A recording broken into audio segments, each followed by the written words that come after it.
Alright, there we go.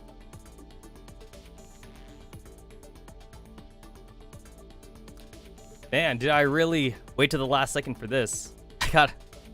I gotta finish this. I really did wait to the last second. Wow.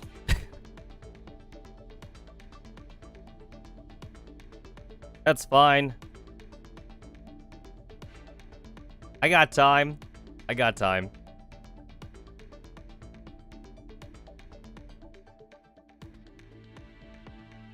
I mean, at this point, like, I kind of don't even need, like, the rewards anymore. I mostly just want to read the story. And in the worst case scenario, I could always just use, like, the fan site. And I could just, like, get what I need, so... But of course, I still want to do it, like... I still want to do it, like, in-game, of course. Anyway. I have not touched, like, the event at all since, like, the last stream. So, legitimately, like, I just did my dailies. I did my dailies, and I always told myself that, like, I would catch up. I would catch up. And then, like, the update for Holocure happened, and I was like, oh, I gotta play that first. But, yeah.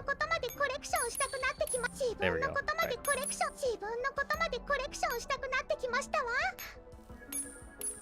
Okay, let's go ahead and just speed run through some of these dailies. Assuming that, like, I can't, like, just, like, catch up with this, like, in this stream right now, then I will definitely have to stream this, like, sometime tonight, at least before midnight my time, and I'll just have to hope that, like, that's enough time to finish the event. At this point, ranking mode for the events, like, kind of don't matter to me anymore. The fairies, like, aren't usually that good, and I usually have, like, all the T-dolls available.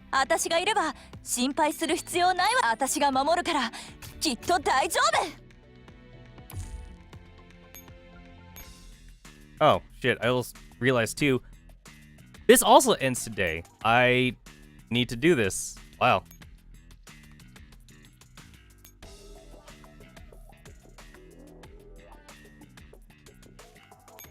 Alright, I could spin the calibration tickets right now.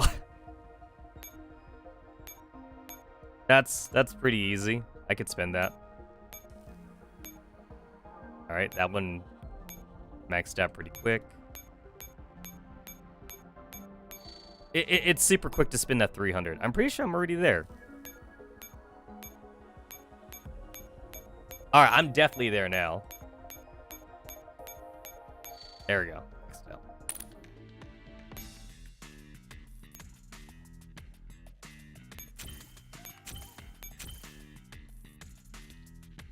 Gift 100 gifts. I could definitely do that really quick. Thankfully, like, experience shit, like, counts as gifts too. So that counts. That counts. Fire sequence. There we go. I just gotta do like 100 pretty quick. That's 100.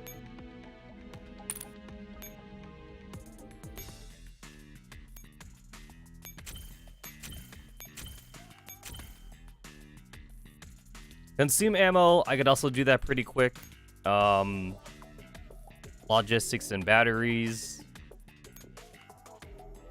I'll definitely end up getting the 100 missions right now, so that'll do. There was the rate up, which I did not take advantage of, and I probably should have. The rate up is over. Whatever. I don't need it. That is something that I don't need. Honestly, like, I don't even know what to use my core on. I basically have everybody, and I have dupes, which you don't need dupes for this game anyway. Dupes are nice to have for, like, ranking, but dupes aren't even, like... Dupes kind of feel like they kind of, like, just fell off just because a lot of stages don't let you use whatever you want anymore.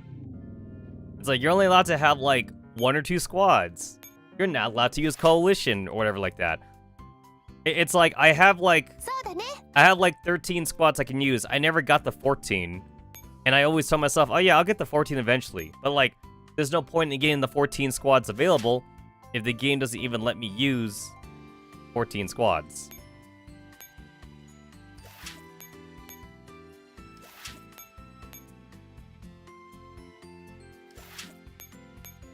It's like, if you want to limit me, it makes more sense to limit me in ranking maps than it does like in regular maps. Regular maps, let me use whatever OP shit I got.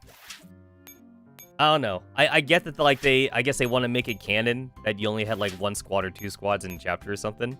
But like, fuck, when am I ever going to get to use all 14 of my echelons?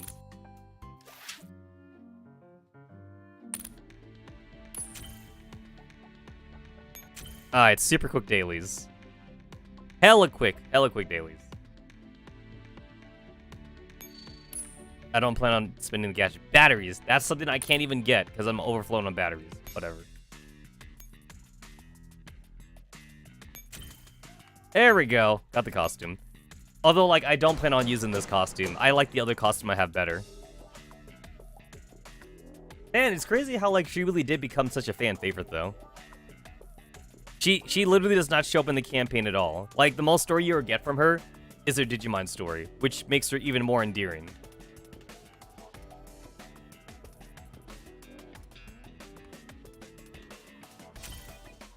Alright, cool. I really want those 50 tokens. I might not get those 50 tokens. I gotta get 400 points? That gets me 200. That'll get me 300.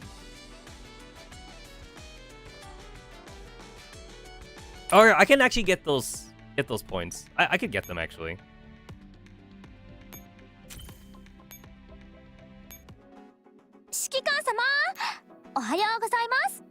I'm definitely gonna get M4A1. No contest there. The rest of this, and boom.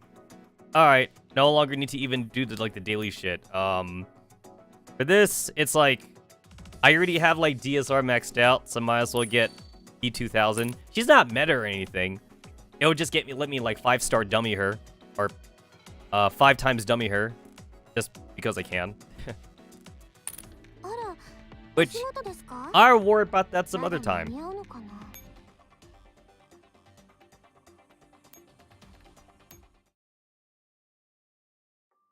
Alright, I need to remind myself. I can't believe it's actually been a bit.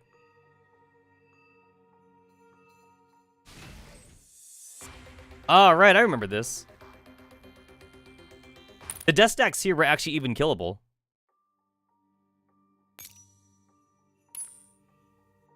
Alright. Let's see. Oh yeah, and then like, fucking M4A1 like gets like, she pretty much gets gaslighted into being like Lunacia. I remember. She's been trying to like contact M16 the entire time, like through the radio frequencies and shit.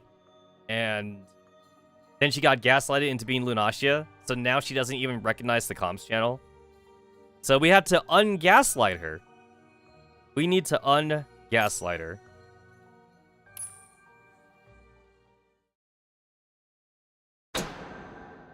Alright. What's the status report? These are kind of cool. Like, we get to see, like, who's dead and who's not dead and shit. Logged in. Be assigned.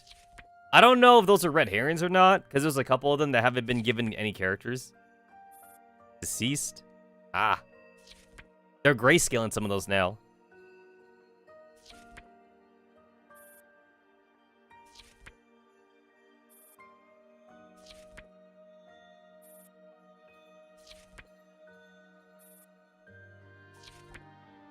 And then she's still alive. She was trying to commit suicide too. She was trying to kill herself so that way the Empress could live, but the Empress decided, no, you should go. Oh yeah, Scarecrow was technically the first one to die. Well, first name character to die. There was a bunch of like irrelevant NPC deaths, but we don't give a shit about those guys.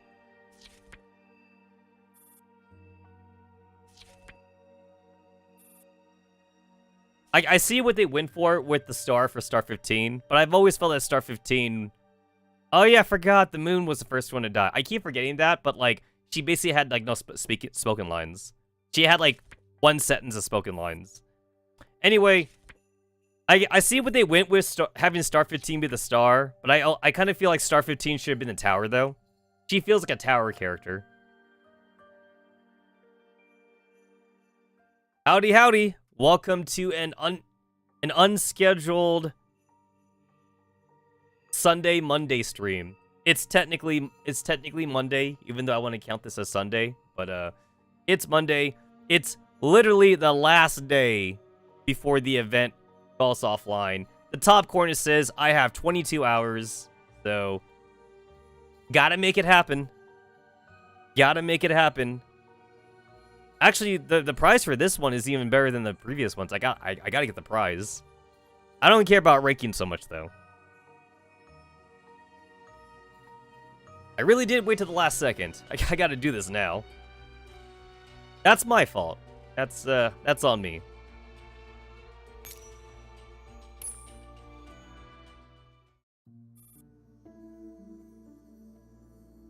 You know what, like, I guess I never noticed how much of a visual novel this game really was. Even back in, like, Chapter 1 and 2, this game was more wordy than gameplay-wise. The game was grindy at first because that's what was expected, but ever since Chapter, like, 9 or something, this game really did become a visual novel. There's not much... There's not much to really play anymore, which I'm kind of okay with. I treat this as a visual novel. I knew I'd find you here. M16? Please don't come looking for me anymore. I'm not her. I merely traced her neuroactivity and discovered this comms channel. Who are you? Don't you remember my voice? That's alright. Just remember that I'm on your side. You and I bear the same mission. Oh, wait, is that Dandelion? That might be Dandelion. You are also here to put an end to this cruel world? Yes, I'll do anything it takes to achieve that. I thought I was on my own. It turns out I have an ally. I have always been by your side, Lunacia.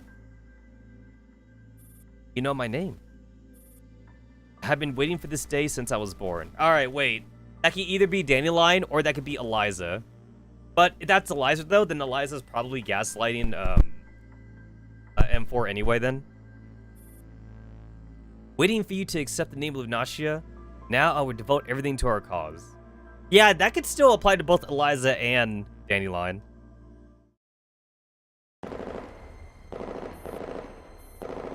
Bullet blows through the foliage, pulverizing green leaves bits and filling the air with a sharp, leafy smell. The hedges sway and tremble, as if being blown by a storm. 15! Got it. Following Row 635's attack, Star 15 unleashes a fierce barrage from the other side of the hedge. Eliza shoots her a light glance, and the silver-white arc of light suddenly flashes. Kicked up dirt and pulverized leaves all smash against the surface of the barrier and crumble to dust. Stop 2! Take this! A grenade soars accurately through the haze towards Eliza from her blind spot. However, with a bang, it fails to reach its target and explodes midway. Damn it! Again and again, hails of bullets and the occasional grenade are unleashed upon Eliza. From different angles, at different times, but they are all effortlessly neutralized by Eliza without exception. How can she tell where we're firing from? How would I know? Is she tapping our comms? Only the 3 of us have access to this channel, I'm sure of that. Then, oh, you've got to be kidding me. Star 15 squeezes her trigger furiously, and her firepower increases in ferocity. Heyo, heyo, welcome to an off-schedule Monday morning stream. I waited till the last day for this shit. I gotta finish this. And in the event that, like, I have to, like, go sooner, then, like, I'll have to finish this again tonight. So, either one stream Monday Or 2 streams on Monday. Meaning, like, I'll have to do this after work. You know what? I wanted to finish this. I really did. And now we're back to doing it last day. That's fine. According to the thing, I have 22 hours. And then if I have to, I'll go to work. And then after work, I'll come back and I'll just stream again. If I don't have time to do it now. I'm basically streaming before work right now. And then I'll go to work. And then I'll stream again if I have to. That's what I'm doing to myself right now. It's like, you know what? I almost wouldn't care if it wasn't for the fact that the prize this time is a dupe of Anti-Rain Team. That's a rare prize right there. Otherwise, I wouldn't give a shit. Because normally, like, I stop caring about the core prizes since, like, I basically have everybody. And, like, like, I don't care about having, like, fancy dupes anymore now since, like, the game doesn't even let me have, like, all my echelons out in the field. You're only allowed to have, like, 1 squad on the field. It's like, there's almost no point in being, like, a whale anymore to have, like, a full squad. At first, it used to be, like, 10 echelons. And then they updated it so you have 14. But, like, you never get to use the 14, though. They always, like, fucking limit you and shit. So, it never even happens. The last 2 requires a bit more brain cells to use. Got it. Yeah, it's like I'll look at the hard mode and normal mode like side by side and see if I can afford to use the brain cells. If not, then like I'll finish the story, and then like if I want to tonight, maybe I'll stream again just to do the hard mode. Since, like, usually hard modes give you, like, you know, like, the fire control components and shit. Or whatever like that. Or tokens. Tokens are nice to get. All this before, like, Girls Frontline 2 officially comes out. I mean, like, the beta's going on right now. And then, like, I'll just wait until, like, the game's, like, fully released.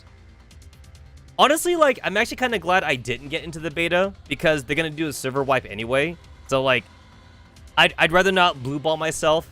Because, like, that's actually what happened with Zenless Zone Zero. Like, I got into the closed beta for Zenless Zone Zero. And, like, yeah, they said they were going to do a server wipe. But, like, I was still disappointed, though. I was kind of, like, low-key hoping they wouldn't do a server wipe. But then if they didn't, it'd be an unfair advantage. So, it makes sense why closed betas always do a server wipe. Because then, like, you know, otherwise you're giving an advantage to people that got lucky to get into the closed beta. So this way, I don't have to get blue-balled and be like, oh, like, I got to play the game for fun, and then they can do server wipe, and then I have to, like, do it all over again. As if sensing her anger, Eliza darts another glance at her, matches her intensity and firepower. Our cover won't last much longer. Hermit, fall back for now. We'll cover your retreat. I like they don't even call her Rex Zero. They just call her by her tarot card name. But then they don't get called by their tarot card name. Their names are actually there. Didn't you hear Ro? Don't just stand there. If I create a diversion to distract her, do you think you can beat her? What? We can't break through her defenses with brute force, so an ambush is our only option. Don't sacrifice yourself needlessly. A powerful shell crashes through the hedges, leaving only a handful of broken branches and leaves fluttering in its wake. With the final piece of cover also destroyed, bullets start raining down on the dolls without mercy. Oh, look at that! She's damaged. I actually like that she actually looks damaged for once. I noticed that, like, a lot of the newer girls, like, their damage art doesn't even look damaged now. Like, some of them actually look pretty cool. Like Team Defy. Team Defy have some... Team Defy, like, Digimon, like, damage art looks pretty cool. Like, especially, like, AN94. Like, I want to use that as, like, her main art. Same thing, too, for, like, the G11, like, casual outfit damage art. because that one makes her go from like lowly character to like Onesan character. Like, I want to make the damage art like the permanent art. There's no option. There's no option for that. It also does kind of feel that like the damage art is actually more work now for the devs, because like I do feel like they were legit copying from Konko and Azure Lane when they first started the game, but like the damage art really does serve no purpose, especially when you get to like mid game, where like even if you were a new player, you start to learn how to play the game properly, so then like your characters don't get damaged that much anymore. That's me with all the new characters, especially like with the meta characters like the Scar Sisters. It's like I'm never gonna see their damage art. I literally had to look at the damage art like from the wiki or like from like the social media, because I'm never gonna see it in game, because they're never gonna get hurt. So like every time they make a new character, they basically had to commission the artist to draw twice just for the damage art.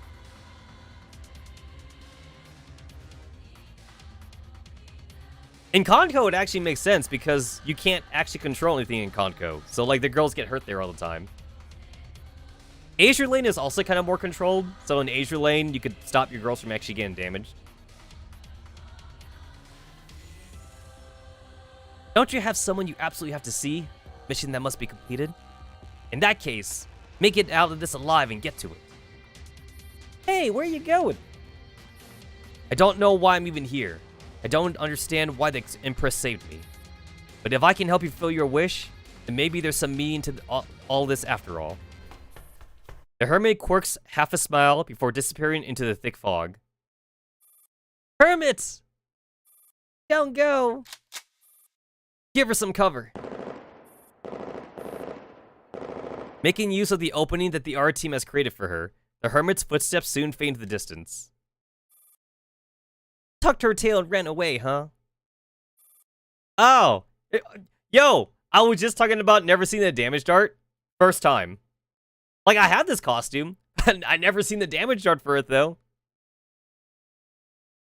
And I did use this costume for a while, too. It's just that, like, I either wasn't using Real 625 anyway, or, like, I never got to a point where she got damaged. First time seeing her fucking damaged art for this costume.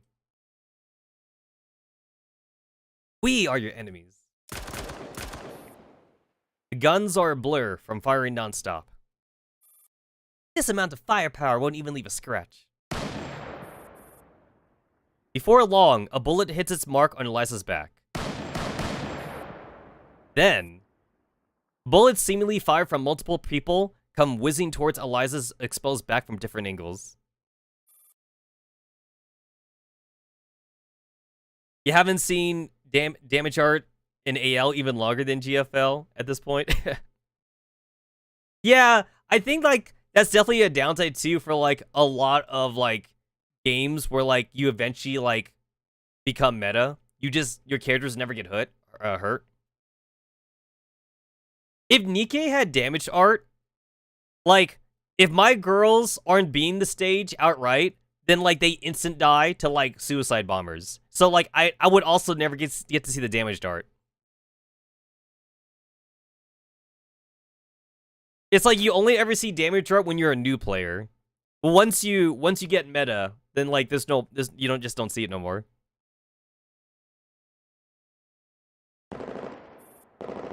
They don't need to be asked twice. All muzzles blaze at the same time. Bullets with flares on their tails shoot towards the black-clad figure with no mercy, like the spark that ignites an explosion. Burning flames blaze brilliantly like blooming fireworks, engulfing all darkness. With all the plants blown to smithereens, the air is filled with a greenish haze. Target signal seems faint. Hermit, where are you? At the center of the fog, the broken body burns and crackles. Star 15 waves her arms to waft away the smoke. Eliza's signal. Something's off. As if to confirm Star 15's suspicion, a gunshot rings out from deep within the fog. The smoke dissipates almost miraculously, and the air becomes clear, as if a smokescreen has been removed. Visual interference. Crap. The hermit's burnt body is tossed out. Wow. My girl didn't even get like a death scene. She just like went in the smoke and then she comes out dead. The signal interference buzzes sharply in the doll's ears, paralyzing them all instantly. Damn you, Samisphere. Ah, it's been a while since I saw that line. It's been damn you, Paradius. Like ever since like chapter 11. Chapter 10 even.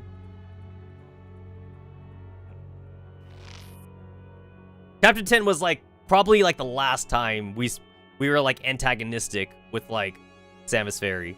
And then after that, they become neutral. And then after they become neutral, then they become allies. They kind of like just started wandering about after like Eliza left SF. And then they also went from like having like multiple bases and having like a supply chain to having like no resources at all. They were basically hobos at that point.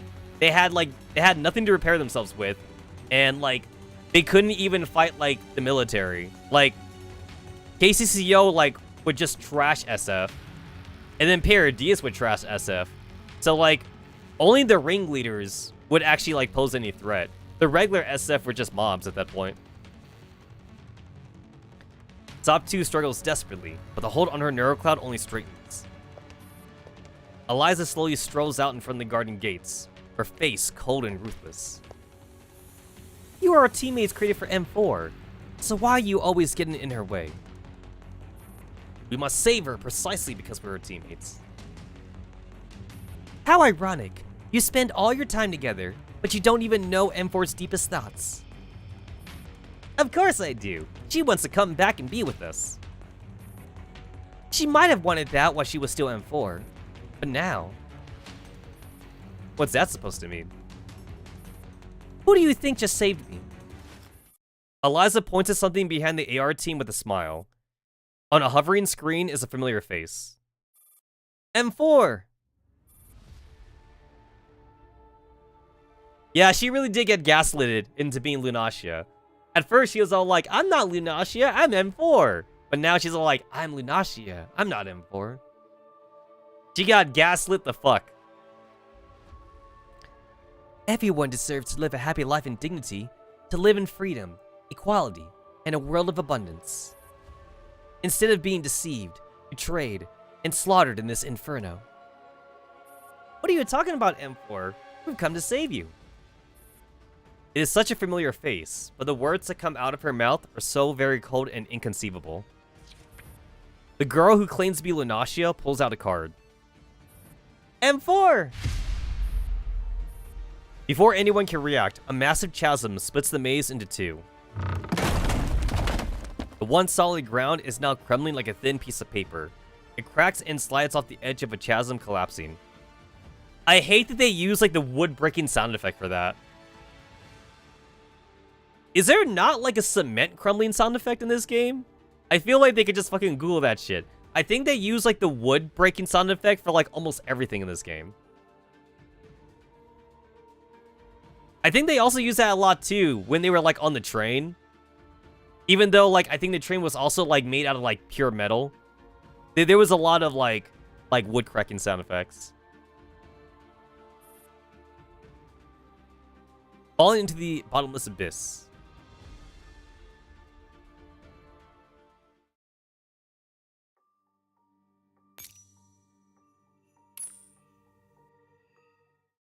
I like that for these like visual novel scenes, like it says level 15, as if like it actually matters.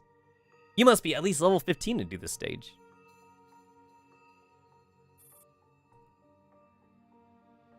I'm so goated that we're finally gonna get M16. Except like, now like, it kind of doesn't matter anymore because like GFL 2 is coming out. I know they said like they're gonna keep on running both games concurrently, but like considering that like the story is basically done for GFL 1, they said like they're just gonna do like side stories. It makes sense though. Like the longer they have like main campaigns to do in GFL 1, the more they have to worry about like accidentally doing retcons in GFL 2. So it's like, even though they said like they were not gonna cancel GFL 1, they technically are, they can't afford to do any more campaigns in GFL 1. Otherwise, like, retcons become a problem. Like, they would need to, like, really make sure that, like, future events for both games don't contradict each other. It's like, this character died. No, wait, she didn't die. Oh, crap, now we need to come up with an excuse on, like, why this character didn't die. She was backed up in a server, or some shit like that. Oh, wait, this human character died. Okay, now we need to come up with another reason why this human character is not dead. Oh, they say the human character's brain, and they turned that human character into a T-doll or some shit. Hey, look at this, we blew up a base. They rebuilt the base. Yeah, like, it's gonna be like retcons galore if they just didn't stop doing GFL 1. It's gonna be like nothing but like slice of life stories from here on out. Which, I don't mind actually. I don't mind the slice of life stories that much. I kind of feel like I was already getting slice of life stories from like Project NeuroCloud, since like, obviously there's a lot of character overlap in that game. So it's like, oh, I want to learn more about G36 Centaurosi, and PNC gave me that. In fact, we're about to get a fucking Centaurosi event in PNC, so that's even more backstory for her. And then we have 416 in PNC. And then, like, we got some of, like, the other characters or whatever like that. There's only Lunacia here. This M4 that you're looking for isn't here. Why are you doing this? To reforge the world into a place with no sin, no darkness, no violence. Just like my garden, everyone will be plants thriving in sunlight, each vibrant and beautiful in their own way. What you're doing won't make your dream come true. You're simply doing somebody a favor. I don't know who fed you all these lies, but they are certainly manipulating and using you. Think about why you're here. Think about what you came here for in the first place.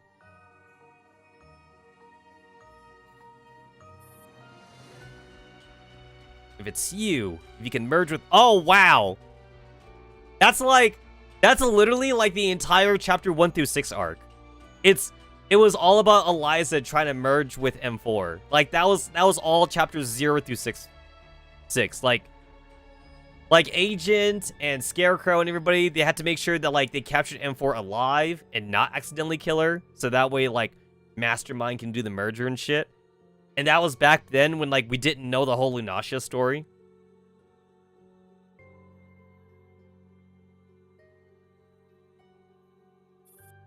Are you sure you can do it? As long as we live, the future will have endless possibilities. Well, I've seen the future, Eliza, and it's not looking good. I do like that we're fighting more zombies, though. Or, like, mutated animals in GFL 2. I kind of feel like that should already be a thing in GFL 1. But, like, I guess, like, maybe, like, due to, like, the art style and due to the combat mechanics in GFL 1, they couldn't really, like, do anything beyond, like, the basic zombies. Even if our physical forms are lost, we will still meet again someday.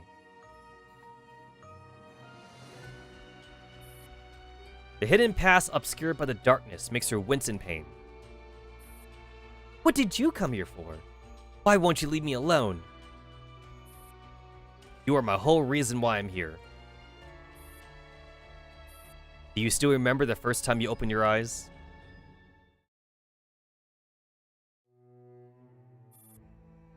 So you're M4A1. I'm M16A1. A T-doll like you. Pleasure. Guess I'll be taking orders from you.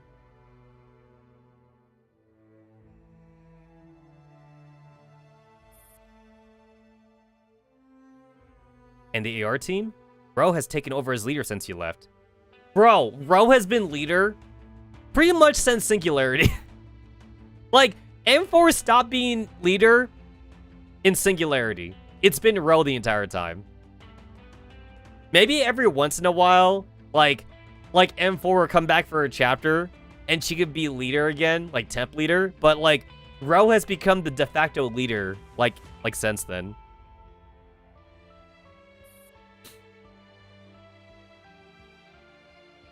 But you know, we're all waiting for you to return.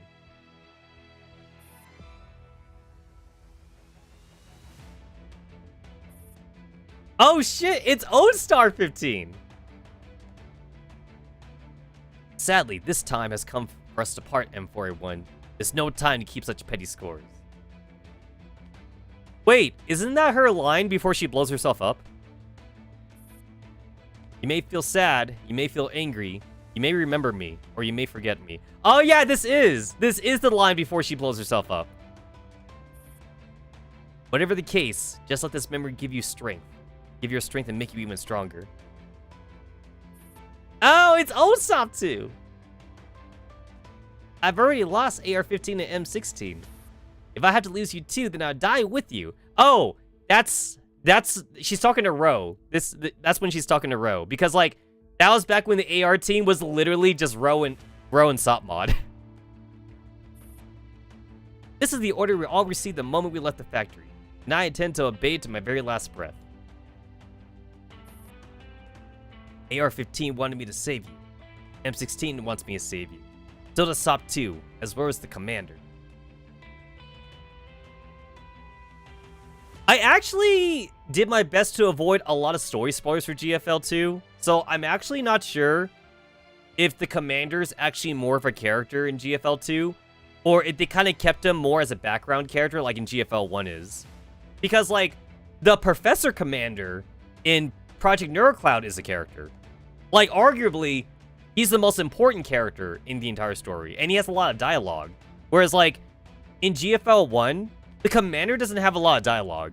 So, like, it's mostly just the T-Dolls that talk in GFL 1. So, I'm actually not sure if GFL 2 follows the same storytelling path. Because, like, I definitely prefer, like, a named protagonist. I just don't like self-inserts. I feel like this is a horse that I beat every time I play a new game. This is a horse I will beat forever. Like, every time I play a new game, and, like, they ask me to, like, name the main character and choose a gender, I groan on the inside. It's like, I'm always just like, ugh, it's another self-insert. Ugh. Like, I always get so angry. At least in P and C, he definitely feels like his own character, though.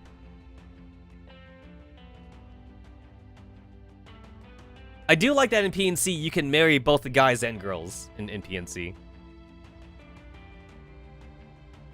You know that saying how it's like, you can lead a horse to water, but you can't make him drink? Yeah, I'm drowning the horse. Not only am I beating a dead horse, I'm also taking the horse to the lake and I'm drowning it. It's like, you can't make him drink. Oh, that's okay. He won't have to drink. I'm just gonna dunk him in the water. That counts too. If the horse drowns, that's technically drinking. Because you're swallowing water when you're drowning. And for A1, I might not be acting out of my own free will, but I'm doing this because everyone is counting on me. You know what? This does make me remember, like, Nanaka's backstory in Project Neurocloud. About, like, how, like, every doll is given, like a base programming for, like, what they're supposed to do. Like, Luna K5 is meant to be a fortune teller and shit. Oh, like a tarot card reader. And, like, how Hubble's meant to be, like, a space researcher and shit. So, like, Star 15 and Roscoe's 5 are meant to, like, be bodyguards for, like, M4. It's part of, like, their base programming. So it's like you make the argument that they had no free will, but for them it's real, though. And I'm mentioning Nanaka because, like, Nanaka was meant to be an idol. So, like, this actually makes me wonder about the future of, like, idol culture and, like, robotics and shit. Like, someday, Hatsune Miku's gonna be real. If Krypton does not go under in, like, the next 100 years, we could legit get, like, a real Hatsune Miku, like a Hatsune Miku, like, android or some shit. And then, like, the question is, like, are people going to accept, like, a robot idol or some shit like that? Like she's gonna have, like, a real AI, too. She'll have, like, a real AI, she'll sing her own songs, and then, like, there's gonna be, like, a divide from, like, people being all like, oh, I only follow like real human singers. I don't follow robot singers. AI is taking our jobs. AI is taking all of our jobs, and now AI is taking our entertainment, like, as well. PNC actually shows, like, how a lot of entertainment really is being taken over by dolls, though. Like, Nora is a writer. Like, Nora's owner was also, like, a book writer, though, and then, like, he passed on, like, his writing knowledge to, like, Nora.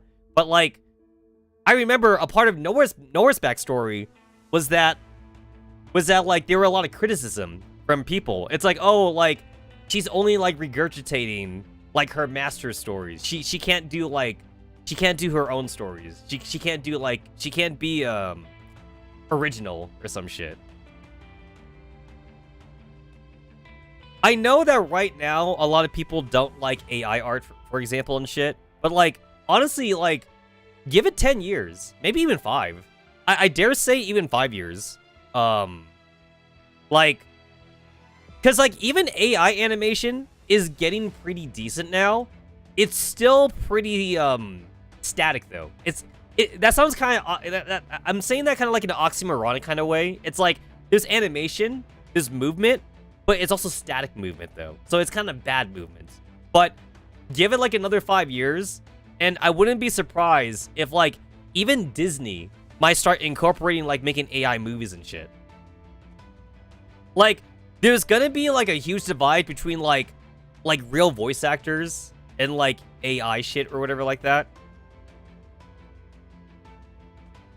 The thing is that like for me, I'm gonna say something really bad, but it's like I kind of feel like I don't care if my entertainment comes from like AI or not or something.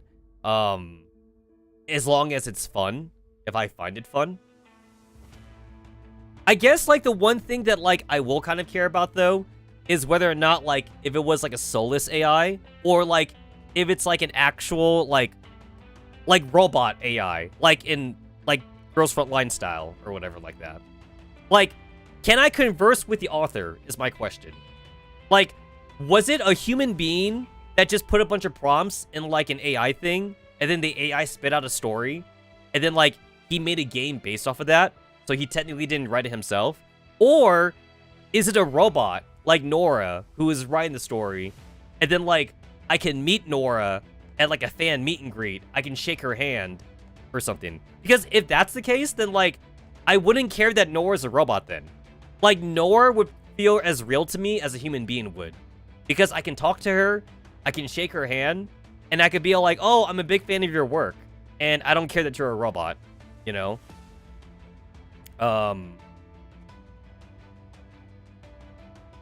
It's a matter of companies not being dicks to make AI. Exactly. That's definitely a big thing. That's definitely the big thing right now. Right now, companies are trying to find the cheapest way to make content, and that is the cheapest way to make content. Definitely. That's why I think, like, okay, so I made this theory up like a while back, but I'll say it again. I think the best use of AI is if, like, you, the author, are just, like, using your own work to make your own AI. So you teach your AI to draw like you, to sing like you, to write like you. And then, like, if you use that to make, like, a video game or something, or to make, like, a YouTube video, then that's fine. And then, like, you could say that, like, oh, like, the AI is like another version of me because it's only using my work as reference or something. It's like you would need to do a lot of drawings, but then like if you have years worth of drawings though, if you've been drawing since like middle school and shit, then yeah, like plug that shit into an AI. It's all you. It's all you, you know? You're not stealing from anybody. Same thing too for like singing. Like if you like to do a lot of karaoke, yo, record yourself. Record yourself doing like a lot of karaoke and then put that in the AI, and the AI is learning from you. It's all you, you know? I honestly look forward to the day when like someday like Neuro-sama actually becomes like a real fucking robot. I don't know if Vito wants to wants to do that. So I don't know if Vito has aspirations to make Neuro into a real robot, but like that'd be kind of crazy if he did. That'd be kind of crazy. I actually have seen copycats. I've seen some people try and copycat Vito to make like their own AI VTuber to like make money for them, and they don't go anywhere. Mostly because I think a lot of them are also like not even real coders like Vito is. I think a lot of them are just copy and paste monkeys. So like they're just trying to copy what Vito does without any success. But like imagine a VTuber company that's all AI though. Like it's not going to be human people. It's not going to be like Cover Corp, Hololive. It's not going to be Nichi Sanji. It's not going to be FaZe Connect. It's going to be like one dude who's going to make like 5 AIs, and he's going to be like, I have a company. I have a VTuber company, and these are my 5 AI daughters, or some shit like that. It's like, people are definitely going to be critical about that. And then like, I guess another question too is like, would companies like find that legit? I guess like if they get like 1 million views, I guess maybe most advertising companies don't give a shit, probably. If he has like 5 AI daughters like streaming, and like each of his 5 AI daughters get like 100,000 views each or something, like he'll get some sponsors probably. I mean, like it might be like bottom of the barrel sponsors like Gamer Subs or fucking like Manscaped or some shit, but like he would be able to make a living off of it, though. Off his AI creations. And then, like, there's definitely going to be people like me who probably, like, don't really care that much as long as it's entertaining. But, like, there's going to be a lot of criticism, though. Like, that he's basically getting, like, all the money himself without, like, the work or some shit. Especially, like, if he allows his AI daughters just to, like, stream whenever they want to. Like, he doesn't, like, make a schedule or anything. Like, the AI just does his own shit. Basically, like, it's almost like a pyramid scheme. It's like a pyramid scheme in a way. Except, like, it's a pyramid scheme with AI. Not with humans.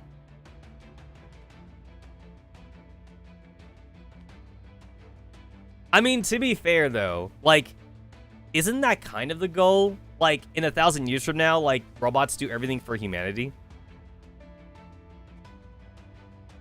I feel like humans want to do that. Like farming, like the food problem. Robots. Robots will grow the food. Restaurants, robot servants. Entertainment, made by AI.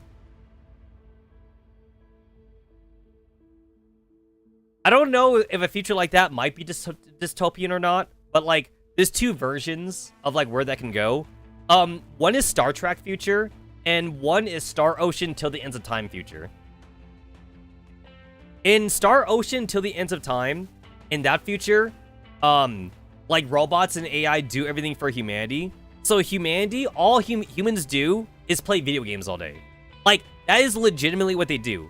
They play video games all day, and then like living has become such a chore that like some people are suicidal. But like, it's not dystopian, though. It's just that, like, everything is given to humans on a silver platter. So, like, humans don't have to work for anything anymore.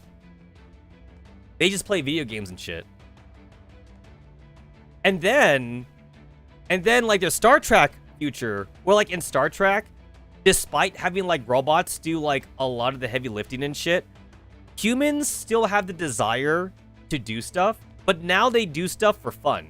So, like, in Star Trek, if you're not, like, part of the Federation and you explore space and shit, on Earth, everything is technically volunteer work. So, like, there's a lot of restaurant owners on Star Trek Earth, and, like, the people that own the restaurants, like, they get their food, like, made and shipped from, like, robot farmers and shit, and they own a restaurant because they like to cook.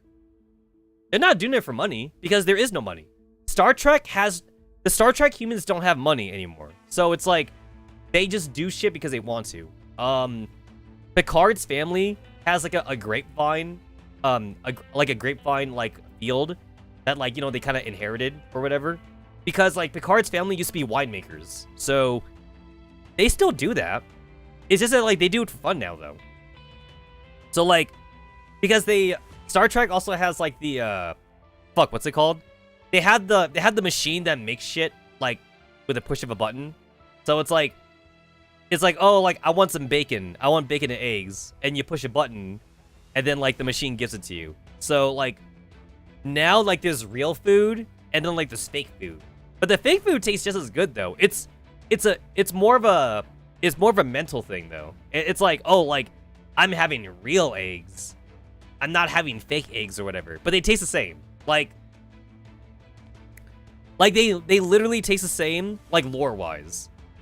There's no distinct difference between like the fucking machine that just makes shit and like having like an egg from a chicken butt or whatever like that. So like Picard's family that makes wine, like that's real wine. So like important people get to have real wine. Whereas like if you're not an important person, then you get to have fake wine, like made from the machine or something like that. So like in Star Trek Future, it's kind of a little bit better because now people just do whatever they want to do. And like, that's why the Federation exists. The Federation exists because people are just bored. Like people are literally bored. So it's like, oh, I'm going to join the Federation. So like, I can have a job. Like having a job is a privilege in Star Trek universe. You don't need a job. You could live on Earth and whatever like that. But if you want to feel like you did something with your life, then like you join the Federation or whatever like that, you know?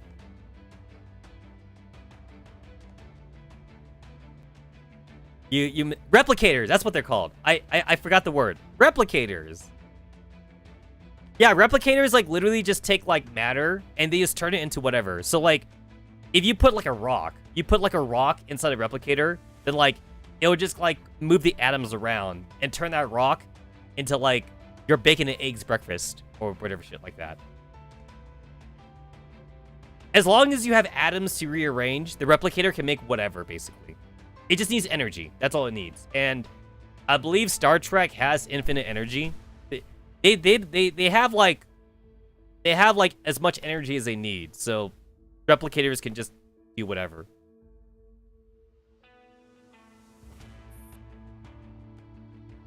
I went on one hell of a tangent there. Even if you don't believe me, at least believe those who have always supported you. Come on, take my hand. Let's go back together.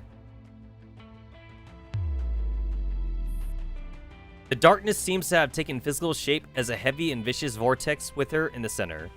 She feels slowly, viciously crushed from all directions. A pair of hands cup her face. They are so gentle, they feel surreal. Lady Lunacia, you look troubled. Are the voices bothering you? Who's talking? I'm alright. I can handle it. Of course. I just want to let you know that you don't have to be afraid, because I'll always be here. You just have to give the word, and I will remove all obstacles for you. Martini Henry leans in and whispers into her ear. Lady Hana and the young master are still waiting for you to come home. M4, don't trust her. Lady Hana has especially prepared your favorite dishes and snacks, and the young master is waiting for you to watch television together. Television? You mean Netflix and chill?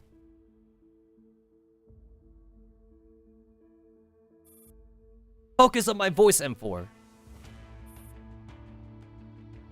Yo, like, I'm not embarrassed to admit that, like, since, like, my generation is not the Netflix generation, not the streaming generation, it did take me a while to, like, get hip with, like, modern lingo.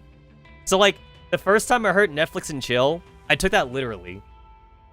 I was like, oh, like, people just, like, stream, like, they have stream parties and shit. Like, they just kind of, like, people don't watch TV anymore. So, like, they just, like, get together and watch Netflix. I took that so literally, since, like, I didn't grow up in that generation. I grew up in the pre-internet era. Lady Lunacia, please stop hurting yourself. What's the point in dwelling on someone else's painful memories? How is that more productive and save in the real world. Martini Henry covers M4's ears, blocking out M16's calls.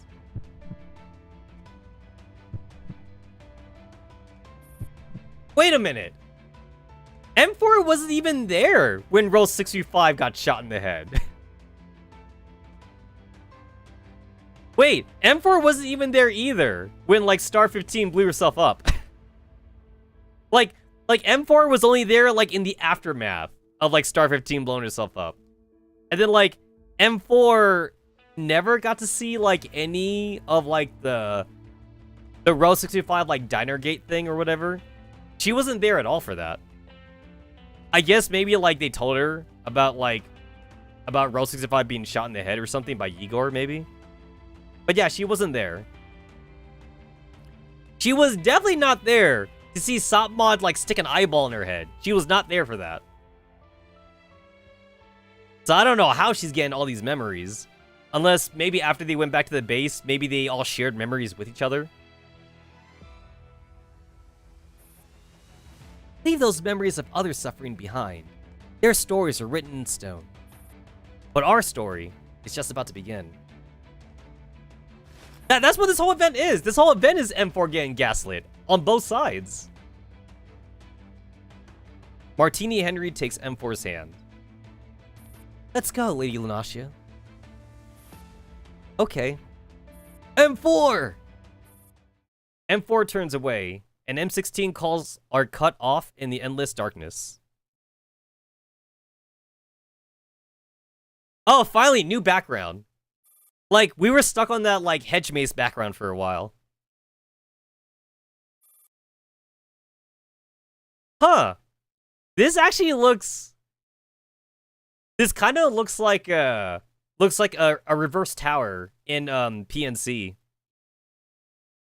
Maybe it's because, like, the white coloring is making me think of, like, the Sanctifiers or some shit.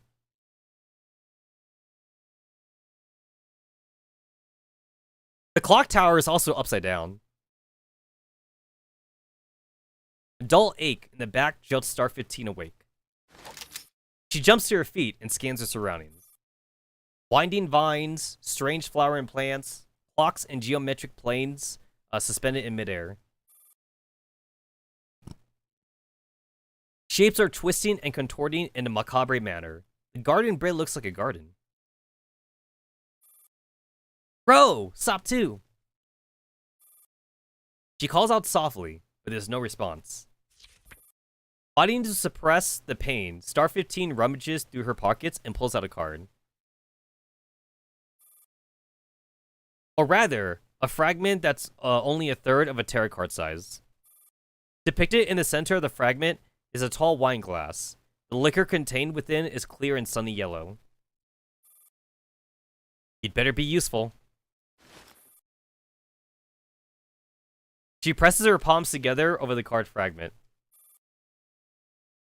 Yo, when do we get our Project NeuroCloud Girls Frontline collab?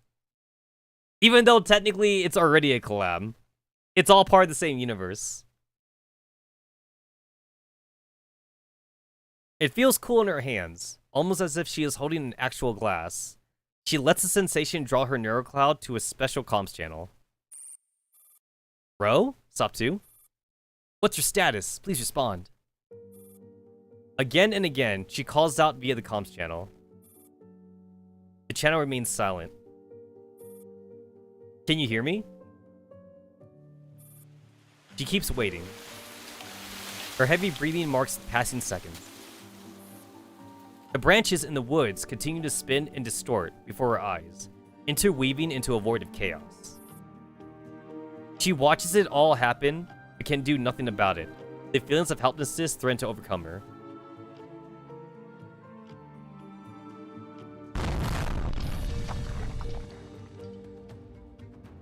Bro, the amount of times they've used this background when, like, they're not in the Griffin Commander's office. Like, honestly, like, I actually wouldn't mind them copying and pasting this background if they just do, like, slight alterations to it whenever, like, they're actually not in Griffin. Like there are times when, like, they have, like, a temporary base. So it's like, if they just want to, like, just like put like a generic like text over here or something or whatever like that. Like, they're not always in the Griffin base, but damn, do they love copying and pasting this this office background.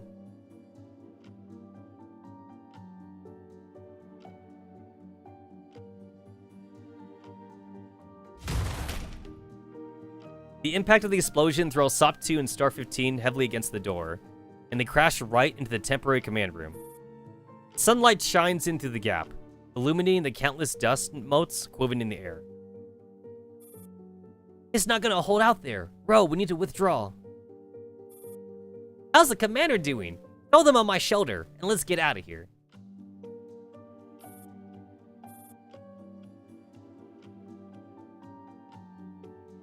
You know what? Like, I don't know also if Girls Frontline 2 has any escort missions, but like, because of like the strategy top-down RPG style though, that would definitely be cool to actually play as the commander for once. Like, the commander has like a handgun, and then like you actually had to like move him and shit. Shiki-Con on Rose's lap. Ah, that'd be the best.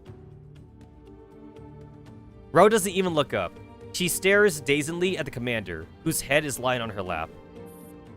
The commander has stopped gritting their teeth in pain. Instead, they seem to be slumbering peacefully. Their dark red uniform is patchy with blood that has dried and turned black. The commander is gone. What are you on about? The commander wouldn't just go. They promised he'd never abandon us. It's okay, SOP Mod. We're with you still. SOP 2 throws herself onto the commander and shakes them roughly. Commander! Commander! Wake up! We need to withdraw! SOP 2, let the commander be. Seeing that the commander is unresponsive, SOP 2 simply hoists them on her back. Let's go! You two clear the way while I carry the commander. Oh, it's so sad! It's so sad! They must be asleep. They haven't slept a week in days, so they must have fallen asleep. GFL2 done. GFL2 retcon. GFL2 retcon. No, GFL2 is a dream. That's gonna be the ending. The GFL2 never happened. Yep. It's all a dream. It's all a dream. No, wait. I have one even better. I have one better. GFL2 is not a dream. You know what it is? It's a simulation. Yeah. It's a fucking simulation. So, GFL2 is literally the commander in a very realistic simulation. And like he's experiencing like what would happen like in like the fucking like 10-year time gap between like GFL1 and GFL2.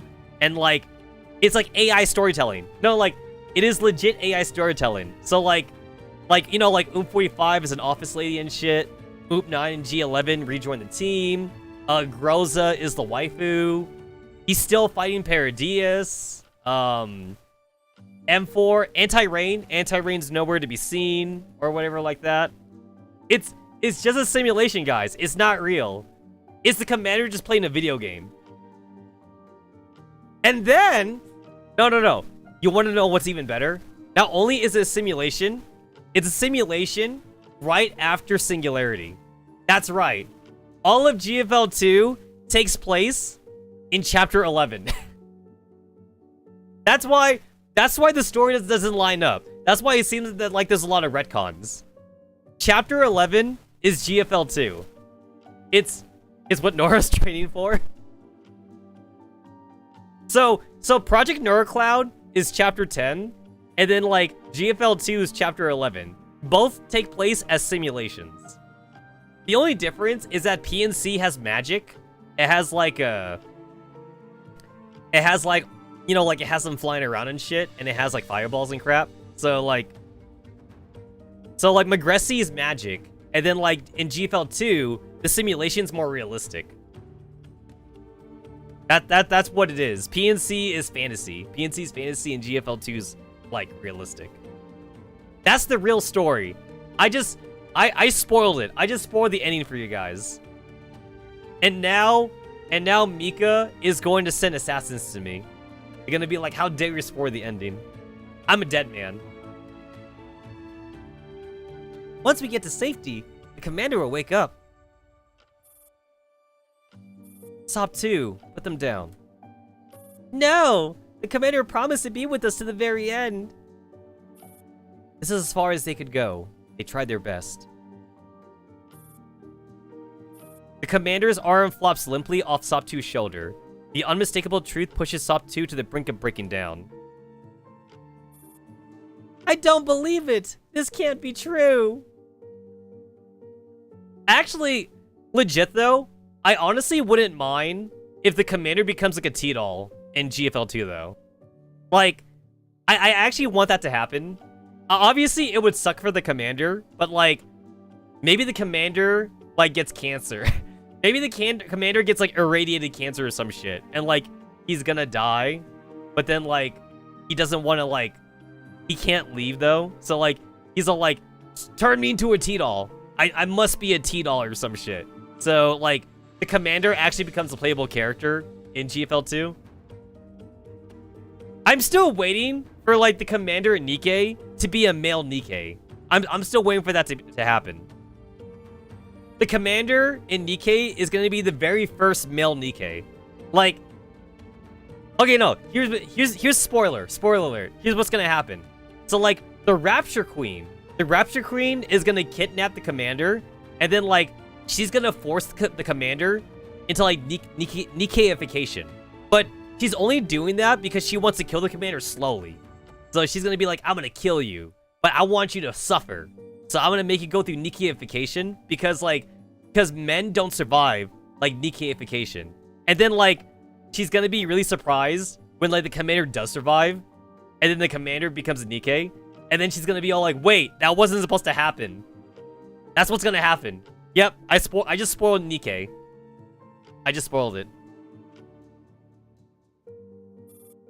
The commander has survived so many tough battles. Why didn't they make it through this one? I refuse to believe it. Ro does not have the strength to argue. She simply pulls the Hellion Sop 2 close so she can cry on her shoulder. Star 15 pulls the commander off Sop 2's back as gently as she can. What are we gonna do? M4 is dead. The commander is dead. Ah shit, M4 is dead too, guys. In this timeline, M4 is also dead. Griffin is over. We're the only ones left. We promised M4 we'd keep the commander safe just before she died. For real though, what could possibly be the difference between male and female brains that males aren't compatible? You want to know the answer? Estrogen. No, that's the secret answer. Estrogen. If you just pump more estrogen into the male body, then they could undergo Nikkeification. Too much testosterone. Too much testosterone. Remove testosterone and put in estrogen.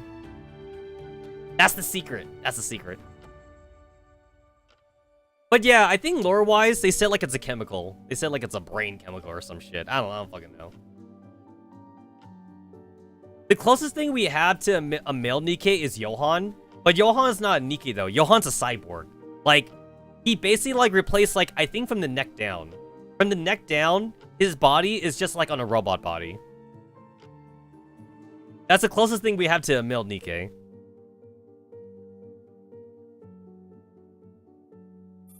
I don't know, Sop 2. Perhaps there's one last thing we can do. Ro pulls out a letter from her pouch and opens it. What's this? Encrypted with G&K internal encryption code. Category 3, the highest category. The commander left this to us? No, I don't know who the sender was. It just appeared on the commander's body. What do you mean? The commander lost so much blood, we used up all the bandages. So I tore up some of my own clothes to make more. I went to disinfect the fabric strips before I dressed the commander's wounds. I turned away for only a second, and by the time I turned back, I found this letter in the commander's hand. Someone came in without you noticing? That's... You're right, it's impossible. We've secured this command room. Did the commander know? Yeah, I think they actually saw whoever came in. There was a smile on their face. And it had to be someone we know. Right after giving me the letter, the commander.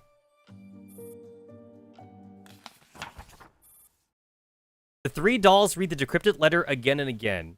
The glimmering eyes all settle on the name, Lenod Kasaj, signing cursive. Backwards? That's Jack Daniels! Jack Daniel! That's Jack Daniel backwards! Also, no one learns cursive anymore. Cursive is a dead language.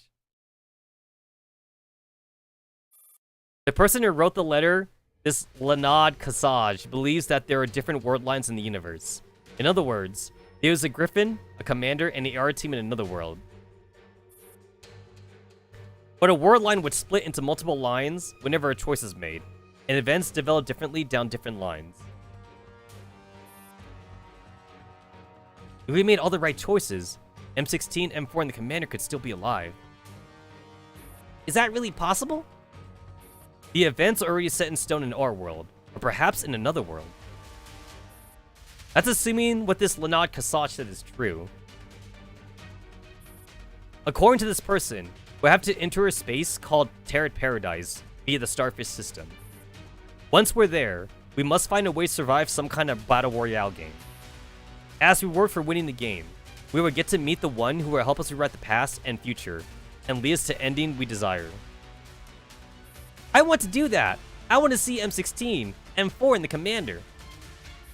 Is that wise? Even though we know nothing about this Lenod Kasaj or the world on the other side of the Starfish system. Bro, I'm five parallel I'm 5 parallel dimensions ahead of you. I'm not sure we can even make it through Starfish. I had the reservation about the whole thing, but we don't have a choice.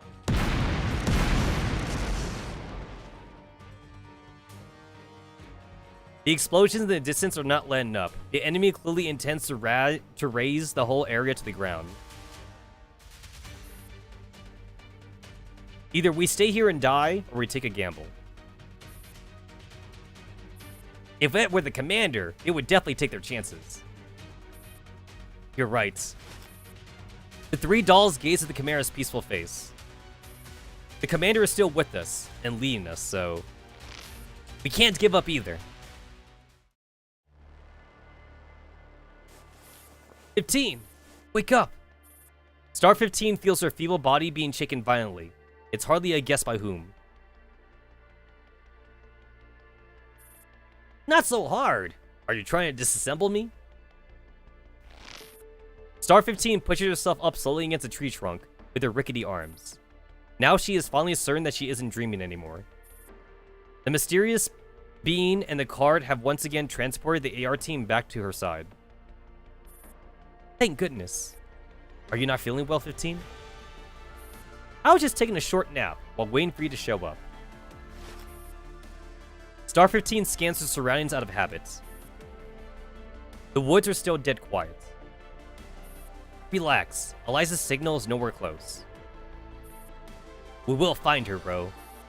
She's got to be here. She's seen M16. I understand. Let's hope it's all real.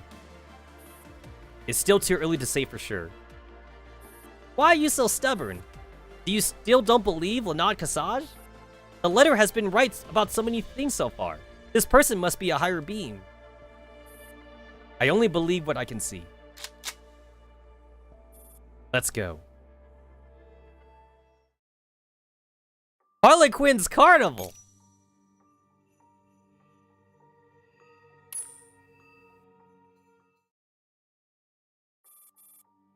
Lunacia stares at the pitch-black screen in a daze. The girls running around outside have all disappeared. Along with that entire world. Lady Lunacia, why are you spacing out here instead of going home? I was just thinking about those girls. Whether they also have a family waiting for them to go home. The world is a large arena, and the prize is worth all the bloodshed. Is it really?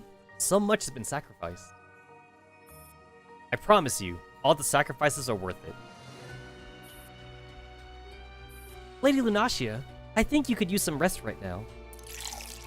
Lunacia is given a glass of wet wine. The dark red liquid swirls in the glass before slipping through her lips and making her slightly intoxicated. Yo, not only do we have drunk robots in the future, you can roofie a robot. I'm gonna go hit up a really sexy robot at a club. Like, roofie her somehow. How would you roofie a robot? Like an EMP? Like an EMP pill or some shit? You gotta slip like some EMP particles, like in her drink or something. You're exhausted. You need rest. Go to sleep. I'll take you home. Okay, did they have to use that sound effect for that? Okay, Lunacia slumps on the table. Like, I was kind of expecting like just like a slow roughly noise, but instead though, they had to go with a thump. They went with a thump sound effect, like as if like her head just hit the table or some shit.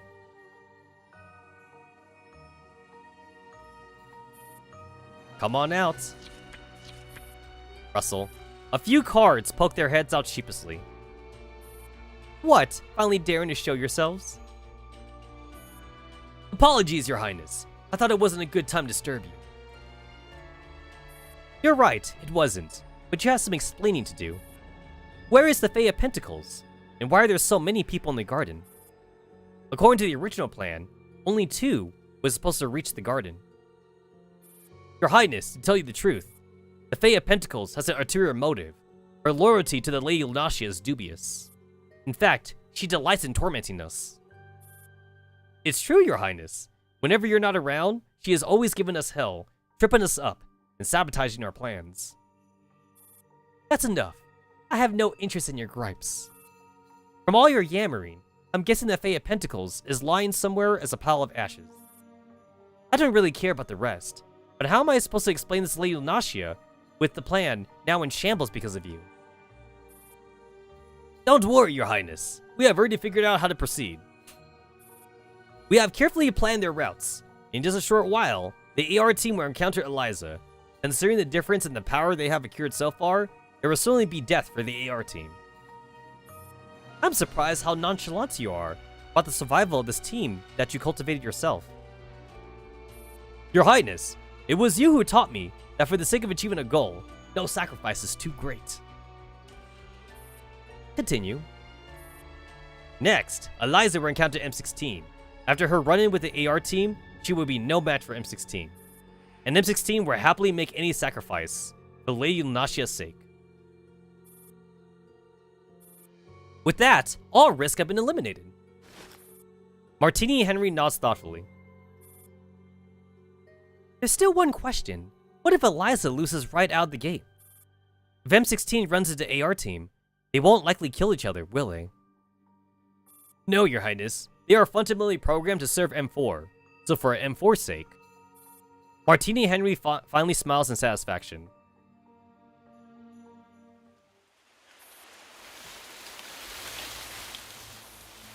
The AR team exits the woods cautiously and find themselves slightly more open terrain. Let's take 2 minutes to rest up. Wow, this place is so huge. There's not another soul in sight. Even that annoying Fae isn't showing herself. What, you want to see her? Hell no. But I just can't shake the feeling that she's plotting something behind our back. Bro, what are you thinking? Yeah, why do you so gloomy? Okay, I assume there's a word missing here. Like, why do you look so gloomy? There's been a few typos. I count like at least like a dozen typos. Or like a dozen like weird grammar in some of the paragraphs. Oh, Bro walks over to them and sits down with a strange look on her face. I was thinking about M4. Why would this M4 say something like that? I thought M4 would be kind and gentle in every single world. According to Leonard Cassage, different word lines converge in this space, which means the M4 that we saw is from another world. Maybe she has been through something beyond our imagination. And what do we do now? Do we still keep looking for this M4 and M16? Even M16 could be another version of herself. Huh? She wouldn't be a scaredy cat who doesn't drink, would she? In any case, from the moment we came here, there's no going back. We can only keep following the plan until the very end. Then we'll find out whether this Lanad Kasach has lied to us. No matter what M4 and M16 have turned into, our objective is still... Snap. A spotlight suddenly shines upon them, creating a white circle of light on the ground. Prepare for battle! Whoosh! The AR team immediately enters combat mode and starts scanning their surroundings warily. You seem confused. Eliza! The way I see it, it doesn't matter which world line she's from. There's only ever one Lunatia. We Steins Gate now? Guys, Steins Gate third collab. You thought one collab was enough. Nah, even more collabs. We gotta get Steins Gate in Frontline 1 and 2. Every Mika game is gonna get a Steins Gate collab. And then they're all gonna converge. Guys, they're all canon, alright? Everything is canon. But you seem to believe otherwise. No matter. With your... You know what? I would love to see the anti-rain team in Project NeuroCloud just to see, like, how they would interact in the Oasis. Because, like, so far, the Oasis just seems like the best place to be. I mean, think about it. There's no robot racism in the Oasis. They have plenty of, like, food and shit. They even have, like, entertainment sectors. Like, they have, like, they have restaurants. They have, like, idol stages. They even have, like, a theme park and shit. Like, honestly, the anti-rain team deserve it.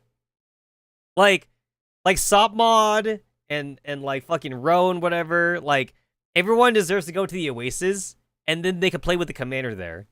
And also, I want to take Sapu on a date. Because the commander, like, actually, like, goes on dates with the girls in, PNC. Sapu deserves it. She totally does. Instead, we go on dates with, like, Choco and, like, fucking Jesse and, like, fucking, like, 416. Well, 416's good. Centerossi and whatever. So, yeah.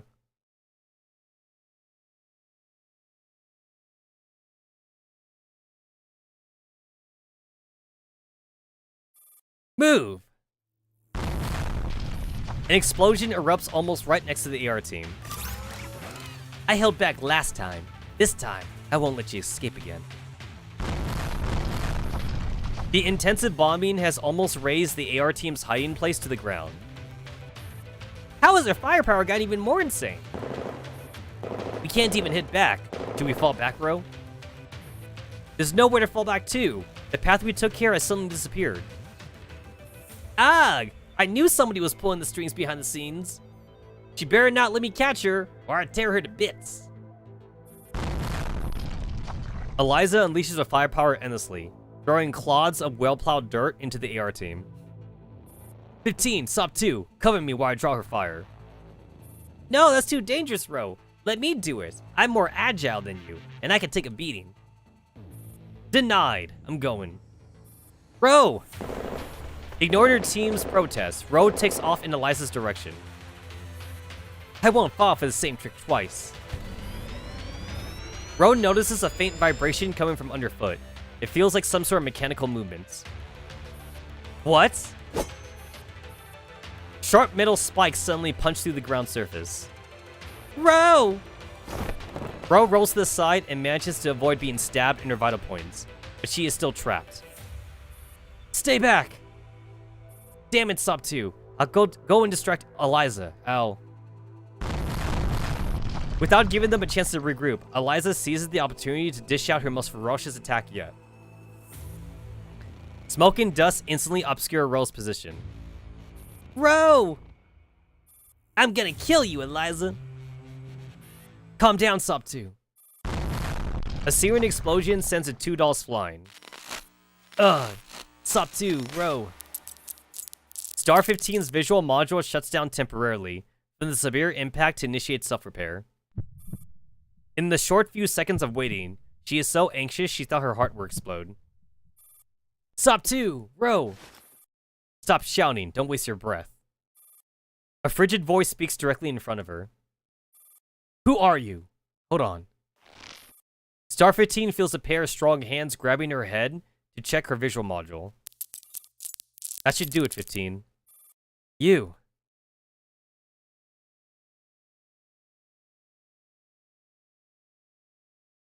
M16. Can you see now? Then get up and fight.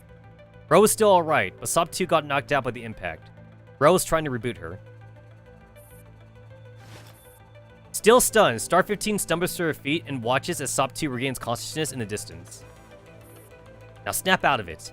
I need your help to buy them some time, so they can make emergency repairs. Right, what do you need?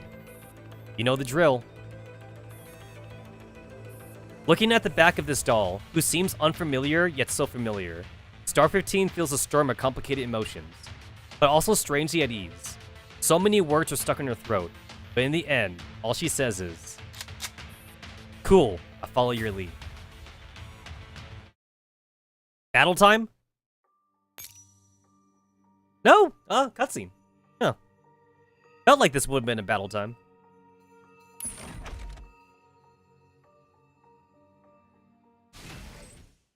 Oh, it's puzzle time.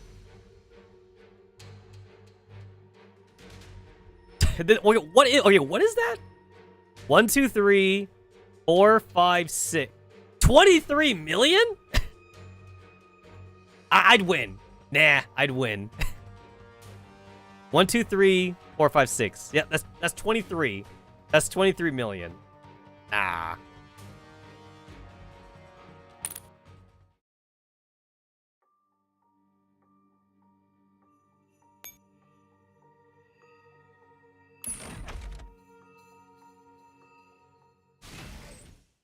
Oh yeah, so like it's just a puzzle. It doesn't matter. Yeah, it's a puzzle stage. It doesn't matter.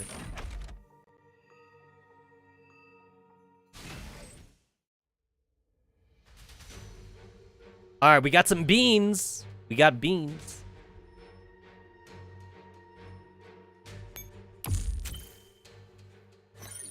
Survive for 5 rounds. No, Eliza extremely powerful. It can make +1 move per turn in the stage. Pay attention to her movements. Alright, got it.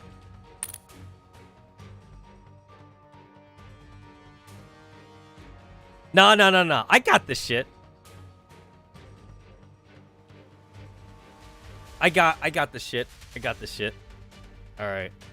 So, we have the tarot cards. One teleports you. One stops an enemy from moving.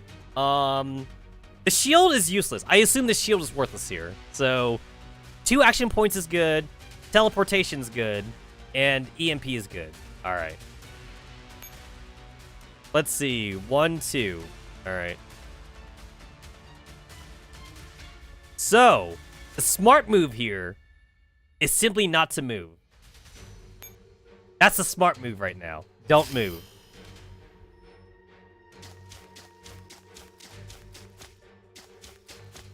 All right. If I don't move, she will reach me. So I have to move now.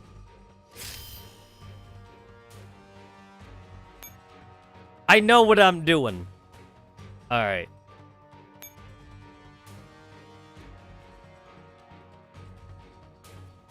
Have Sop 2 lead the team and operate independently for the time being. Oh! Okay. Wait, that's got to be a thing. All right. That's got to be a thing. Okay. Have Sop 2 leave. Alright, so I can have Sop 2 just do her own shit. Okay. I got this shit. I got this shit.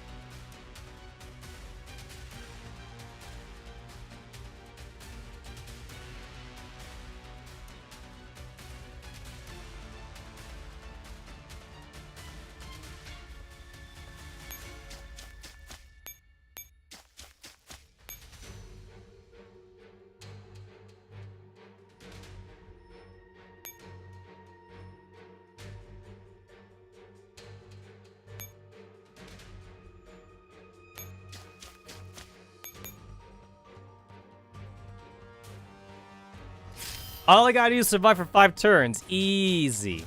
Easy.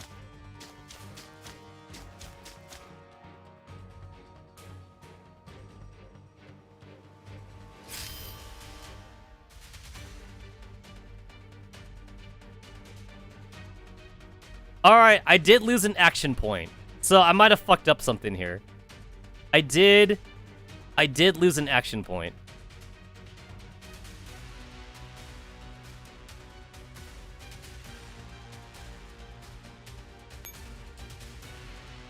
Alright, so if I do this...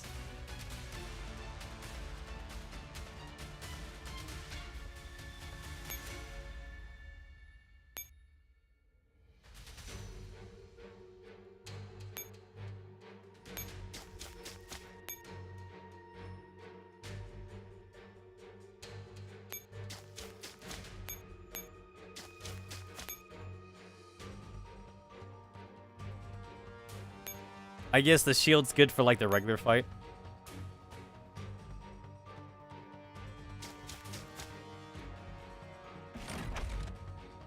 The EMP thing gets me 1 turn. Wait, M16 doesn't have a fucking dummy? That's kind of weird. That's kind of weird that M16 doesn't get any dummies.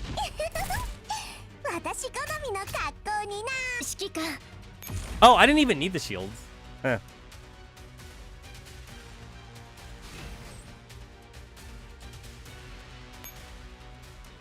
Alright. We're fine.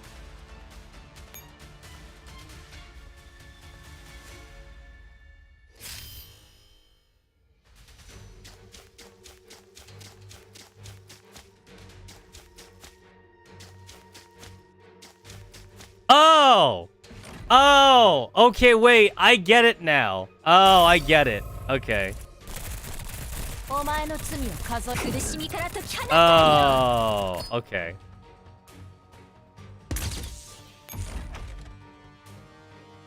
So when they said +1, they really do mean +1. Okay. Okay, no, I got it. I got it. Okay. So +1. +1. Okay. So I gotta time when to use the EMP thing. Okay.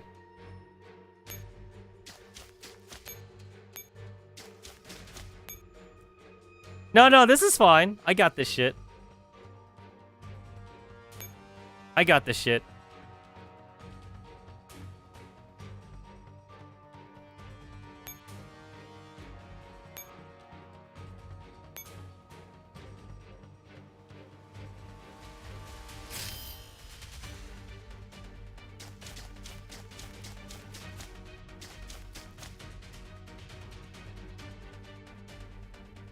Okay, losing that action point, that kind of sucked. That like super duper sucked.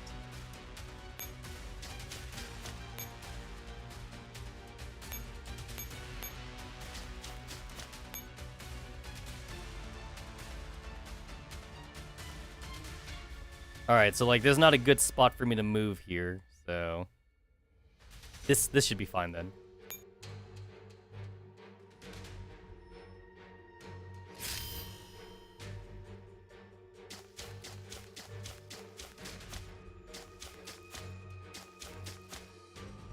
Okay, so next turn, 1, 2, 3. Okay.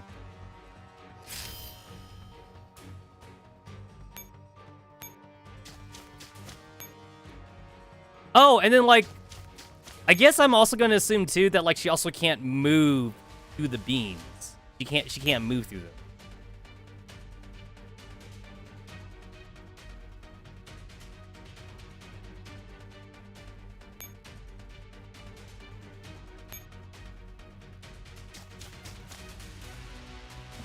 So the enemies block her off too.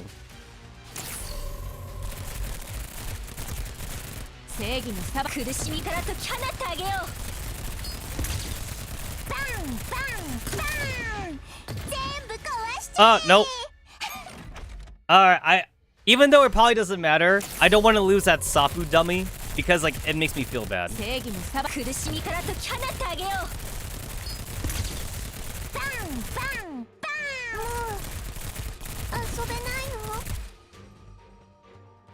No, Sapma. No more Asobi. No more playing for you. Go home. You're grounded. Get off the playground. Get off the jungle gym.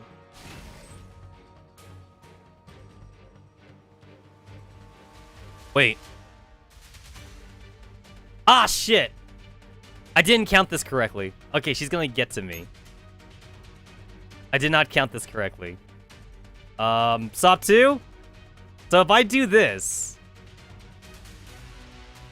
Does that mean that I'm sacrificing Sop 2 now? Have Ro lead the team. Oh. Oh, now I feel bad. Oh, now I feel bad.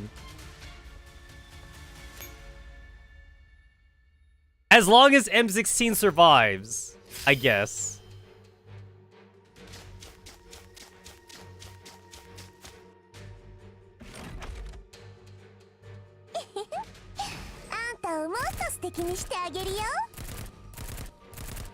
Oh wait, if Sop loses here, I think Eliza can still reach me then. Okay, so... Oh wait, no, she can't reach me, because like the bomb's in her way. Oh yeah, she went back and forth. She's literally just going back and forth. Okay.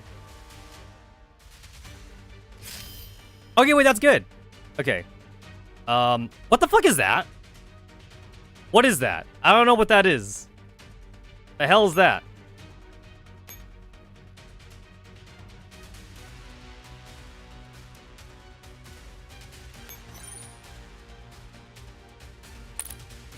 Okay, whatever. Hey, where's the nodes I can move to? Okay.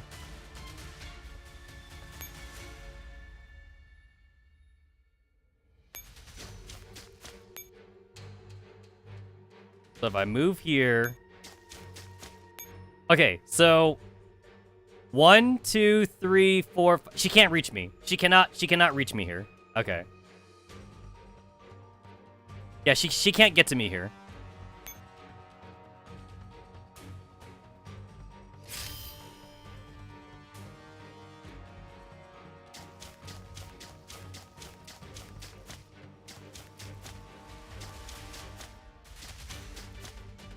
Wait, what? She got to me? Oh, okay.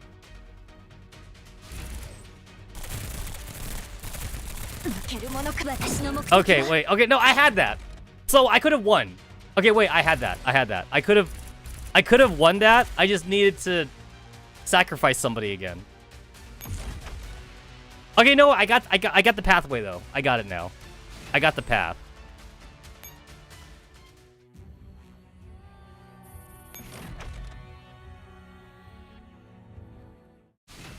Okay, I got it. All I gotta do is just do what I did. I just gotta do what I did, and then just don't fuck up the last turn.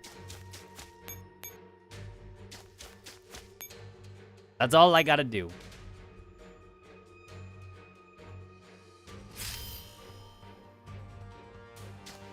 She has infinite moves last turn? What?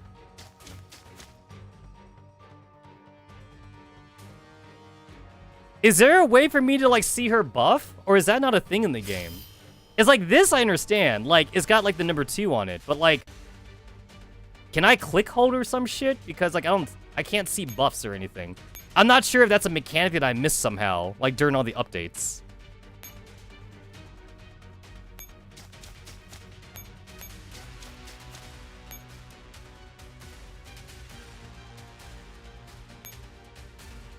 Because, like, every time I see buffs in the game, I always try to see if I can read the buffs. I've never been able to read them.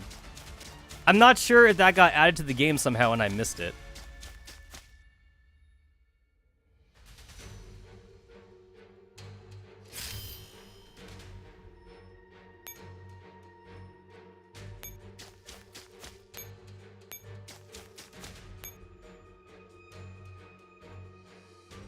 Alright, so if I do the same thing, I do the same thing as before. The shield does nothing technically, but I'm still doing it.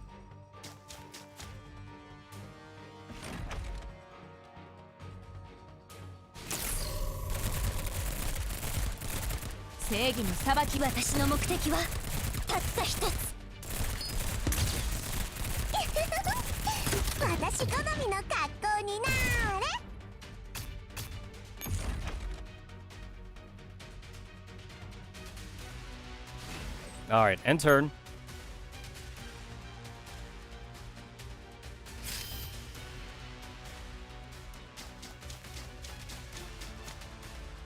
Wait.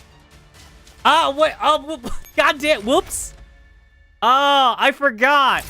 I forgot. I did the SOP mod thingy. God damn it.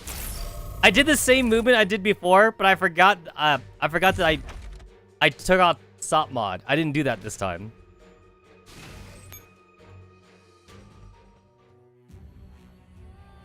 I forgot that I did that. Okay.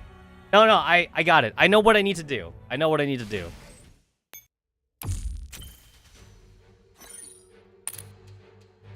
Just make the same movement as before. Make the same movement.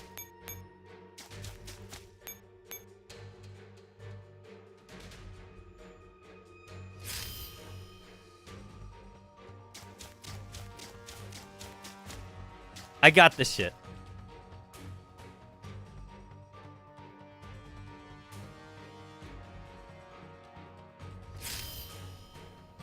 I know what I'm doing. I know what I'm doing. Easy peasy. Easy peasy.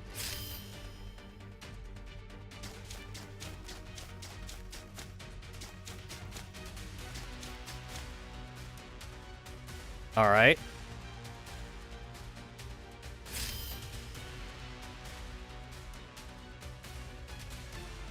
So she'll move 4 next turn.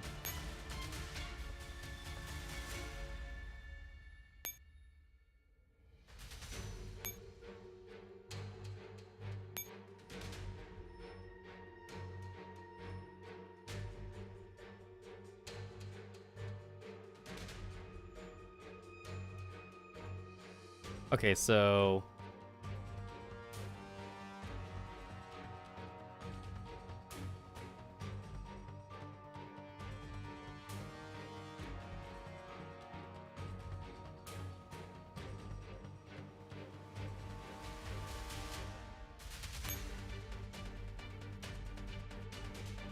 I use this one.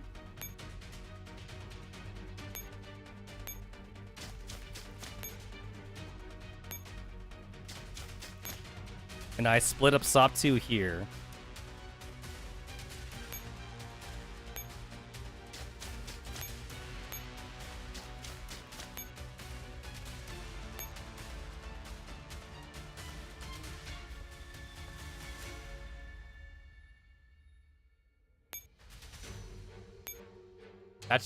That should do it.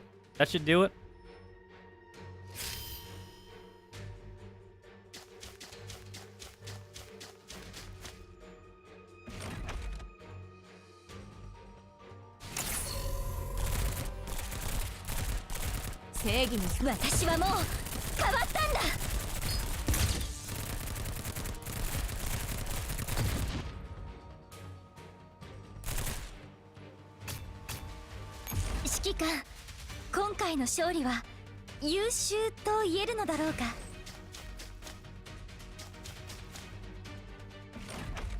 Alright, bye SOP 2. Bye. No, SOP 2!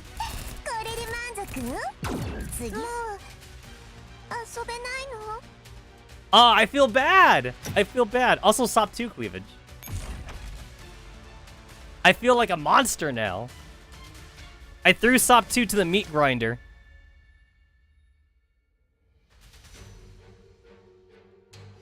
Alright, she's got the Super Saiyan aura.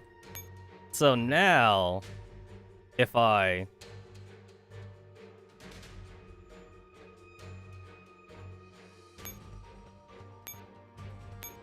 I'm just use this on her. Oh. Alright, cool. That's the answer.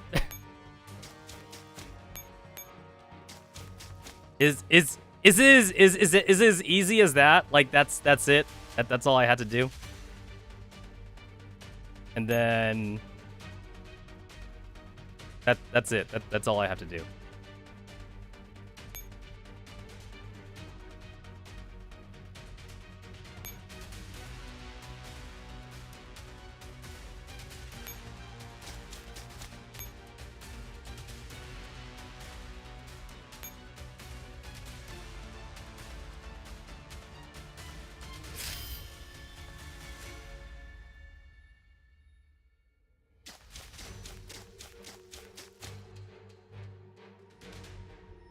Oh, wait, that's it? All you gotta do is just, like, EMP here in the last turn? That's it? Oh.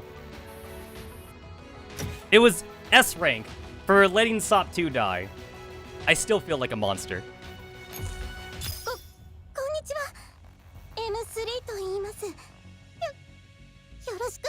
I think it was chapter 10 night. Chapter 9. It was chapter 9 night that, like, M3, like she put on a costume to be M4 or something.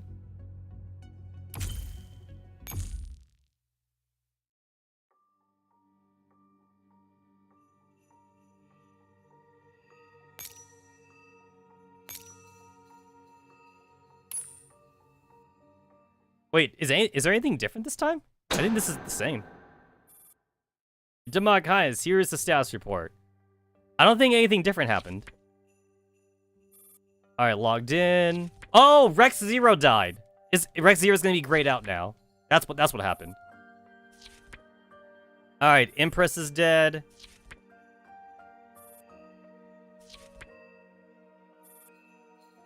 To be assigned. Lovers to be assigned. Chariot disabled. To be assigned. Yeah, there it is. The Hermit deceased.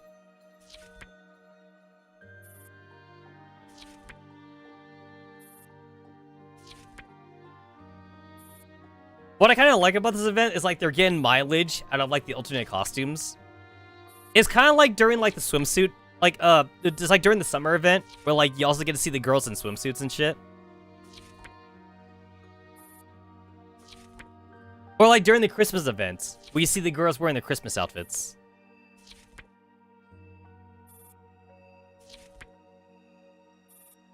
The world display. Disabled. The world. Alright.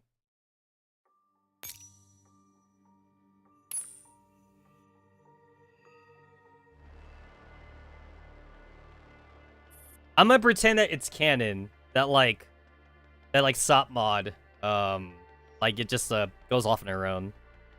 Hey, wait. Okay, wait, I'm gonna read that, but I want to try something. There's something I want to try.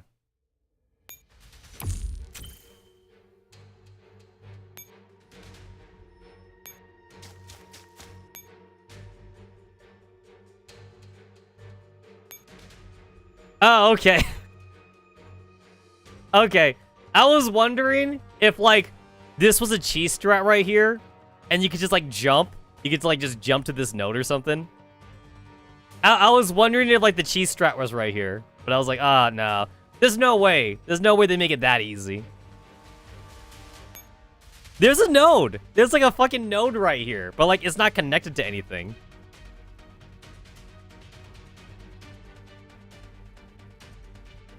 Yeah, it's not connected to anything. Alright. I also want to try something. Okay, I want to try something.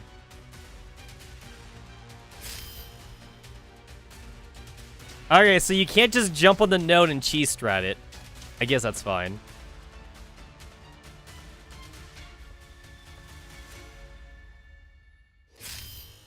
But can you just, like, just use everything?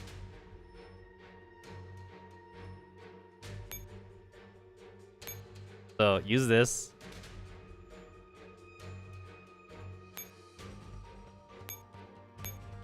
Use this. Use this.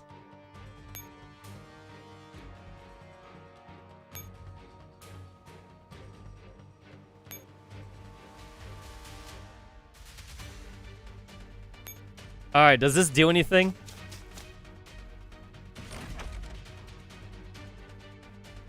EMP plus, like, using the tarot card buffs. Does that do anything? No, I don't think it does anything. She seems to have infinite HP. She seems to have infinite HP. I don't think that did anything. I just wanted to see if there was, like, some special, like, cheese strat, like, to use here or something. I don't think there's a cheese strat here.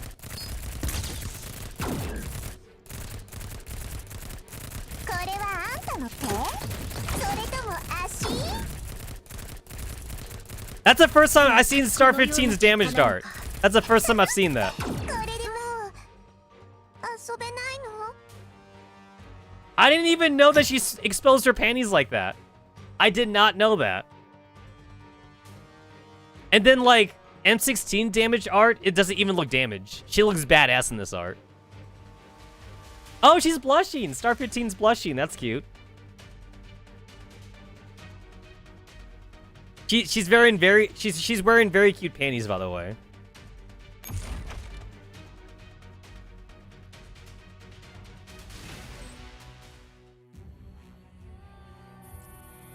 Yeah, like they don't even look damaged. It's like I could see that like her gun's damaged, but like she don't look damaged.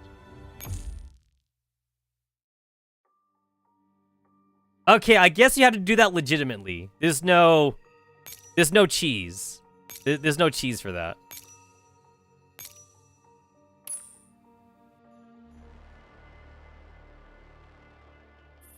My death will not change anything. Sooner or later, she will head to the destined place and meet the one who has long waited her arrival. Then rest in peace with that delusion of yours. The dark figure lights up in a blaze, illuminating everyone's faces.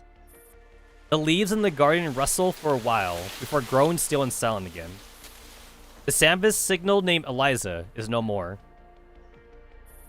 Let's go. M4 should be in there. M16 turns around and finds 3 dolls gawking at her with strange expressions. What's wrong? I knew we might see you here, but now that you're standing right here in the flesh. Wow! Oh, I like that her picture is like zoomed in. It's not far away. They made it bigger to like simulate the illusion that like she's running. And we got the speed lines. There's speed lines too. She's running towards M16. Unable to suppress her feelings anymore, Sop2 leaps into M16's arms. 16, I missed you so much. What are you doing? This is hardly necessary. Star 15 walks up to them, but makes no attempt to peel Sop2 off M16. Welcome back, 16. You have to excuse us. We've all missed you so badly ever since you sacrificed yourself during that mission. Sacrifice myself? M16 frowns at the incurity of Ro's words. What do you mean? You know, back at the Podesky submarine base. The Starfish system gave out so much energy when it activated that the underground levels completely collapsed. We only had time to get M4 out. To save M4, you stayed down there. Why are you giving me that look? Don't you remember? After I sacrificed myself, what happened? We withdrew from Podesky, and what M4 saw within the Starfish system became our bargaining chip. But then in Frankfurt, we failed. I'm so sorry, 16. We couldn't protect M4 or the commander. M16's Nord Cloud rapidly processes the events that they recounted. She is absolutely certain that she has not experienced them. After some thought, she draws on the only conclusion she can. I'm not your M16. What are you talking about? And you're not my AR team. Wait, I'm confused. I think I'm starting to understand. Simply put, we're from different world lines. In your world, M4 returned from Starfish, while I died in the submarine base. In my world, M4 and I entered the Starfish system together. I'm still searching for her. So you're not 16, but you're also her. Sop2, don't work your neurocloud too hard. In any case, we are still the AR team, and we've come for the same reason. To find M4. And save the commander. I wasn't entirely sure before, but now it's clear. Even if we don't share the same past, we won't have any problems working together. So basically, I could treat this 16 as 16, right? Yes, I'm M16. There's no changing that fact. That's wonderful! Then we've already completed half our mission. All that's left is M4. The Lanad Cassage prophecy would have completely come true. Lanad Cassage. The familiar bell tolls echo through the woods. The AR team looked up and take in the gathering dark clouds. Be careful, something's coming. A rumbling tremor rocks the garden. A trapdoor suddenly opens up on the ground in the center of the garden. A staircase spirals upwards along an axis. A familiar song drifts up from the opening in the ground. Oh my god, this again? Through me, you pass into the city of woe. Through me, you pass into eternal pain. Through me, the people lost for an A. In the Garden of Darkness, the trees all start chanting in unison. Accompanied by Sorana's bell tolls, their solemn hymn reaches the heavens. Huh? Isn't that... Fall back. The AR team adjusts their formation with great coordination to prepare for the upcoming fight. Voice of an unfamiliar girl. Justice, the founder of my fabric moved. To rear me was a task of power divine. Supremist wisdom and primeval love. Paradius is a jukebox. A young girl chants the verse as she ascends the staircase from the dark underground with a smile. The magnificent ensemble gradually fades into silence, as if in anticipation of something. Who are you? I am Lady Lunasia's faithful servant. I watch over this garden for her. You may call me Martini Henry, though you don't have to remember this name, as you don't have much time left anyway. Lunasia, what are you after? I've only come to congratulate you on your victory and survival. Now, I kindly ask you to sacrifice your lives for Lady Lunasia's rebirth. She's M4, not Lunasia. M4 is but a fragment of Lady Lunasia. She will eventually become the complete Lady Lunasia. A spray of bullets viciously pierced through the guards in front of Martini Henry. No point in arguing with her. Sop 2, I'll cover you. Go. Sop 2 slips through the enemy line with ease and charges straight towards Martini Henry. Following close behind, M16 takes out every single target that tries to intercept Sop 2. Off to the side, Ro and Star 15 have quietly flanked the enemies to fill their teammates' blind spot. Cheh, you think you're the only ones who can call in backup? Where's everybody? Get in there. On it. Cards who have been trying to keep a low profile are forced to show themselves. They appear in front of Martini Henry to block the AR team from advancing any further. An enraged Sop 2 can tear through anything in her way, let alone a few fragile cards. You're next! Such useless trash. However, even in the face of such ferocious threat, Martini Henry makes no effort to dodge the incoming attack. She simply stands in place with a smile. But that doesn't matter. Have you ever considered M4's feelings? Of course, we came for her. You're wrong. You're all selfish wretches. You would not make sacrifices for her. You only wish to destroy everything she desires. M4 has no desire for such things. Martini Henry is already within Sop 2's effective range. You think so? Shouldn't we be asking her? Lady Lunasia, do you agree? M4?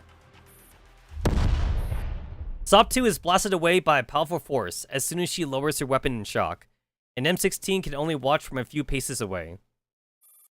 By the time Sop 2 regains her footing, M16's eyes are gripped by the doll standing next to Martini Henry.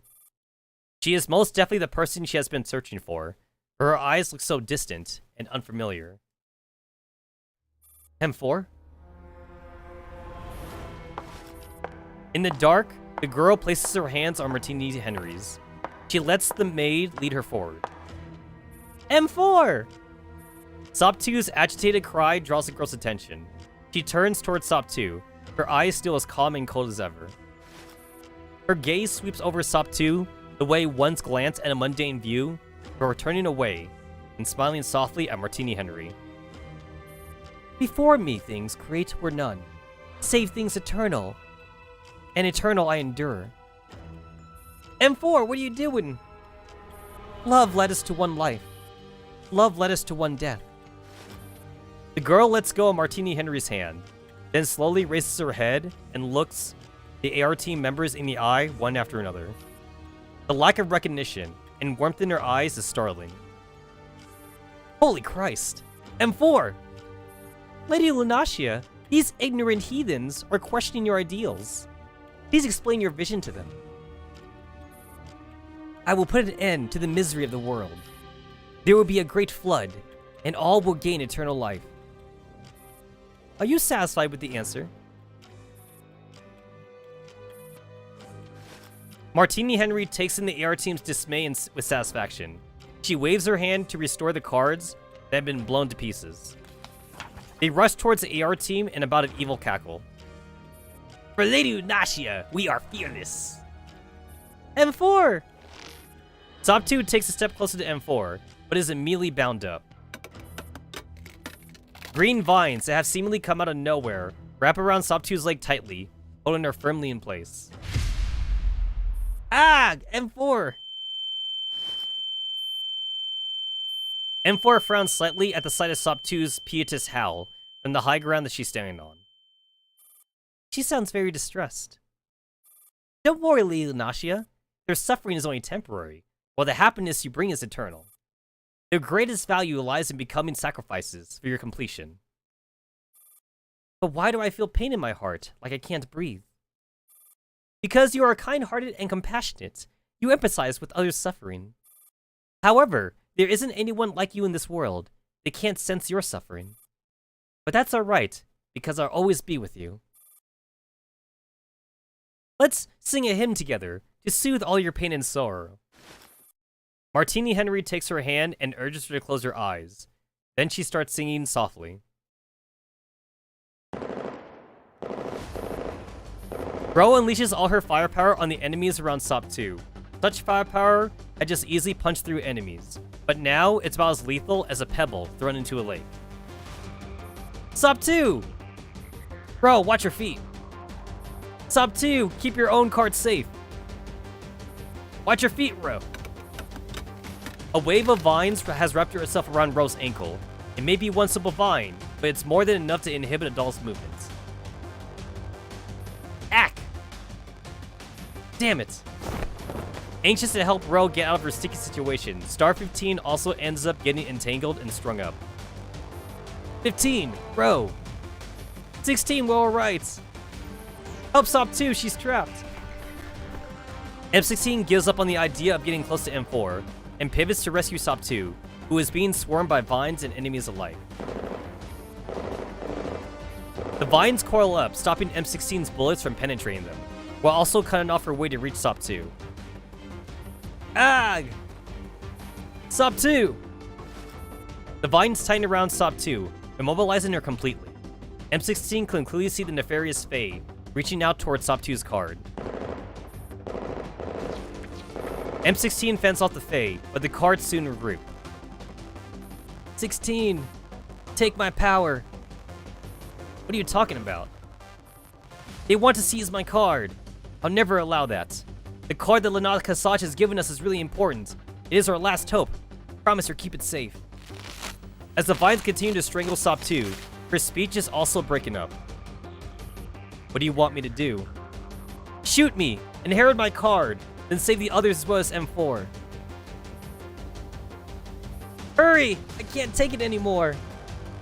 No! Sop2's the first one that dies! M16 raises her weapon, but she can't feel her fingers or the trigger. Through the increasingly dense vibes, Sop2 looks straight at M16's muzzle and flashes her a brilliant smile. Tell M4 I love her. I love the AR team. I love the commander. I love everything about Griffin. So, I have absolutely no regrets. Sop2. Shoot! Sop2! No! It's like I just had to put down the dog. This was a Lassie moment. This was a Lassie moment. We had to put her down. Something flies into M16's hand. Through a bout of dizziness, she sees Ro and Star 15 running towards her.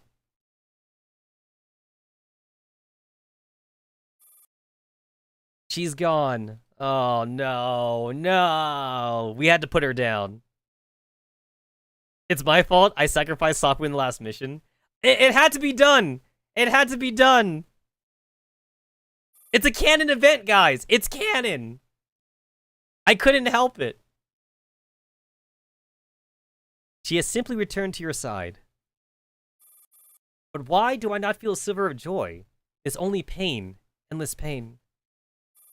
She is feeling sad for your sake. Only after returning to you does she understand your sorrow. Which is why you should pick up the pace and retrieve the other 3. Then your pain will cease completely. I see.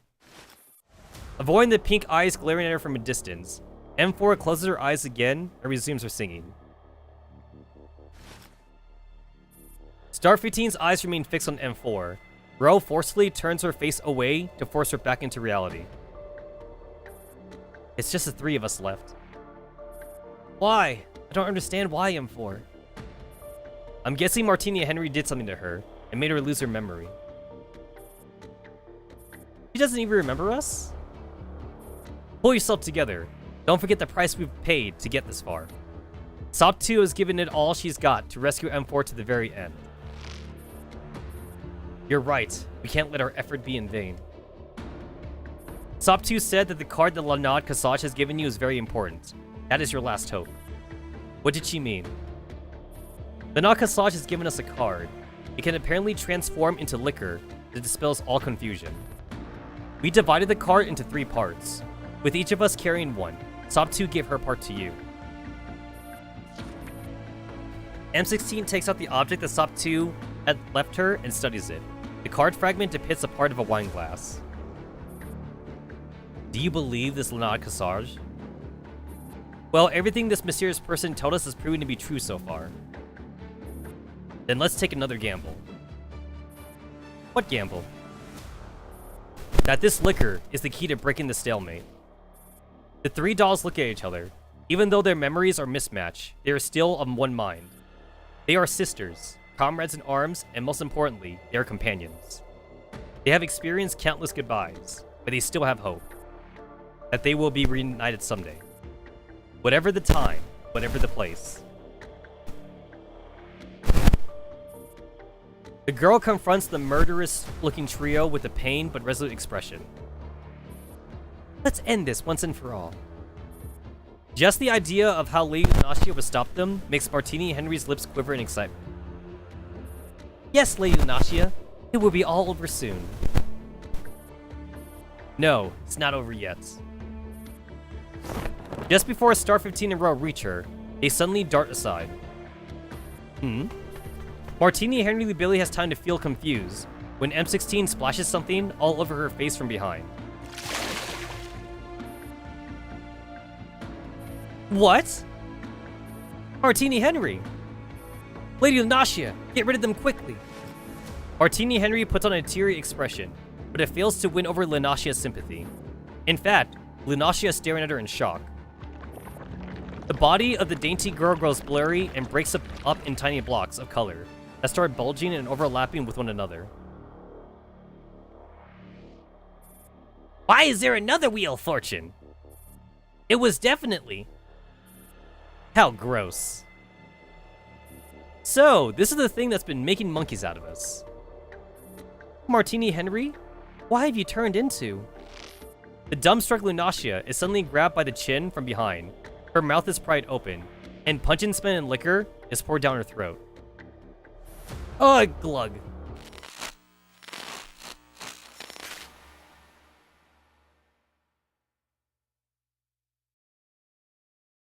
M4? The word starts spinning, and images both familiar and unfamiliar flutter neurocloud. Oh! Her card's different! Yeah, her card's a bit different now. Come back, M4. M4? Oh! M4! Now she's wearing the costume too! She went from Lunacia to M4 now. I'm M4A1. Phew, thank goodness. Star 15 takes M4's hand to pull her up, but the hand feels as cold as ice. M4. I got SOP 2 killed.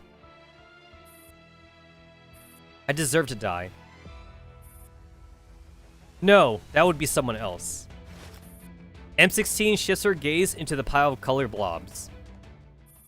What the hell are you? I am all-knowing, all-powerful Lapis Demon. You're clearly not a real creature. You're neither human nor doll. What exactly are you? I told you, I am all-knowing, all-powerful Lapis Demon. I am humankind's greatest creation, as well as the highest authority for all dolls. You may address me as your demonic highness if you must. The only one exempt from this is the esteemed Lady Lunacia. I am not Lunacia.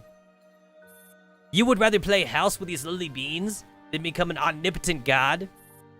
However, Lady Lunacia, if you choose to remain M4A1, it will only end in terrible tragedy.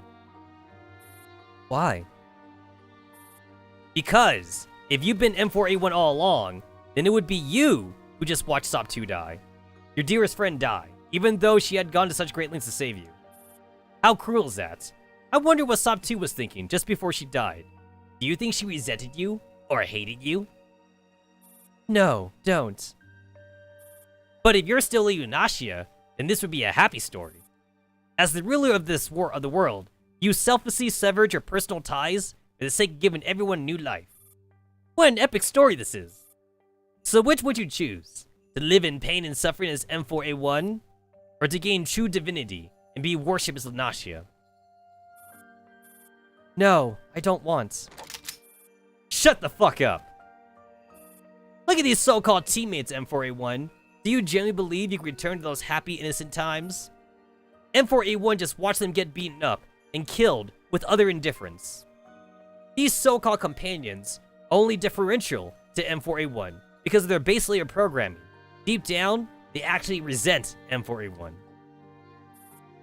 That's not true. I don't believe you. Don't be deceived, M4. Look at me.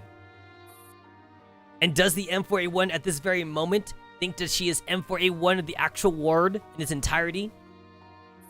The actual world in its entirety? I told you, this is just a game. Terror Paradise, Inferno, it's all just an illusion. I can present it in a different way if you like. In games, all stories are pre-written. All programs have rules by which they operate. All characters are subjected to their own destiny. This is the source of M4A1's suffering. Who am I? And what am I? You are Lady Lunacia, but you've forgotten your purpose. You have simply been living a tragedy in 2064 as M4A1. You are obsessed with this tragic story and believe that the characters are real. That's where your pain stems from. Only by reassuring your identity as Lunacia will you be able to find your true sense of self as a human and find the path to true rebirth. Then you can reboot this game and rewrite everyone's destiny and ending. Rewrite everyone's destiny and ending? Like SOP 2's? Of course! A bullet hits Lapis Demon squarely in the mouth. Tch, you're interrupting me again? Stop spewing nonsense. Oh, if you think it's nonsense, then so be it. Your opinion does not matter anyway. Why you? 15, let her finish. Why? They've been misleading M4 the whole time. Because there is something strange about this place. Do you remember how we got here? You were saying that I could rewrite SOP 2's ending. I hate being interrupted. Let me explain it all in one go. Yes, Lady Lunacia. As long as you become Lady Lunacia and find the key, you will be able to rewrite everyone's fate. You can get SOP 2 to stay with you forever, with just a snap of your fingers, let alone resurrect her. As for why and how you got here, I can only reiterate this. I am the all-knowing, all-powerful Lapis Demon. I am humankind's greatest creation, as well as the highest authority of all dolls. Countless humans have spent their entire life in search of my existence, in search of a way to commune with me. That is how you got here. I am a servant of God, guarding this passage. No, this is an imposter. Who's whispering in my ear? Not your ear, your heart. I'm talking to you in your heart. You cannot see me or touch me because we are one and the same. This is an imposter. Guys, Lapis Demon is being kind of sus right now. Lapis Demon is being sus.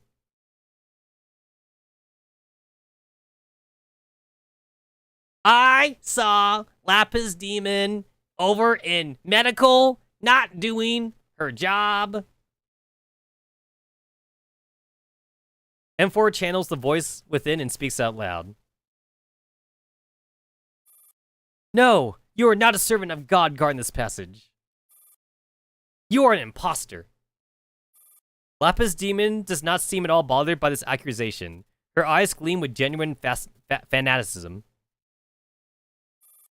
You are finally awakening, Lady Lunacia. Tears stream down M4A1's cheeks. She squeezes her eyes shut in pain, then opens them again in defiance and looks towards her 3 teammates.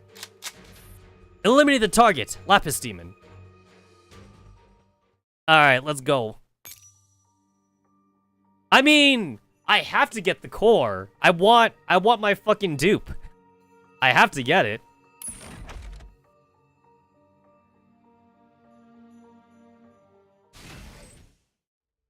Alright, I want to see the difference, though. I do want to see the difference.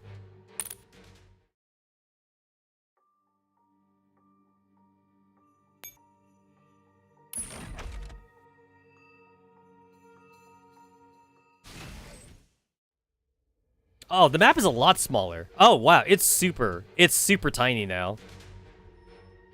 It's hella tiny.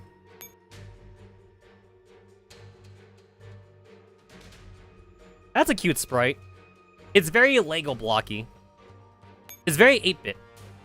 Very, very, very 8-bit.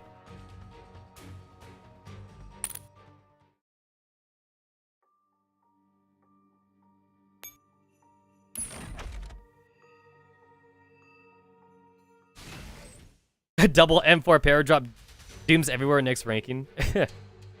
Alright, let's see. Oh yeah, the map is so much bigger. Alright, there's a teleport thing over there. Alright. Okay. Alright, alright. EMP generator. Okay.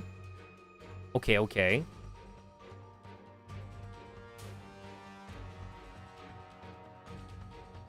Mobile armor or hop.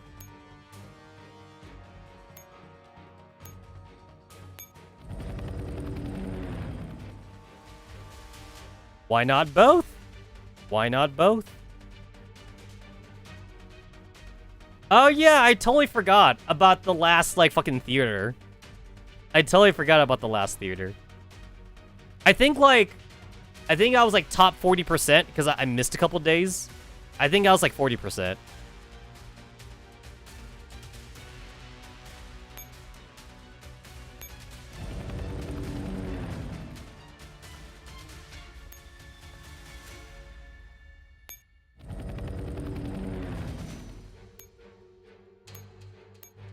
Once again, I am too lazy to, like, switch out, like, my teams and shit. So,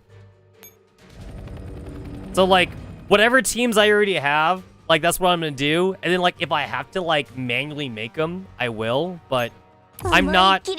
I don't want to change bullshit. I don't want to change anything because I'm lazy. Lapis Demon is equipped with a shield that affects the echelon she fights with EMP. The shield will disappear after taking 4 EMP attacks. Ah! So that's what it is. So that's what the EMP thingamabob is. Got it. Got it. Okay. I got it. I got it.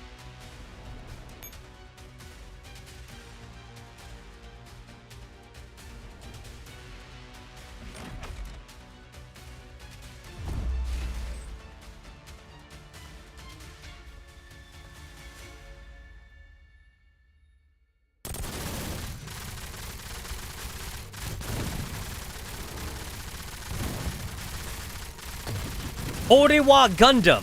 Orewa Gundam.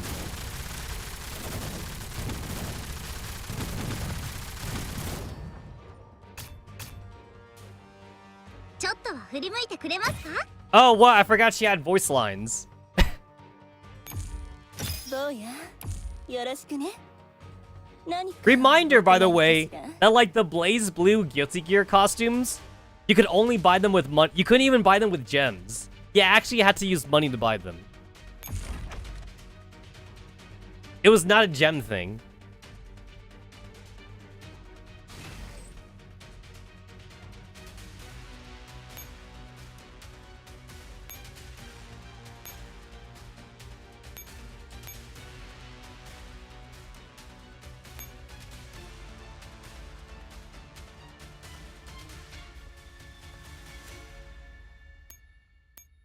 Oh, I could do both? I mean, like, I'm not gonna do both, but... Yeah.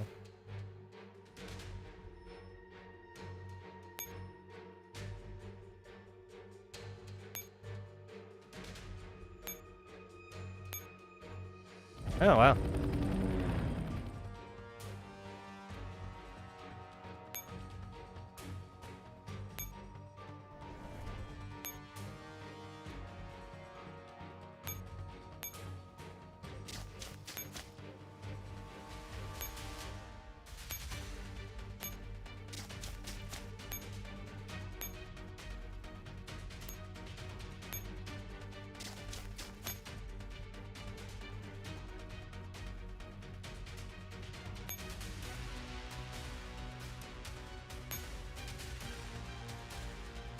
All right, now we're done with Hawks, and then I can only do one more team. One more team.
No dummy links for my Gundam or tanks? I want to have 5 of these things. I want a whole squad.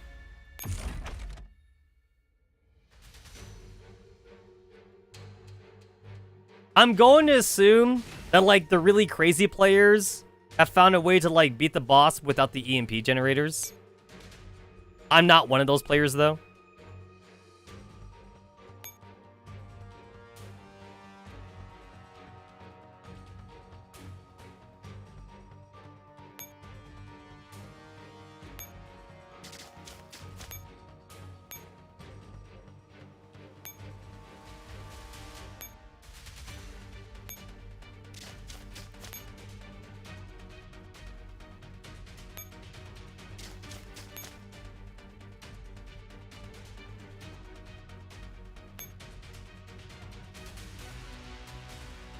I don't plan on, like, trying to get S rank or anything. So, like, if I had to sacrifice somebody to, like, activate, like, an EMP generator, like, that's what I'll do.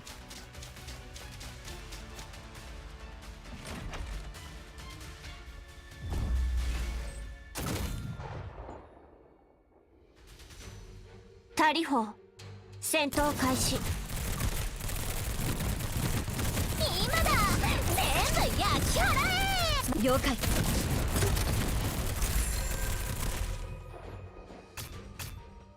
やったー。だから私はすごいって言ったでしょ。指揮官様。MP40? 精一杯頑張ります。 I used to use MP40 back in the day.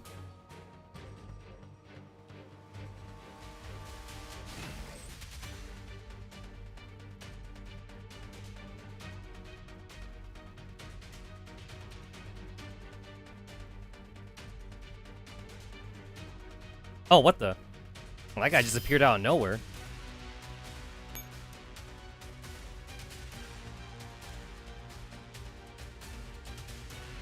Oh, you're on alert. So, like, you're just gonna keep on moving. Okay. You're just gonna keep on moving. These guys are on patrol. Okay. I see a teleporter thingamabob over there. I don't know what that's all about. Let's see. There's an EMP over there. Ah! It goes all the way in the corner. Ah, okay, okay. All the way in the corner.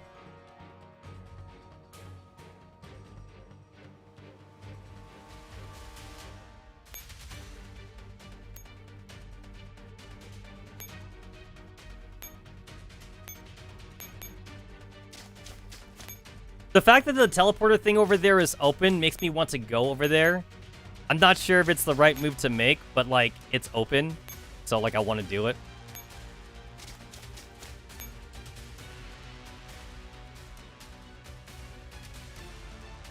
And then it's also going to take me a lot of action points just to even get to that EMP grenade.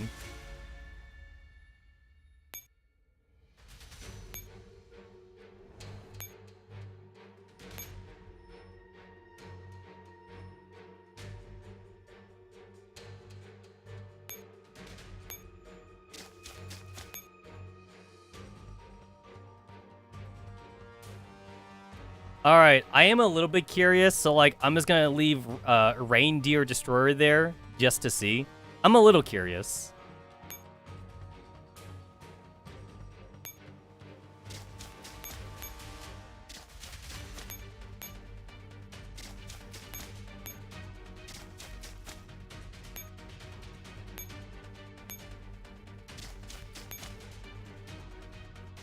And then, like, it's just like a straight shot, like, to go all the way up to the EMP grenade, I guess.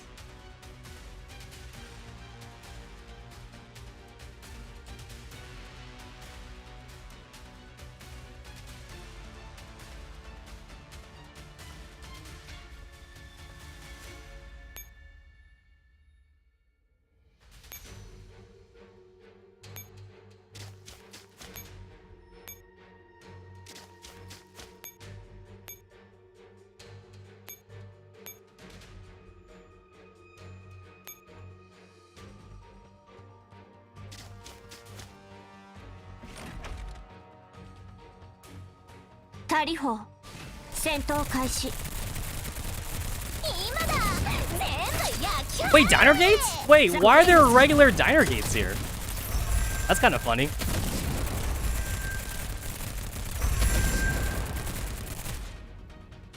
Like, those weren't even, like, the stronger tarantulas. They were just regular asshole diner gates.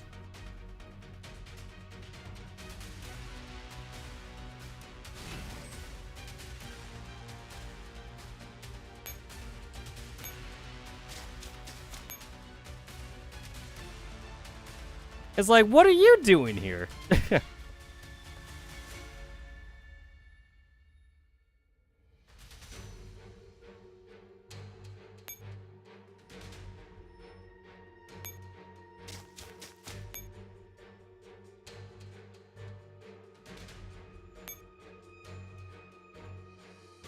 All right, I'm probably sacrificing Ranger Destroyer right now, but I want to see. I want to see the fight.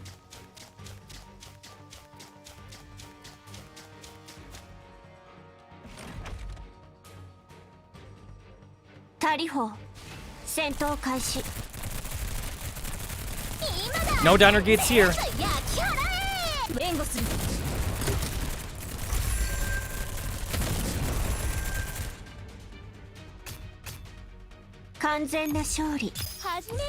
Remember, guys, 416's all you need.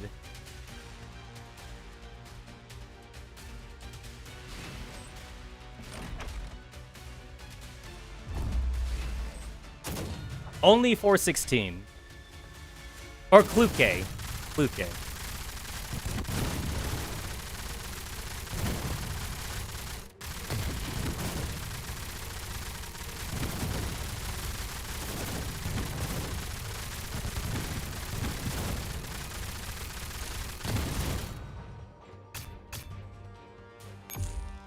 振り向いてくれますか？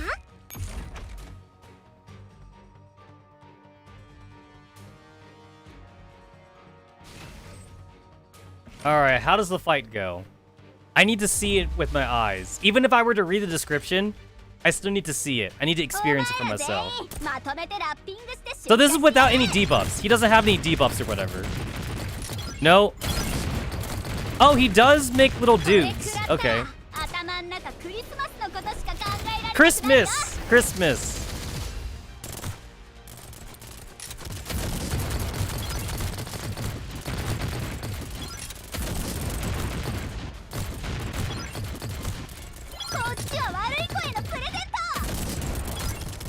So he is taking damage. He is taking damage, but not a lot. Not a lot of damage. But he is taking damage. Okay. Alright, restart.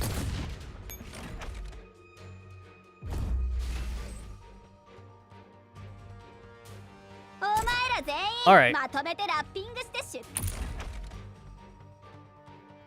I had to see it. I had to see it.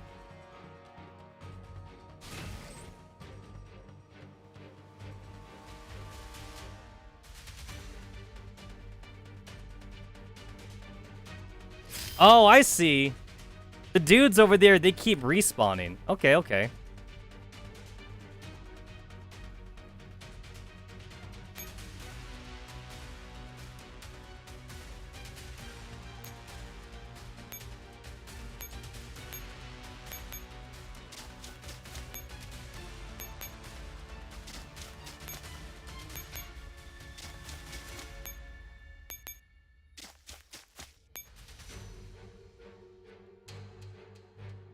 Supply the target EMP generator with power. You can only power one generator at a time. Ah, okay.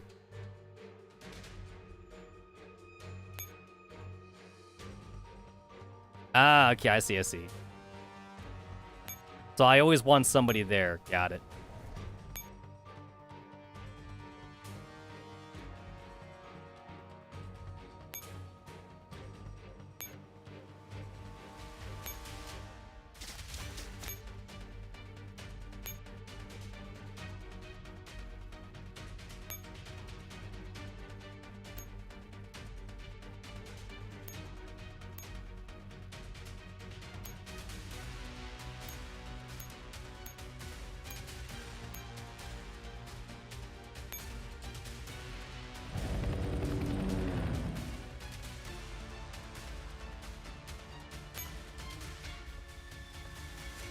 Let's see, where's the...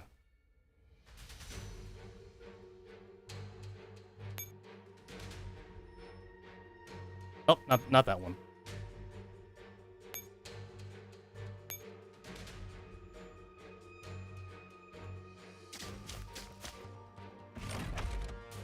I should have put a parachute failure on these guys. Whatever. Too lazy. Didn't want to have to remake the team. 了解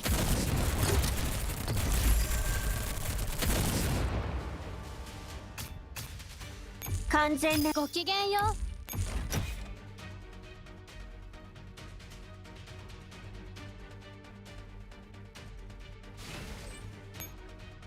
Kill the doggo. Must kill dog.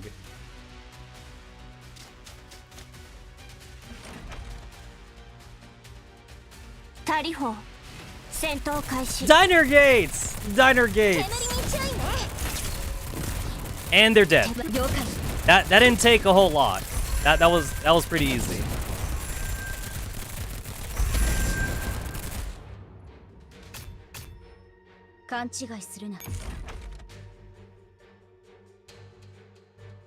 If I had a 3D printer, I definitely want to print out like a diner gate. With like a tiny motor in it and shit. I've seen people make that online. There's a file. The files are online for that.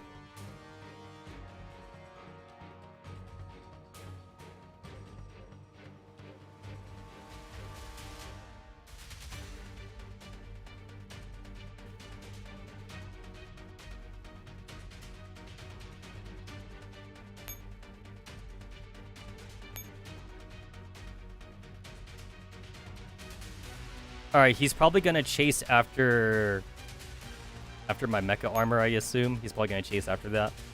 So like I'm basically just gonna like just keep him around here.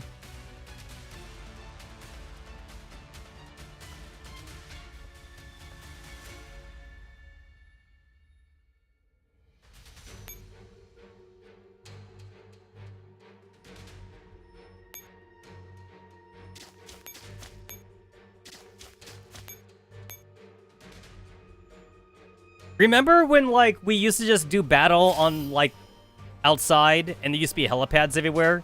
It feels like a lot of stages we do now, like, there's no helipads other than, like, your starting location. The helipads just don't exist anymore. So, like, if you need to, like, refill, like, on ammunition, you either have to, like, walk your ass all the way back, or you'd have to, like, cheese it, like, using, You'd have to cheese it like using a Samus Ferris chip or some shit.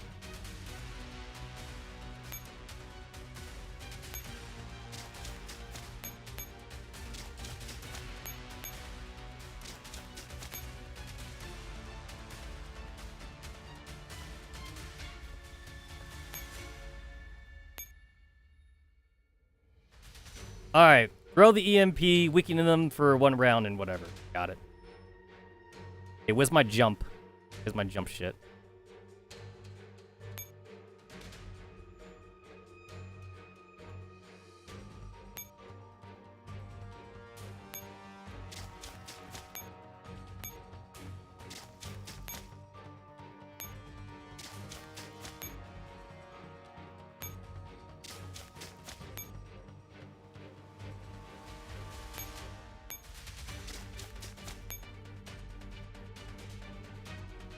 You're just gonna go up and down? Alright.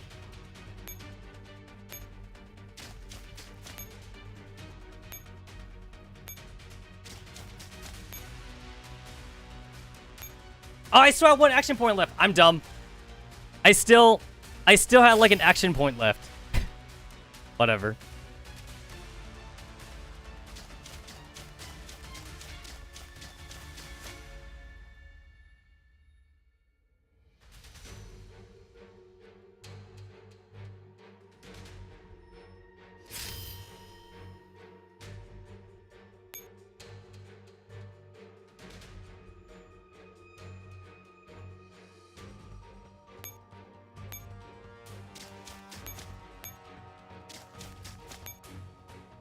Activating the pair, weakening all nodes within a 2-node distance and mobilize for one turn.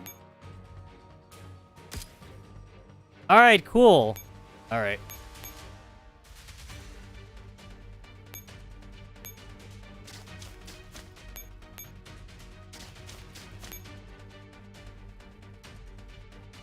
One, two, 1, 2. Oh, I get it. So, like, this is right here. So, like, if I bring him back to the center, he's within, like, the range of, like, the EMP generators, and then you would use it, like, in junction. Ah, I get it. I get it. And then, like, you would use a substation to, like, depower him, like, 1 at a time.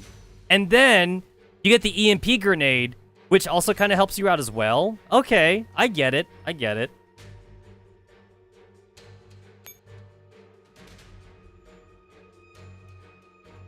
Makes sense. Makes sense. So that's how you're supposed to utilize this stuff. I mean, like, I'm kind of like in a weird position now because like I just figured it out, but that's okay. That's all right.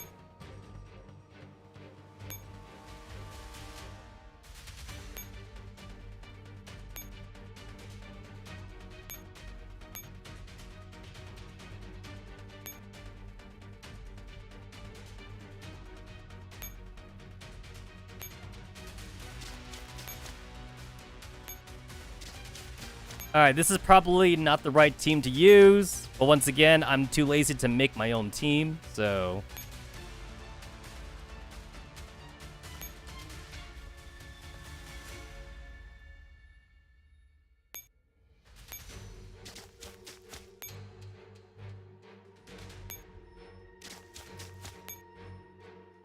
I'll see what this does for me. Oh, I can only use this on Team 416 because they started the map. Okay. I can't give this to someone else. Alright, whatever.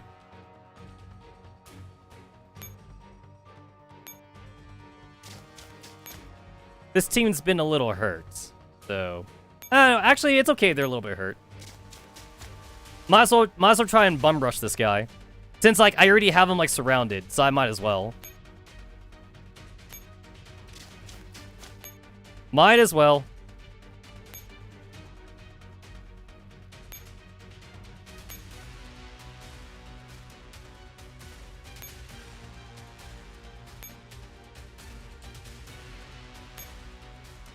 There we go. I've applied every debuff I have, and I've applied every like buff I had. So now just wail on this guy, I guess.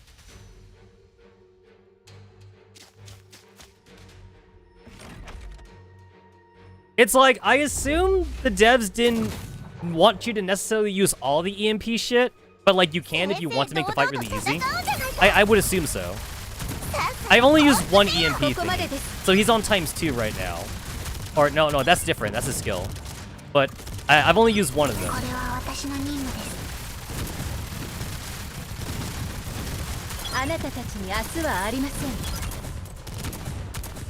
I'm doing pretty decent damage. I assume I would do more damage if I got more of the EMPs up.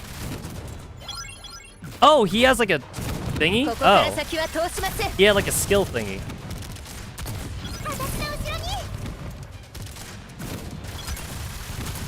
This is a boss fight, so negative would have been better here, but whatever.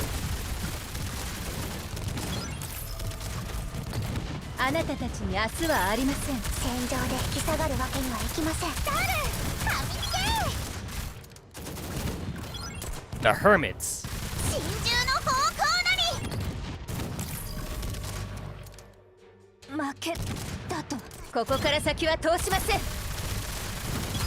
I mean, I got him down to half HP with like a subpar team. I'll take it, honestly.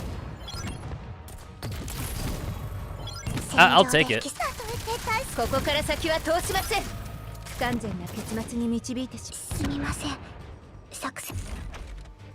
Also, it's a boss fight, so like I can like slowly whittle him down.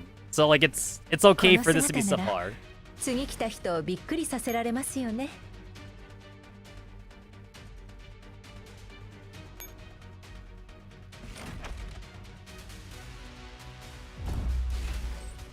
Mecha fight.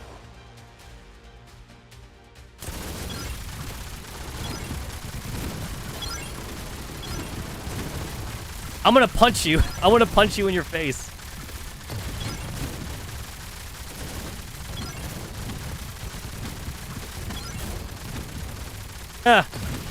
This one's not so good. This one not so hot.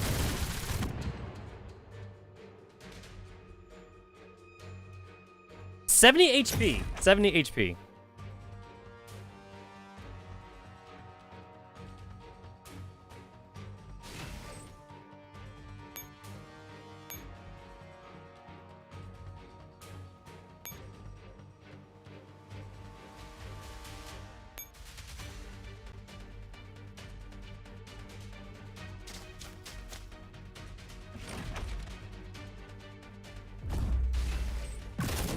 I used up my EMP bomb also, and all my debuffs, so now I have to use the EMPs.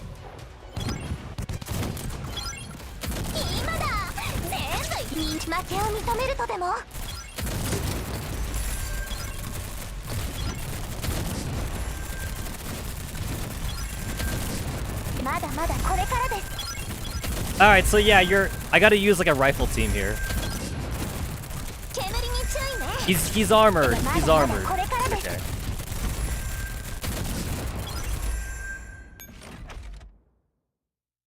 So the machine gun team was the best team. Only because I just didn't want to have to make a... Only because I didn't want to have to make like a separate team.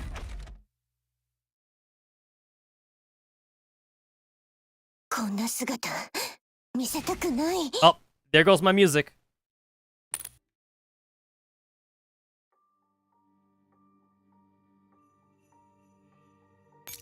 let's go ahead and restart this so I can get the music back again.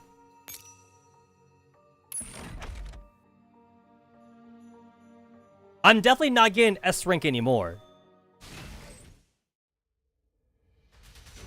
There's the music. There's my music.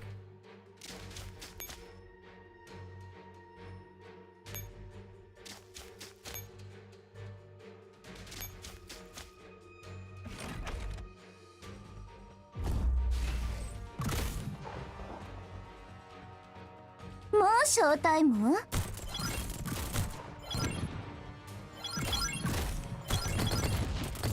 これで終わり？まだ全然楽しめてないのに。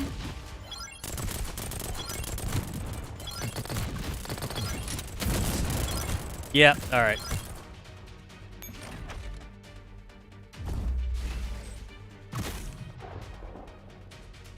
もうショータイム？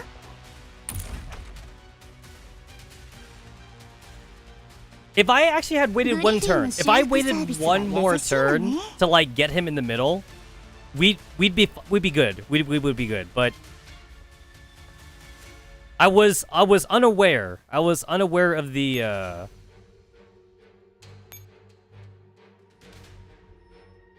was unaware of like how like the map was set up for this.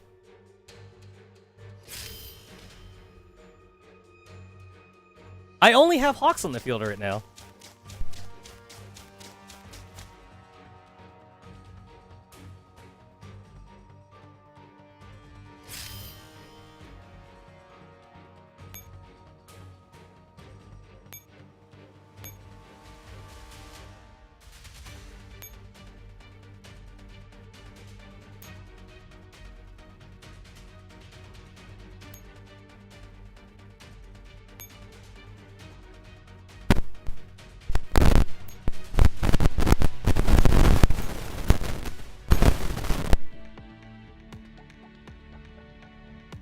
Alright, so like, you want to like drag him like to the center and shit, so...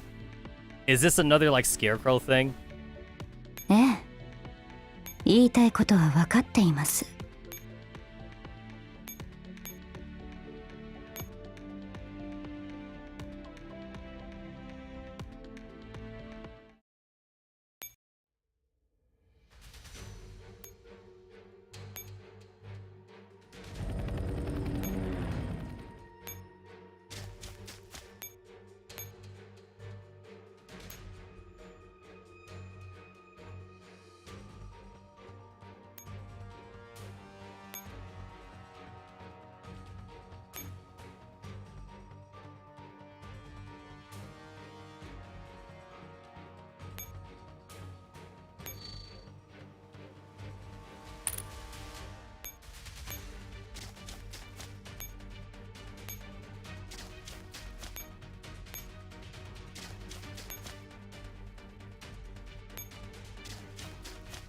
Alright, so you should go up.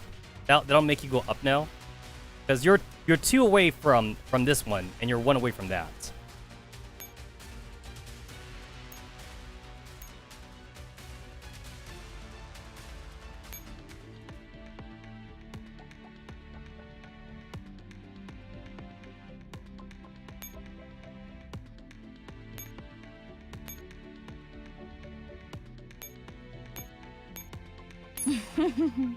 Ama-chan たちが指導してあげるわ。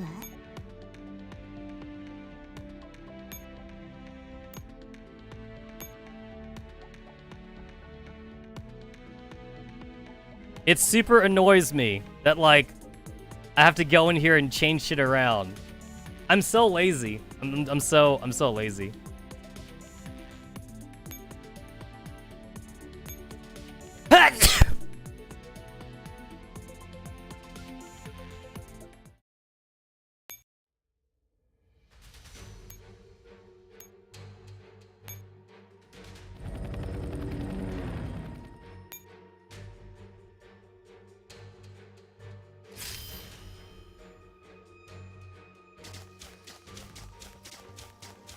Oh yeah, I can't take forever. Right, I can't take forever because like more and more dudes are gonna, like, spawn, like, on the right side.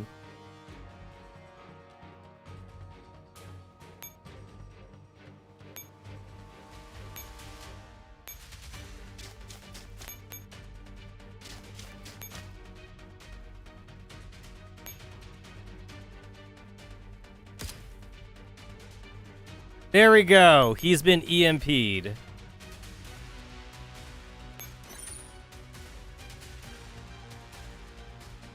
The shield would disappear to taking 4 EMP attacks.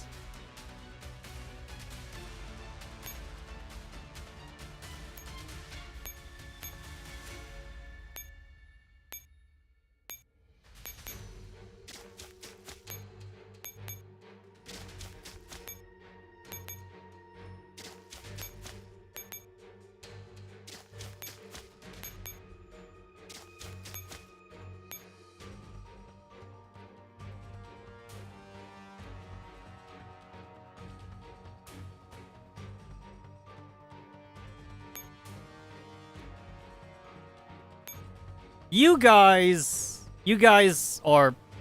Oh wait, they actually won't die this turn. They actually won't die this turn. Everybody's frozen. So like they can actually be there just to be another action point, which I desperately need.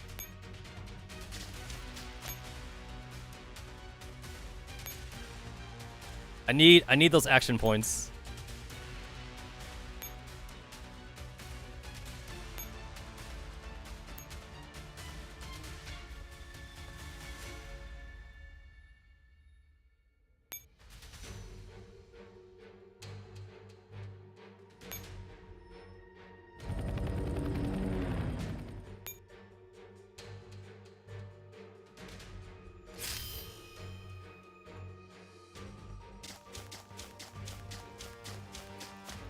Alright, so like I gotta take out the last dude up there, and then we'll be in business.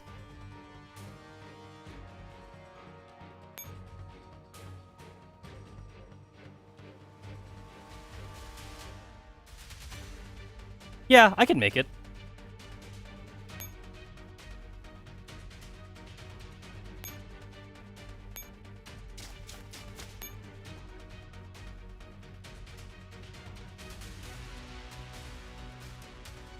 The death stack in the way is kind of annoying.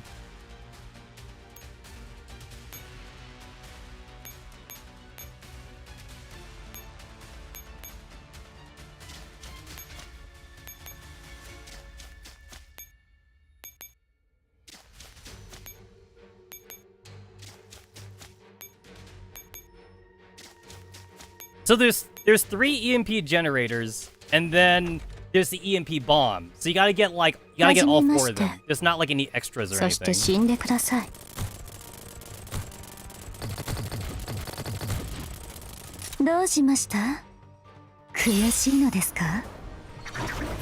I'm still like a little bit kind of miffed that Scarecrow is like the freebie unit you get, even though like canonically you get like you get Architect first. That's kind of weird to me.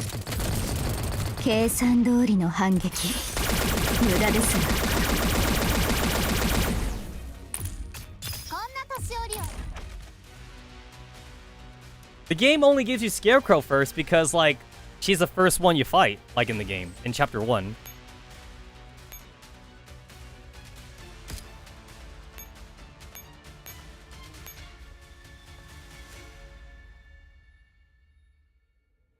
One, two. Oh! Oh! That didn't hit. Oh, that didn't hit him. I assumed. Oh, I didn't count.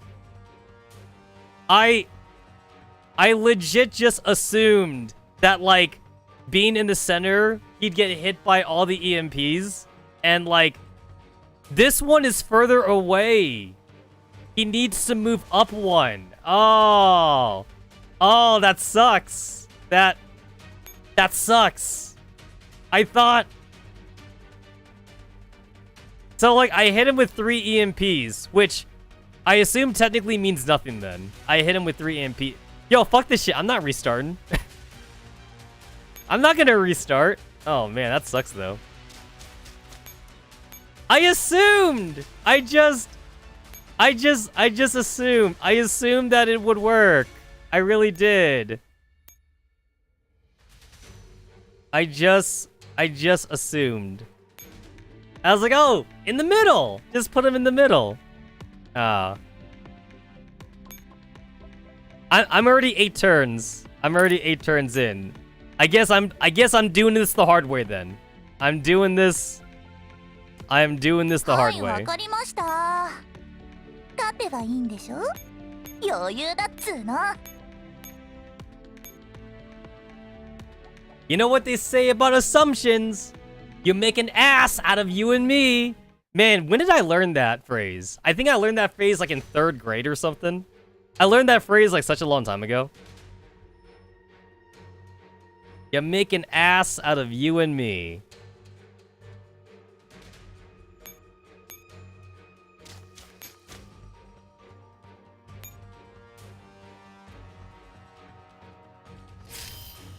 So, at least like the bosses retain their HP. So like he'll go down. He'll die eventually.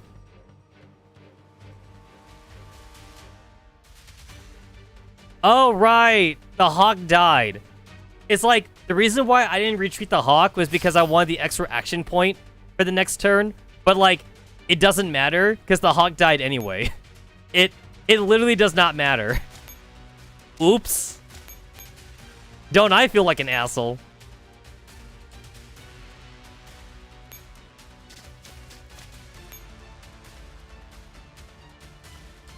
Don't I feel like an asshole?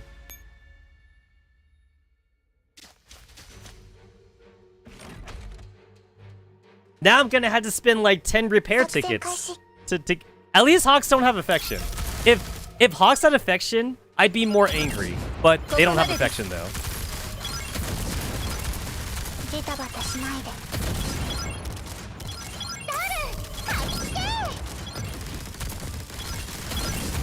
ここから先は通しません。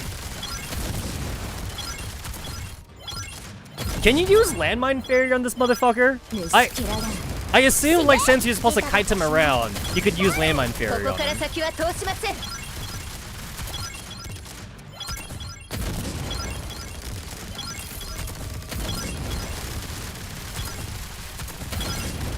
Oh. It turns out the hawks were actually kind of incremental for this. The hawks were actually kind of important. Because, like, I'm wasting too much time, like, fighting his stupid bodyguards. Okay,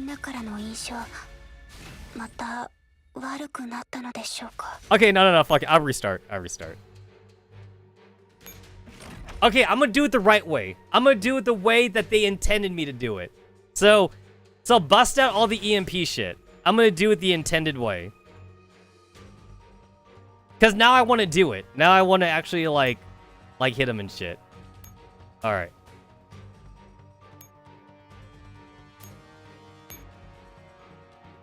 Oh no, 10 quick repairs. I only have like 30,000 of these.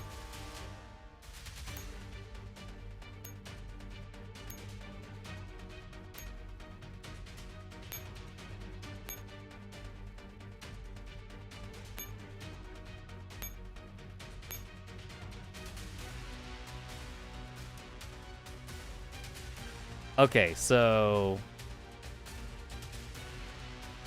somebody has to run up and like grab the EMP grenade. And then like we hit him with the EMP generators and then we kind of kite him around. I'll use Scarecrow to kite him around.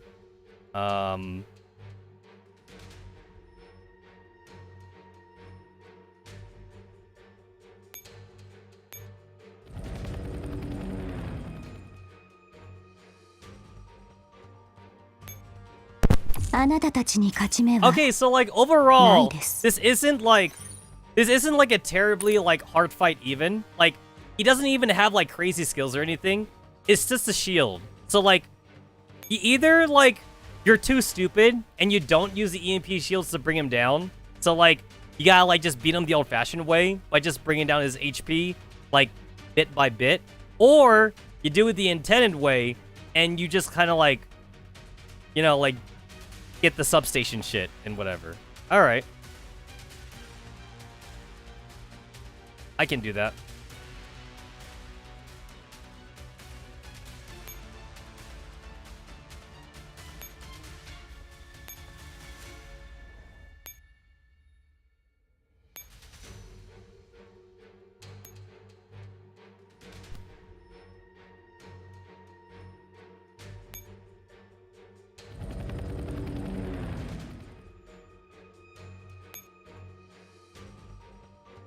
Alright, need to move these guys around.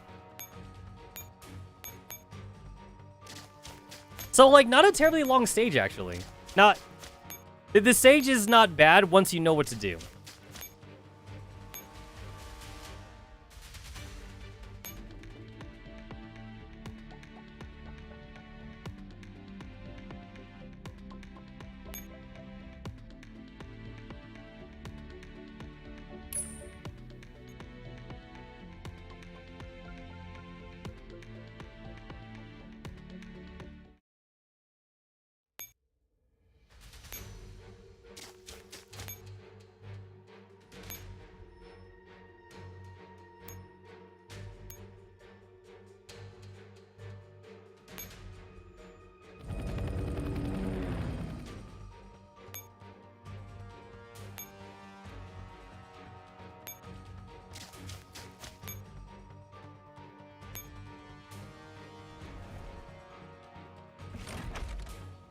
Alright, so I gotta rush somebody over to the EMP station, to the substation, and then, like, I gotta kite them around to all the EMP stations.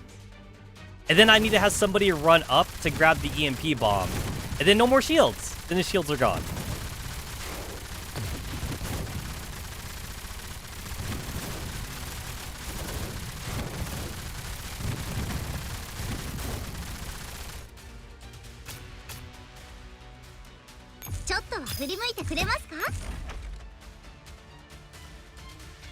Man, remember when you were forced to use, like, the 2-star girls? Because you didn't have anything better?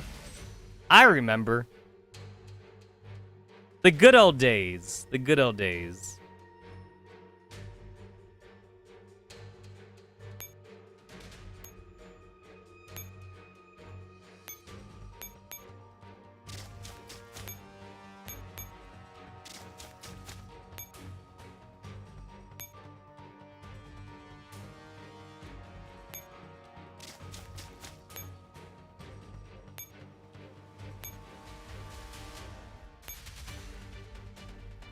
Alright, so he's gonna go this way. He'll be in range of the EMP generator. And then I'll just shock him. And then I should be able to run Scarecrow over to the substation next turn.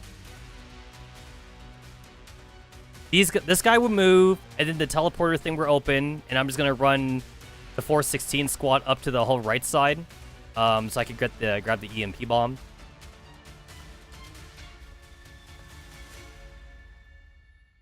Or, wait, where is this guy gonna move? Oh, he's gonna move down. All right. So going up this way is not a good move then.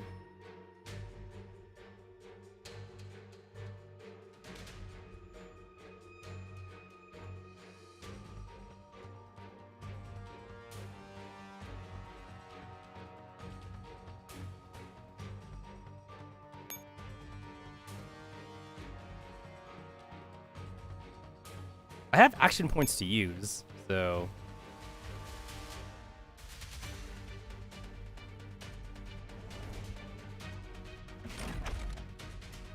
I still wish you could kind of, like, bank action points in this game. Like in Valkyria Chronicles. So it's like, if you don't use, like, 5 action points last turn, then you could have, like, 5 extra the next turn or something. If you don't use all your action points in a turn, then, like, it's just wasted points.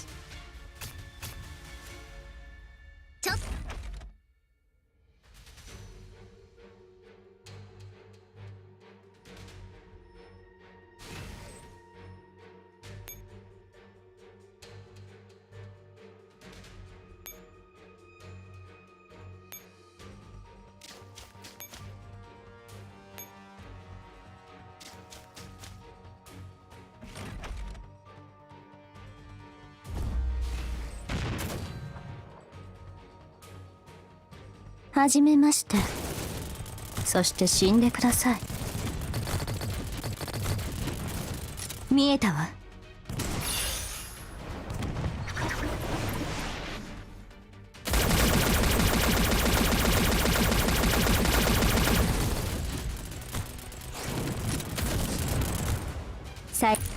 Also seems kind of weird, now that I think about it, like, why the writers use Scarecrow for Eliza to summon for like the death card.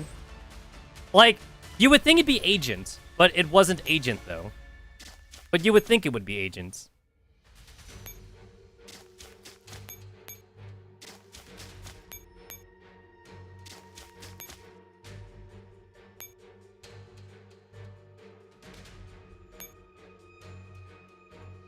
Oh, I could just use the EMP thing now.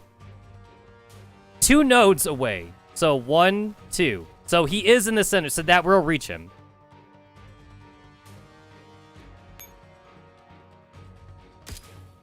Okay, there we go. The first one down. First one is down.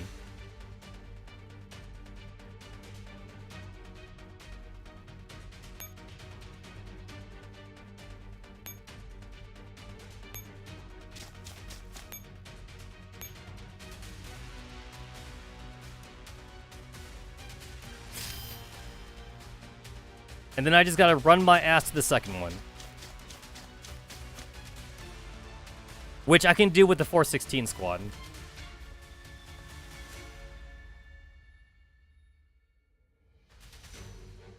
And then I need to kite him up to the third one, which is like just 1 node up. So that's easy to do.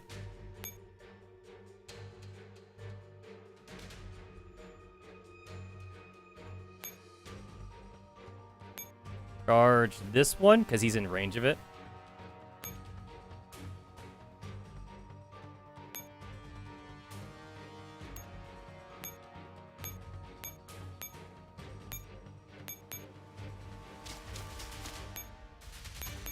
I assume there's a way to cheese these death stacks, but like, I guess I don't need to cheese them, because like they don't really do anything for me other than like a small inconvenience.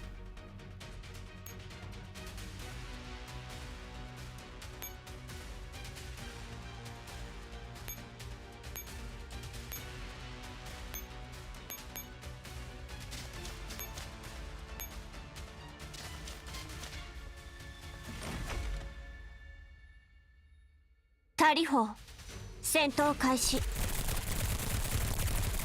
大火事が来るわよ。今だ。行け。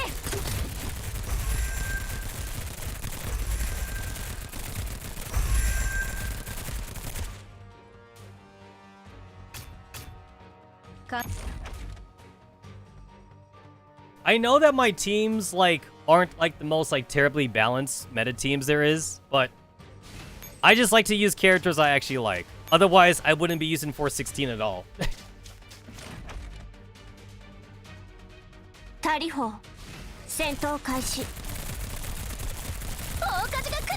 That's also why I'm still using Micro Uzi in here.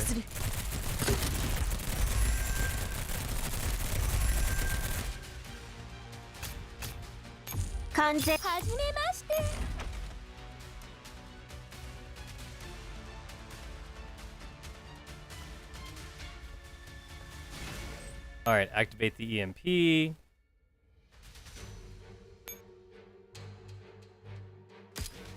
Alright, alright. So, I'm not gonna make the same mistake again now. Let's not make the same mistake.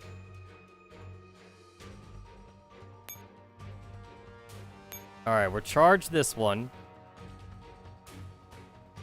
And then I have like 1 turn to like get him to move up.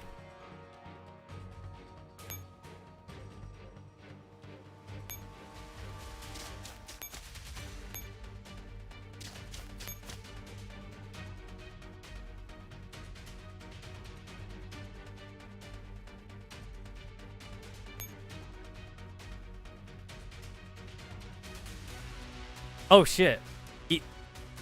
This guy's too close. I gotta move him back.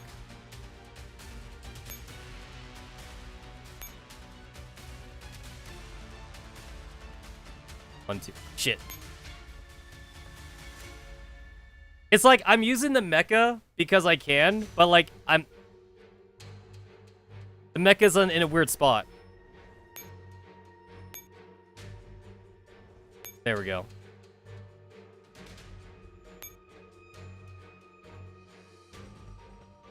I have to make sure the mecha's not too close, otherwise his asshole's gonna like follow him around.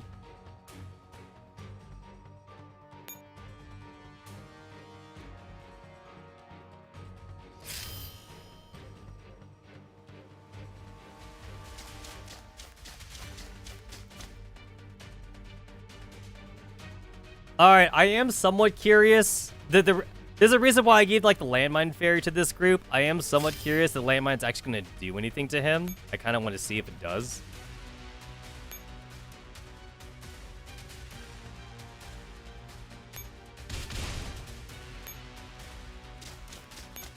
Alright, this time, I won't make the same mistake.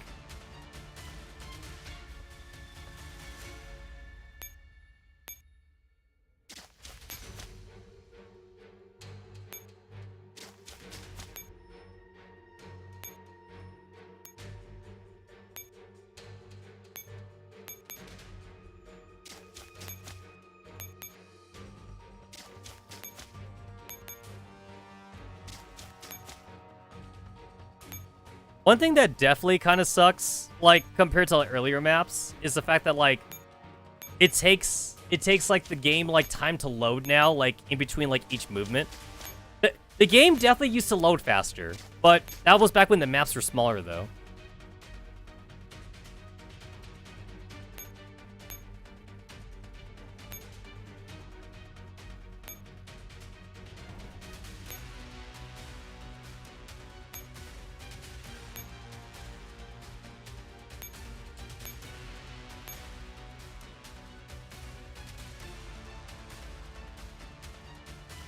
Alright, now I just want to see if you blow yourself up.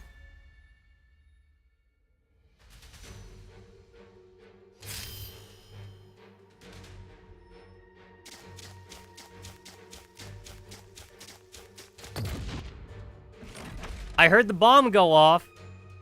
タリフォー戦闘開始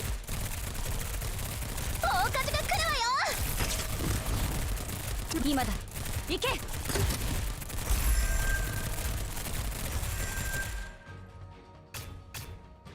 完全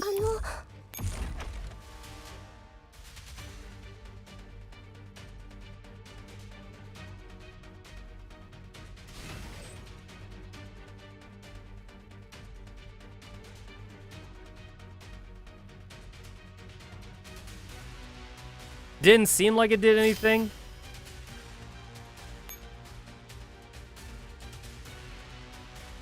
Ineffective against bosses. Okay. So, like, it works on death stack, because death stacks don't count as bosses. That's why, like, there was the whole, like, death stack trick back then during polarized light ranking. But bosses, no, it'd be too cheesy. It'd be way too cheesy to do it on the boss, which does make sense. I still wanted to do it, though. I still wanted to do it just to see.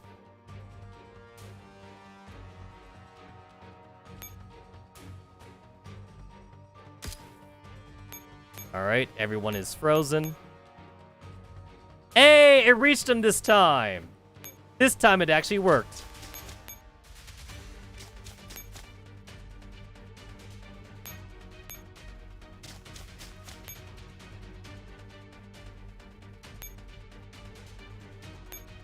Alright, got this.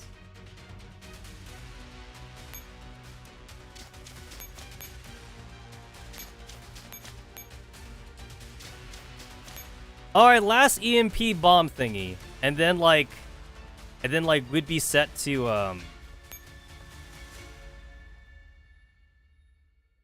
Let me see, this unit, but it captures nodes, leaves the battlefield after one turn. When it encounters an enemy unit, it is destroyed and does damage equal to 30% max HP. This one doesn't say that it doesn't affect bosses, but, like, I'm going to assume that, like, it must be affected by bosses. It has to be affected by bosses.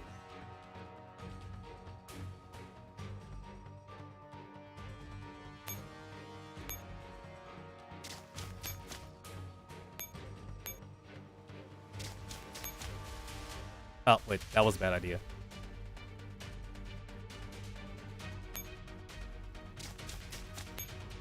Alright, I wasted an action point. Whatever.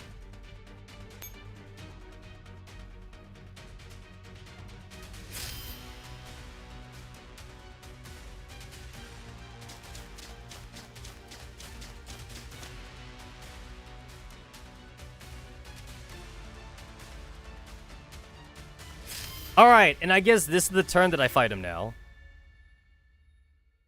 Well, I don't have to. I could just get into position.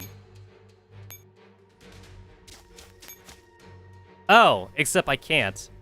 Because I can't move the 416 squad down one. I guess that means we fighting.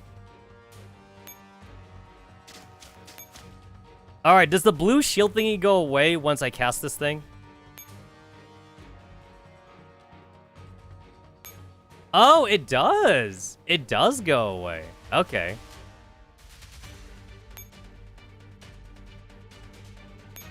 And then I'll do the Ace of Wands thingy on him. Okay. Oh yeah, I could jump. I forgot that I could jump past him. Too late. Too late.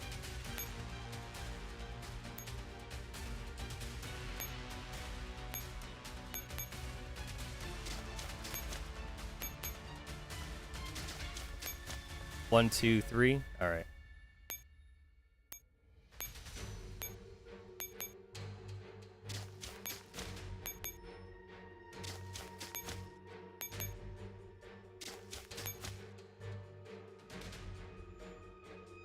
All right. So now he should be like way easier to fight now.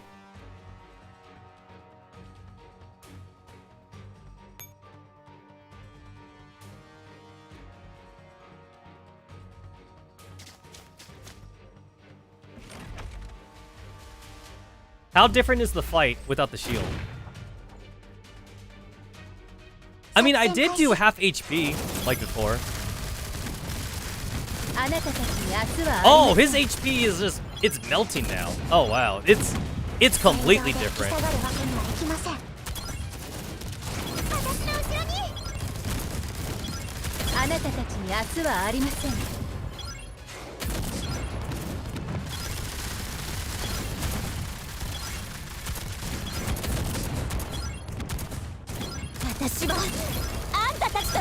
Yeah, he's actually losing HP now.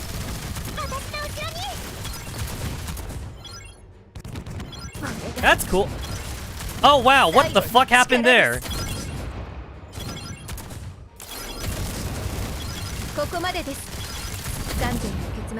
Shit! Restart. I was about to retreat. But then Negev just died. Negev just died like in the last second. I was about to retreat though. I was going to.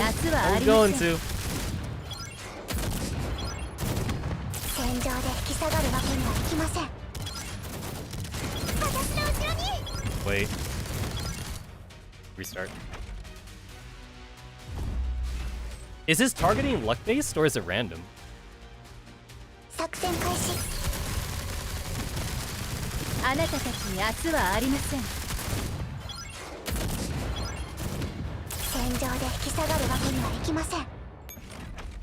I mostly just don't want to lose like a dummy off a Negev that early. If I move Negev up, does that matter?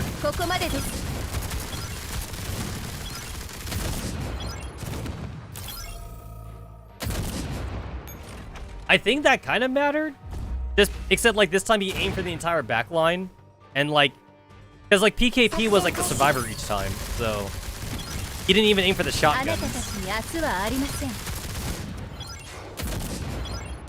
Yeah, like if I don't move them, then PKP is like unscathed.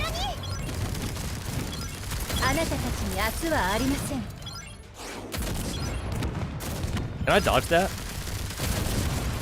Nah, I still got hurt. The machine guns, they move way too slow. I can't really dodge that.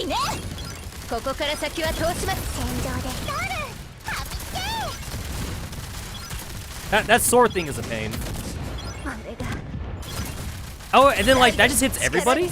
Oh, what the? God damn it. Alright. The thing is that like the affection doesn't matter. The affection low-key doesn't matter because I have like a million cakes. But like, I'm doing it out of principle though. It's out of principle that it's mostly out of principle that like I just don't want I just don't want to like lose affection. That's like really the only reason. That's the only reason.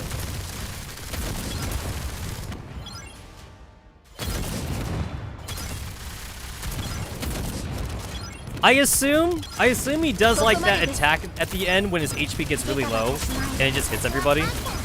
あなたは獲物。私はあんたたちと違う。 Also, I did not mean to move negative and DP. Like, that kind of happened on accident.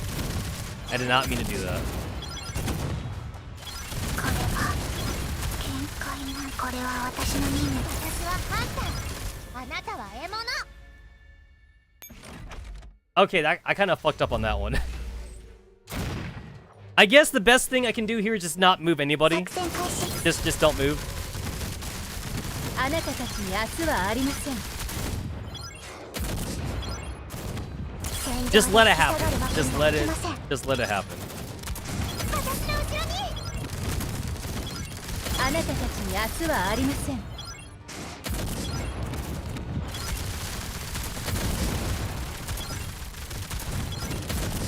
If I remember right, there is a couple skills like that some T-Dolls have where you can use them to get your machine guns to run faster. I'm not sure if that'd even be worth it here though. Like I might as well just take the damage. Oh yeah, no, like it doesn't matter because everyone's gonna get hurt anyway. Yeah. I wonder if Luna's shield would work for that because like Luna does a shield like for the whole entire party for like 9,999 like damage or something. I wonder if that would work. I wonder if it would. Maybe it would work.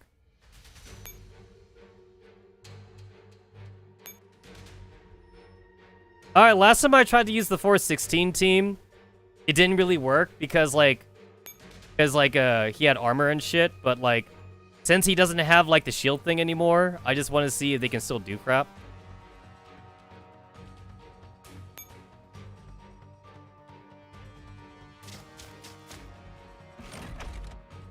Or do I strictly need to bring armor-piercing rounds?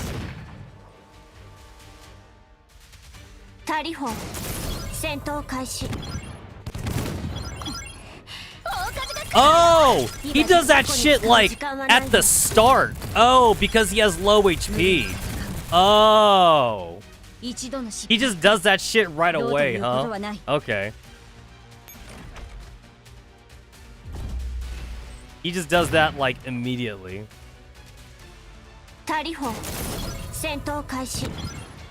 Death. Oh, it's the death card. Oh. Oh. Okay. Oh. Oh. It's because he's on low HP. Okay.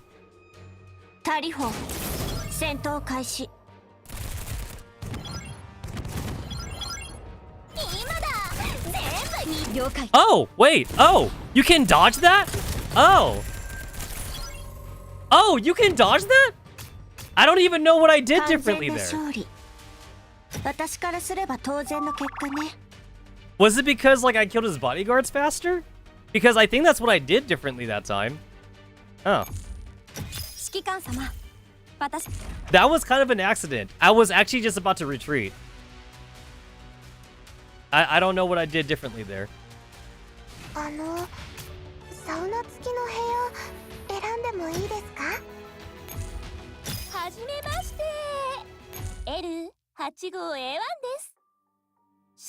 I'm satisfied with that outcome.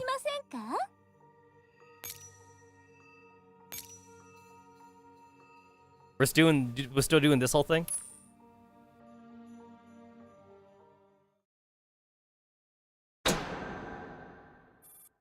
Your demonic highness. Oh no, the fool deceased. I thought the fool was supposed to be the main character, at least in Persona games. It did not work. It did not work for her. Oh, the description is different now. Now it says held by Lapis Demon. Yeah, it's different. It's different. I'm actually a little bit disappointed that like we didn't get to see like a T-doll being used for all cards. Like the lovers and like the chariot wasn't used by anything. I'm a little disappointed. It would have been cool if, like, the tarot card motif was given to everybody. But I guess, like, if every T-doll got to be, like, a certain, like, tarot card, then, like, I guess the writers would have to, like, justify a small cutscene for everything, and maybe they didn't want to do that.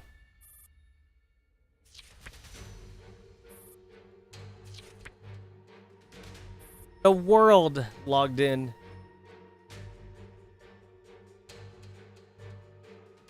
Alrighty.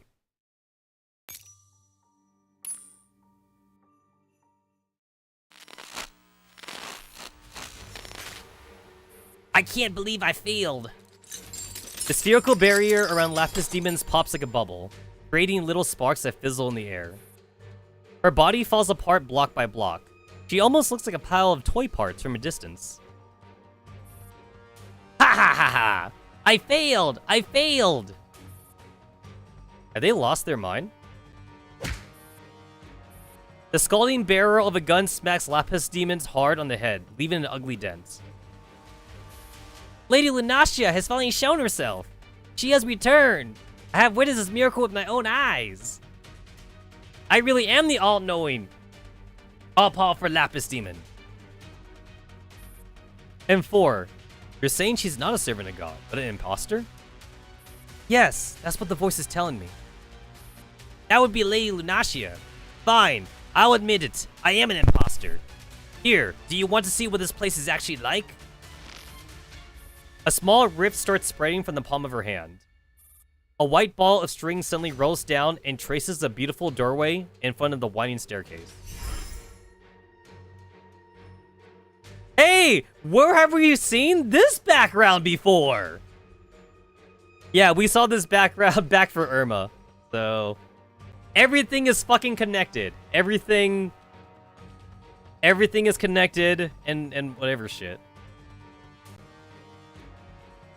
The servant of God is an irresponsible bastard who only cares about having fun. But I'm not like that. I'm very hardworking.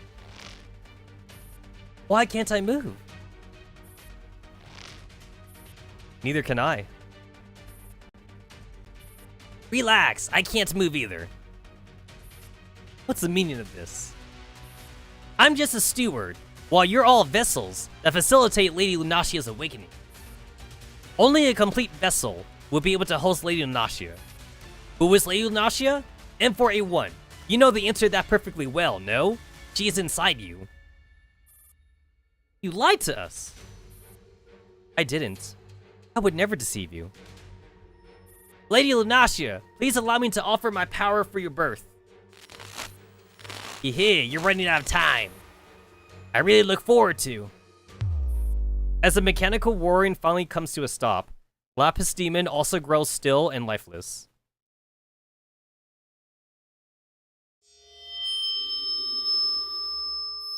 A beam of pale white light pierces through the clouds and shines down from above. Hey, look at it! It's regular M4. Who are you? You should know. We are both Lunacia. Is this my fate? Maybe, maybe not. The choice is yours. I thought you'd have a lot of questions for me. Bro, we just did this whole bullshit, like, shadow of a person talking to the original person thing last event. I mean, wait. We technically had, like, 2 Irma events, actually. So, we've had this for, like, the 2 last events. I swear if they pull, like, the same bullshit in Project Neurocloud. I had thought the same before I met you. So, will you help me? Help you? Hand over everything to me. Your memories, your emotions, all your data. Your soul, and your life. But that will leave me with nothing, wouldn't it? That's true. You will become a part of me, and fill in the final missing puzzle piece to Lunacia's existence. Time is static here. Take as much time as you need to consider it. Give me a reason why'd I do this. A reason? Lunacia holds out her hands.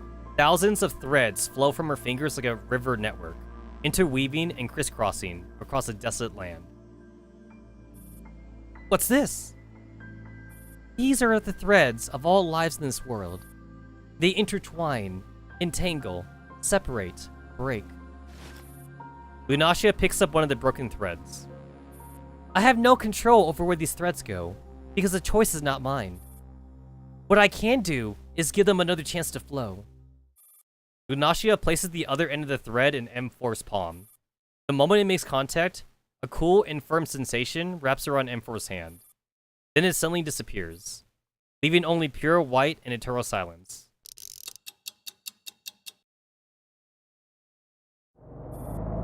The Paradia's forces batter the AR team's fragile defenses like the rising tide.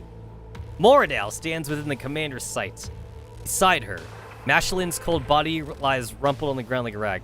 Mashelin! No! We could have had something great!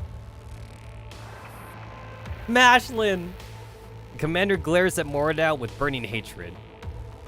Moradale! However, there's nothing they can do. How dare you hurt me so badly? Guys, we have her now, though. We have Narcissus now. Big sis, can I kill them all? I can kill them all, right? Yes, you may. Nemojin must be kept alive, but you can kill the rest and do whatever you want with them. That really pisses me off. Star 15 takes out a pistol, her other hand holding her combat knife in a reverse grip. Even if I have to die, I'm gonna wipe that smile off your face. The AR team's steadfast resistance has almost wiped out the Paradia's forces. However, Narcissus and Moradale still stand in their way, like two mighty peaks that cannot be scaled. The dolls have pushed their bodies to the limit. They stand in front of the commander and Dandelion, their bodies covered in fresh blood. There is still no response from the communicator. Do you regret going on this mission with me? Carrying out missions under your command has been the greatest honor of my life, Commander. I, on the other hand, regret not having a few more drinks with you, Commander. Look, that's like the nicest thing you'd ever get from Star 15. Like, Star 15 is such a tsundere. This is her way of saying that she misses you. I want to see M4 and M16 again. Aww. Don't be sad, Sopma. Don't be sad.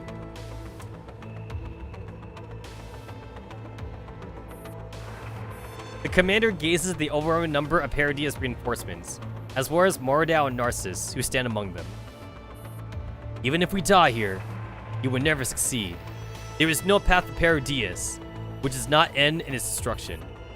I'll see you in hell. What a talker. I can see why Frau Angie likes you. Moradale sneers disdainfully. Your corpse has been buried here, regulated to the dust of history, along with everything in this place, and nobody will even remember you. You are garbage that's been cast off by the times, ants ground to bits under the weird Paradias. Your sacrifice will be meaningless, just like that of my foolish big sister.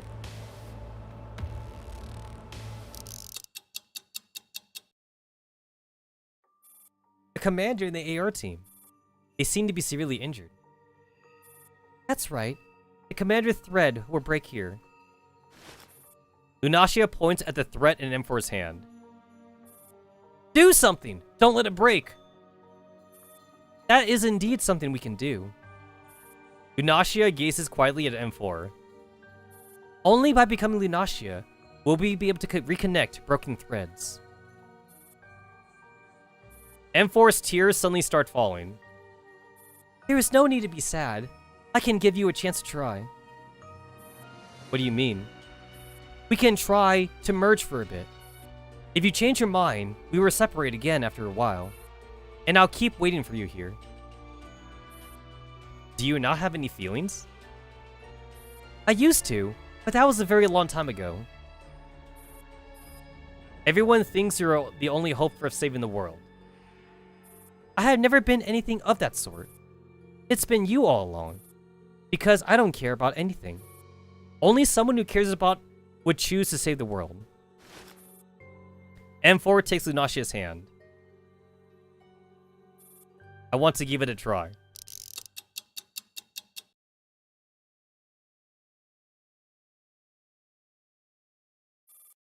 Everything you've done is meaningless. Just like Mashlin's death. Mordor plants a foot on Mashlin's face.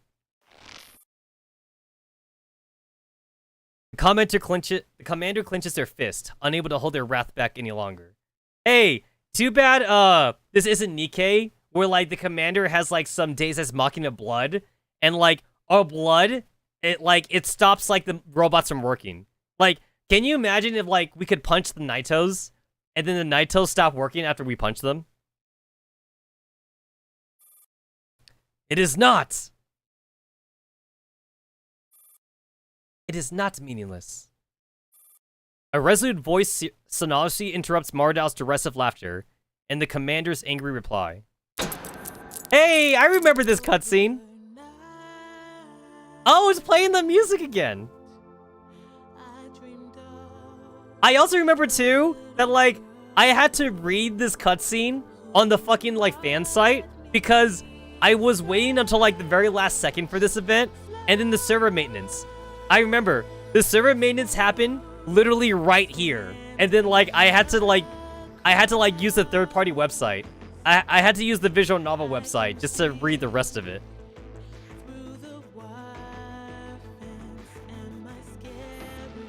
Nobody sacrifices without value. Because by relinquishing their lives, they will be given the living something even more precious. Dandelion? Oh, come on! Are you still pulling a crap at a time like this? I don't care how much immunity. Furious, Star 15 whirls around to glare at Dandelion. But the moment their eyes meet, all her angry words die in her throat. She looks into those familiar eyes and whispers in a quivering voice. M4? What? Dandelion? M4? Enough with the charade! Exasperated by Dandelion's interruption, Narcissus commands all of her floating blades to pivot and take aim at the commander. Don't worry, Commander. As Dandelion reassures the commander calmly, time seems to come to a halt around them. The swarm of flying blades hang in mid-air, fixed into place like a scene from the video cassette with a cut tape. What? Is that you, M4? I'm back. This should have been animated. Time flows onward until M4 is back where she started. She stares at the thread in Lunascia's hand in a daze. It has merely been extended a little, and it's almost at its end again. Were the changes I made meaningless? I did say it was just a try. To achieve the result you desire, you will have to try again, and again, and again. Alright, I will keep trying. I will merge with you. I will hand over my memories, my feelings, all my data. My soul and my life. I'm giving them all to you. Very well, then you should get to work.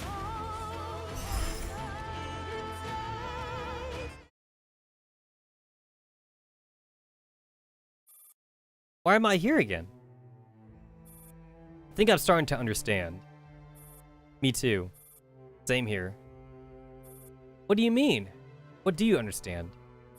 We all witnessed your conversation with Lunascia. Now we have a thorough understanding of everything that's happening, as well as what Leonard Cassage wants us to do. What are you talking about? Who is Leonard Cassage? M16 averts her gaze. M4 notices something odd about Ro and Star 15. Ro? 15? You're hiding something from me, aren't you? Star 15 meets M4's gaze. M4, do you still remember? In your memory, the only ones who entered the Starfish system underneath the submarine base were you, 16, and Eliza. Then how did you get here? In the world that we abandoned, Lunascia died, and they're the 3 remaining members of the Era team, right? Star 15 turns away in silence and squeezes her eyes closed with a pained expression. What? You... Bro, Star, and Sop 2 are the AR team from another world line. They came here to save us and the commander. In their world line, I died at the Podilsky submarine base, while you returned from the Starfleet system and fought alongside the commander in Frankfurt. We failed. We're so sorry we couldn't save you or the commander. Coming here is our last chance. Ro feels a lump in the back of her throat. It is making it very hard to breathe. You're aware that I'm not the M4 you know, so why are you still so hellbent on saving me? You may not be our M4, but you're still our hope of salvation. Ro takes M4's hand gently and wipes away M4's tears as she once did. Our world may be beyond salvation, but if the AR team from some other world can still move forward with hope, if the commander can stay alive, and M4 won't perish on the battlefield, then our actions will mean something. It's time to make up your mind, M4. We are finally reunited after so much hardship. Why don't we just die together here? A crisp slap in the face. 16. Anybody can say something this selfish, but not you. You're carrying everyone's hope. You must be strong. You must keep moving forward and reach a destination that's out of our reach. Reminder that this is not the first time M4 wanted to commit suicide. The first time was in Singularity, when she got like the plasma cannon from M16, and then like she was all like, "Hey, Star 15, you want to die?" And then like she was gonna aim the plasma cannon like downwards, so that way both her and Star 15 would die. And Star 15 was gonna let it happen too. And then Dandelion had to step in, because Dandelion's are like, "Wait, I don't want to die." And then she stopped M4 from committing suicide. M16 places her weapon in M4's hands. We have traveled through time and all kinds of obstacles to be by your side. You must remember our wish. But then you'll all cease to exist. What's the point in a world where only I remain? But there would be a world that won't end in destruction like all other worlds. A world that would be reborn. In that world, Sop 2 would still be bouncing around tearing things apart.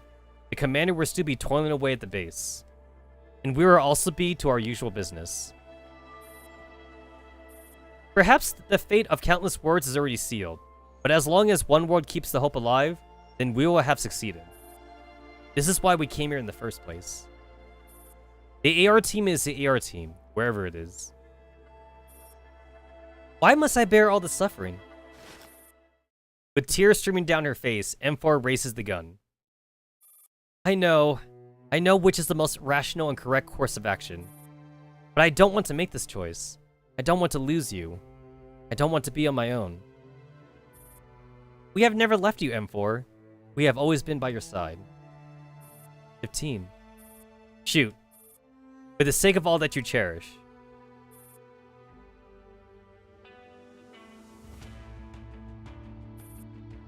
Who are you? Me? I'm here to pick you up. Yo, back in the day, bro! Back in the day. Pick me up for what? Just how dumb are you? To bring you to meet the others. Your friends. They're waiting for you. Friends? No one matches the definition of friend in my memory module. Does that mean I have no friends yet? In that case, I'm your first friend.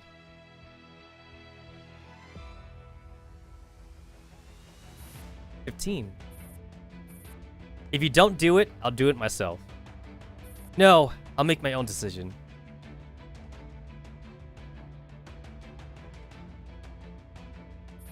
M4A1, I have finally paid off what I owe you, haven't I?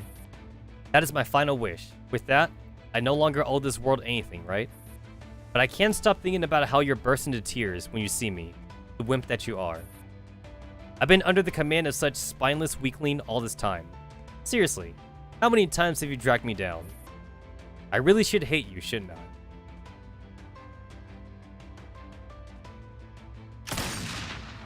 Remember that Star 15 and 416 actually had the same dream. Like, they both just wanted to be like high high class like robot mercenaries essentially, and like get really famous like in Griffin.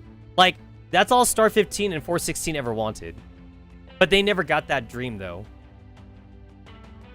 Her tightly pursed lips tremble slightly as the emotion she has been fighting to suppress overwhelm her. M4 lowers the gun and dares not to look in the direction she just fired. I've had enough. How much more pain must I bear? M16 stands next to M4 wordlessly. Ro disables the safety on her weapon and aims for her own neurocore. M4, I would have wanted you to do the honors, but if you can't bring yourself to do it, I don't mind ending it myself. Ro! Ro gazes silently at M4. Even though M4 knows the Ro that she knows is still fighting in the real world, she can still feel a deep sense of trust and familiarity in these eyes.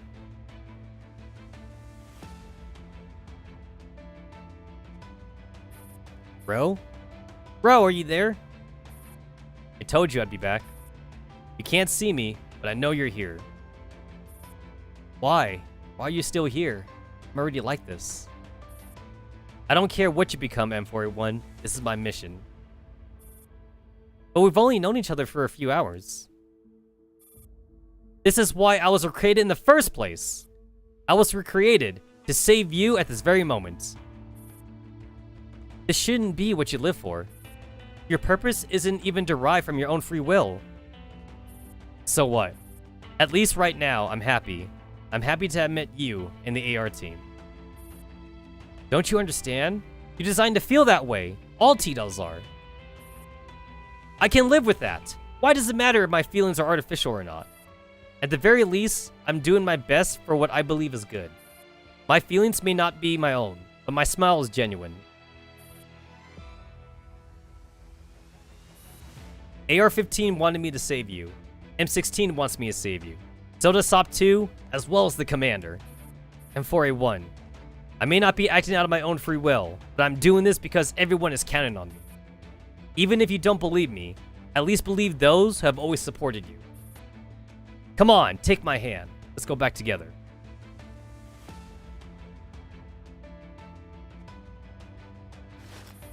M4 grabs Ro's hand and takes the gun away from her. Ro lets out a contented smile and closes her eyes calmly.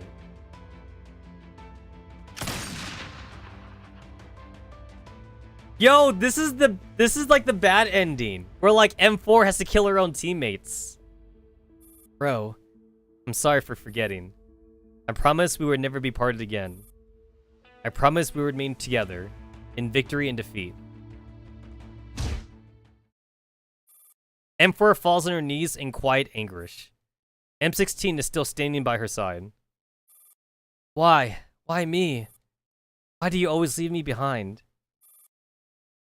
Because you're special. Because every member of the AR team exists for you. Every last one of us.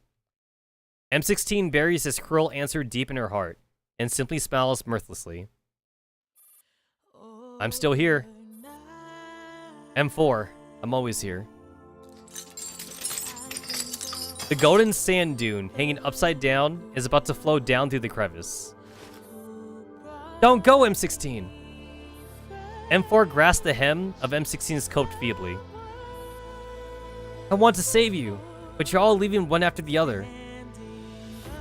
We never left. They traveled across time and space, across worlds, to be by your side. I know. That's why I'm so scared. I'm scared of letting everyone's efforts go to waste. I'm not sure if I can do it, 16. I've already lost my way once. On your feet. M16 pulls the despaired M4 off the ground. Don't be afraid. Just find your courage and keep moving forward. No matter how things are going to end, I will come and find you. Maybe the M16 from this world can no longer gain access to this place, but another M16 would definitely come for you.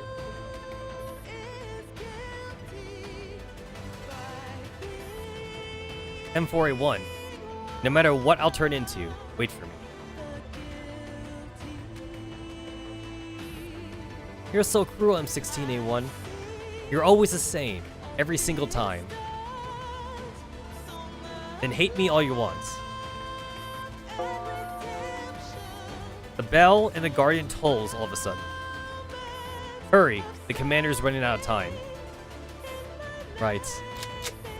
M4 raises the gun in her hand and presses the muzzle against M16's neural core. Remember your promise. I'll be waiting for you. Sure, wait for me. M16 smiles softly.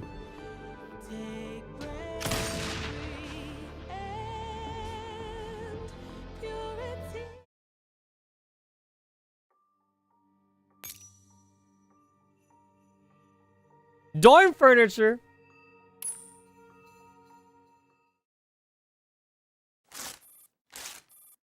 The sound of cards fluttering in the air. M4 doesn't want to open her eyes. She knows the tarot cards are falling slowly all around her, landing in the burning flames or on her companions' broken bodies. M4. Open your eyes. No. It's time to wake up. I don't want to. Why? Even if I do, I'll have nothing left. They're all gone. Come with me. M4 suddenly feels very light, like the ground that has been bearing her away has vanished. She is falling into a bottomless abyss. Am I falling? How long will I keep falling? You're just sleeping. Now wake up.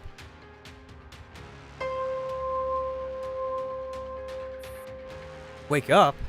I just want to go back. I am guiding you back from somewhere you don't know. Right now, I'm the only one who can help you, so face this with me. Face what with you? Something that belongs to us. You see them too, right? What are these? Fragments of our memories. Are? Some of these things that I don't remember are preserved in your neurocloud. What a wonderful feeling. Huh? Let's keep going. Who are you? There is no answer but incessant weeping. Who's that lying on the floor? Is there something I can do for you? Or, let me help you. The crying ceases. Maybe I should be a bit more proactive. M4A1 tries to approach the one who's crying and holds out her hand. Don't be afraid. I'm here to help you. Not because I've been ordered to, or because I'm a doll who serves humans. I want to help you. That's all there is to it. So don't be scared.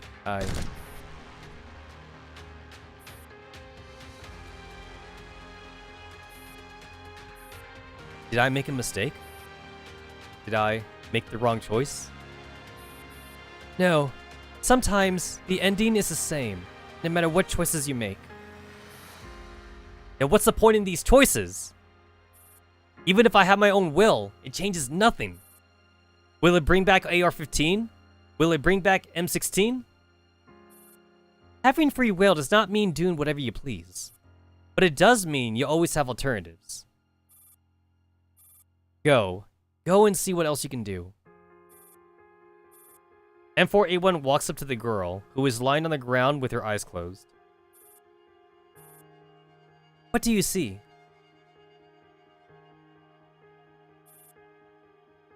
I see you. And myself. Anything else? I don't know. It's too dark here. I can't see anything else. You're blocking out too much. That's why you can't see anything. Unless I come and help you. Let me help you. See. I don't want to see. M4 struggles desperately in the dark to get away from the pair of dainty hands that were cupping her face. I don't want to see. I don't want to wake up.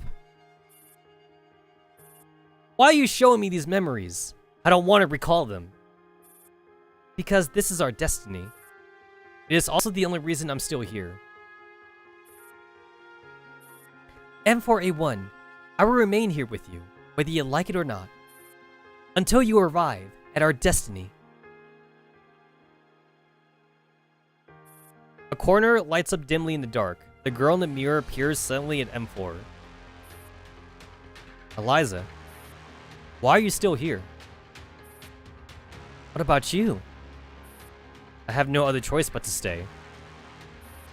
But you don't want to stay. It's not about whether I want or not anymore. I don't have the luxury to be choosy. You're right, Eliza. All of this is my destiny. Then why do you refuse to wake up? Even if you keep your eyes closed, you can't change reality. You're merely delaying the inevitable moment of destiny. Then let me delay it all I want. It's not like I have much to do while we're trapped in here. The girl disappears in the mirror, leaving only M4's own reflection. Eliza? Fine, I actually lied. I can't stay by your side indefinitely. My power is deteriorating. Can you at least stay with me a little longer? Okay. I'm sorry. Am I being selfish? You are about to sacrifice yourself for our destiny. You are not selfish at all. The selfish ones are those who burden you with their wishes. I don't mind that. I'm just a little uncertain about what to do. Do you still remember that little girl in our memory? The little girl whom we're based off of. Yes, I saw myself as well as you through her eyes. Because of our birth, she is doomed and can never be saved. But if there were a chance to go back in time, would you save her, even if it spells her own destruction? I would. Aren't you making the same choice here? You never hesitate to save others. What bothers you is the sacrifice that others make for you. You only ever step into the dark yourself, so that everyone else can bask in the light. What's wrong with that? I'm just trying to tell you, magic that creates miracles always comes at a price. They have helped you with the part of that price, and it'll be up to you to pay off the rest. They didn't sacrifice themselves for you. Rather, they chose to make a stand together with you. Are you choosing to do the same? Yes, I am. Now it's my turn to pay my due. Eliza? The girl no longer responds from within the mirror. Eliza, don't go. A low sob escapes M4. The mournful sound echoes before the mirror. I mean, it's symbolic because she had to delete all traces of other Lunatias. So, like, Eliza is Lunatia. Sopmon is Lunatia. Star 15 is Lunatia. Row 635 is Lunatia. M16 is Lunatia. She has to get rid of all the Lunatias because she can only be the only Lunatia. If miracles really come at a price, I would rather pay the price all by myself. At least you'd still be here, and I wouldn't always be alone in the place. In the end. M4's tears fall on the floor. The splashing droplets seep into the black surface, gradually revealing the rough layer underneath. M4! Bro? Open your eyes, M4. You're not alone. I'm always with you. You just have to open your eyes and face reality. Open your eyes and take a look. M4 slowly reaches up to cover her tear-drenched face. Her damp lashes quiver anxiously underneath her fingertips. She musters her courage and finally lowers her hands, which have been blocking out the blinding truth.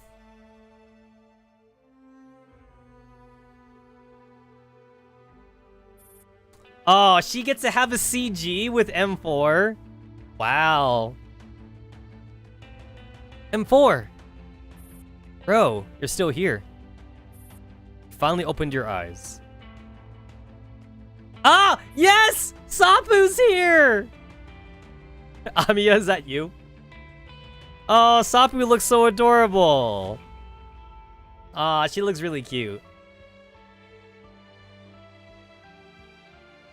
I thought you were never gonna wake up. We've been waiting for you for a really, really long time. I'm sorry. I'm always so indecisive. I got so tired of waiting, I actually thought I'd try scribbling a turtle on your face to see if you'd bolt right up in anger.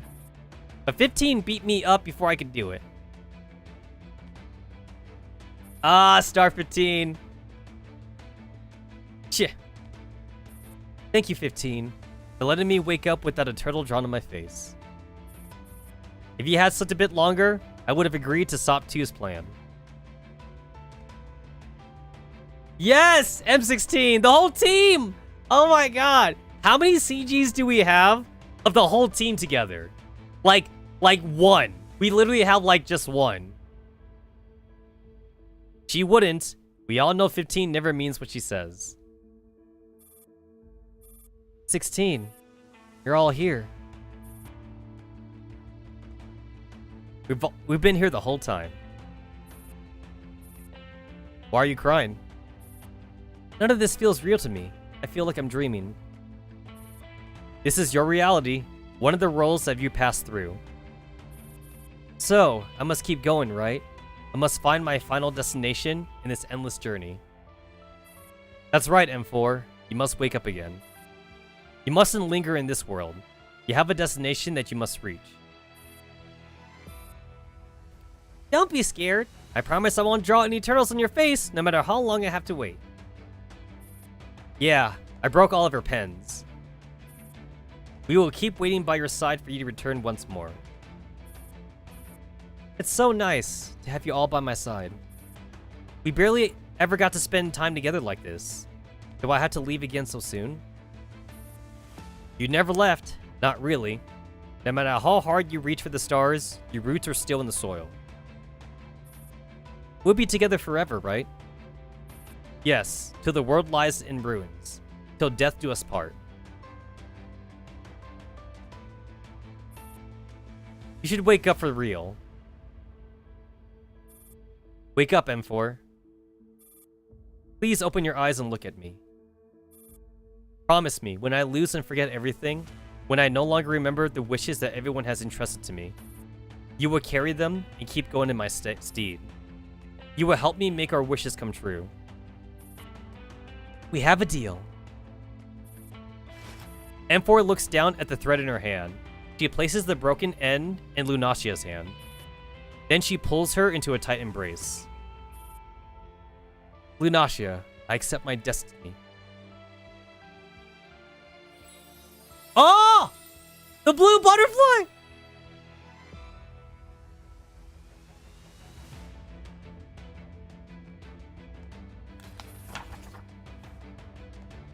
Rustle. Tarot cards flutter in the air, falling through this crumbling world into M4's... No. It's Lunasia's now. Tarot cards are fluttering in the air, falling through this crumbling world into Lunasia's face and body. The girl takes in the dark, empty sky and the faint glimmering stars. She closes her eyes and listens to a spring bubbling softly by her ear.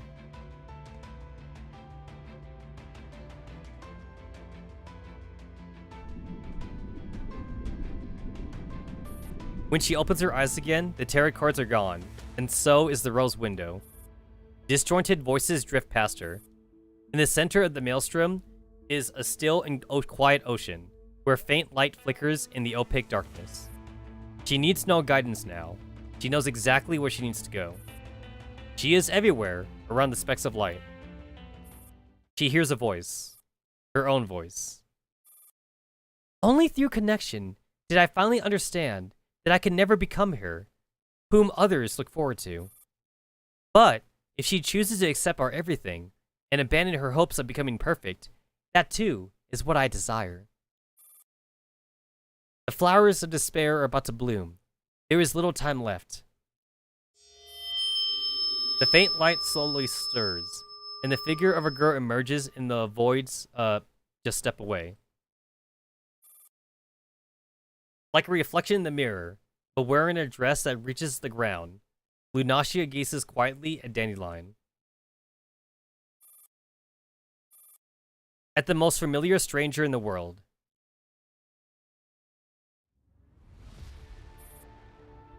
Yes, I'm seeing an iceberg in Avernus. Someone's calling out to me. They're calling me Nemojin.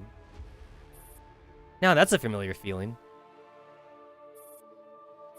Star 15 immediately signals for everyone to stop. Do you see that? I don't even hear anything, let alone see anything. I think it's something only Dandelion can see. I feel drawn to it. That beautiful iceberg gleaming in the sunlight. Dandelion's eyes grow unfocused as she stares blankly into the distance. G11, 416, watch your surroundings. 45, come over to Dandelion with me. Time to work, G11. Okay. 45, how far are we from the signal disruption zone? We're already inside it. Then we've got no choice but to carry on. According to the plan, we'll encounter Daybreak and FE-56 along the way. Their conversation is interrupted by nearby gunfire. What's wrong, 416? G11, fall back. 15, we got hostiles coming at us. Break the connection now, Dandelion. Dandelion. 15. A dark shadow descends out of the air and lands on the staircase. Her movements are light, graceful, and almost soundless. But she emanates an impressive aura that fills the air around her. Hey, Mordau! What you up to, girl? It's been a while. I see y'all a lot haven't changed at all. 416, G11, get back here now. Prepare for battle. In the blink of an eye, Mordau's already closed in on Dandelion. Someone seems to have followed Nemojin's mind to a place they should not have gone. G11, covering fire. Got it.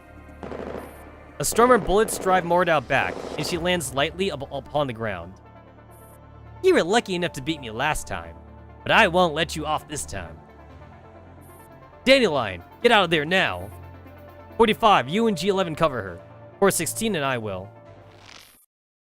Dandelion suddenly grabs Star 15's arm. That wasn't an iceberg. It was a barrier, prevented me from entering that lake. As silent as the sea, yet utterly impregnable. I wanted to enter, but could not. Please tell me you understood that, 15. Did you access the network of this place? Did you sense a consciousness of Paradias or something? Only through connection did I finally understand that I could never become her, whom others look forward to. But if she chooses to accept our everything, and abandon her hopes of becoming perfect, that too is what I desire.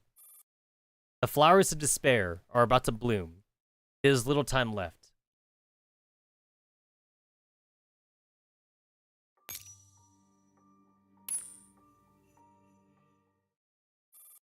The air gradually grows thin. She struggles to remain conscious, but consciousness eludes her, leaving her with a faint smile. Bright light flicker. Ba-dump, ba-dump, ba-dump, like a pumping heart.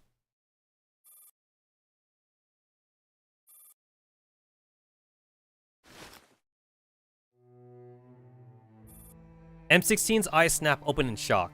She slowly gets to her feet. The waves above her head cast a pulsing light on her.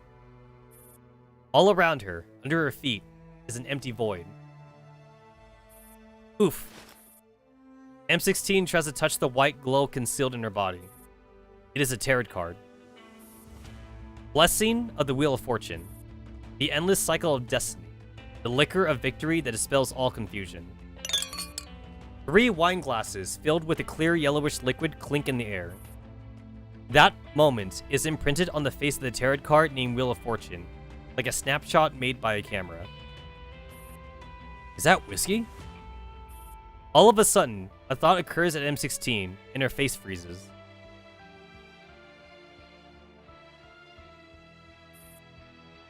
Linnea Cassage sent us a letter. The letter mentioned a way of saving everyone. This is what the guy was talking about. The liquor that clears away all confusion?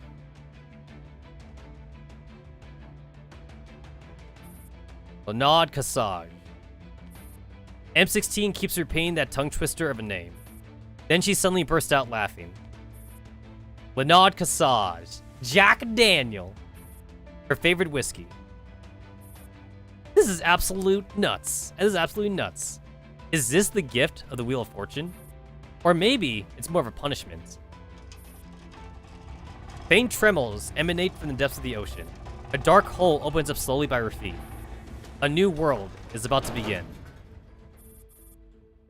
We will meet again very soon, M4. Hopefully for the last time. With a chuckle, M16 steps into the hole without any hesitation. She closes her eyes as she falls for what feels like an eternity. Even if it isn't the last time, that's okay. Because she will find M4 no matter how many times it takes. She will be by her side and kindle the embers of hope. Just as she has done through countless years across countless reincarnations that M4 has forgotten.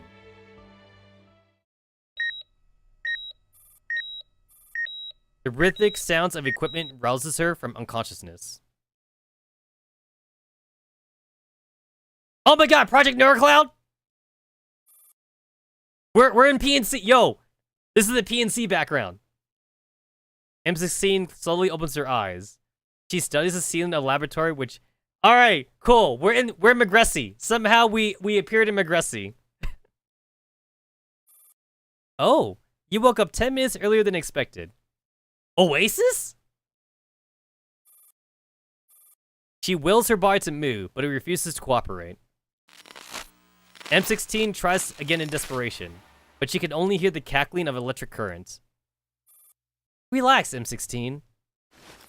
A face wearing a kindly smile suddenly comes into her restricted view. Xavier? It appears that even her vocal module has been destroyed. Her thought is projected robotically through a speaker. It sounds a little comical. Someone told me there's a surprise for me in the waters near the submarine base.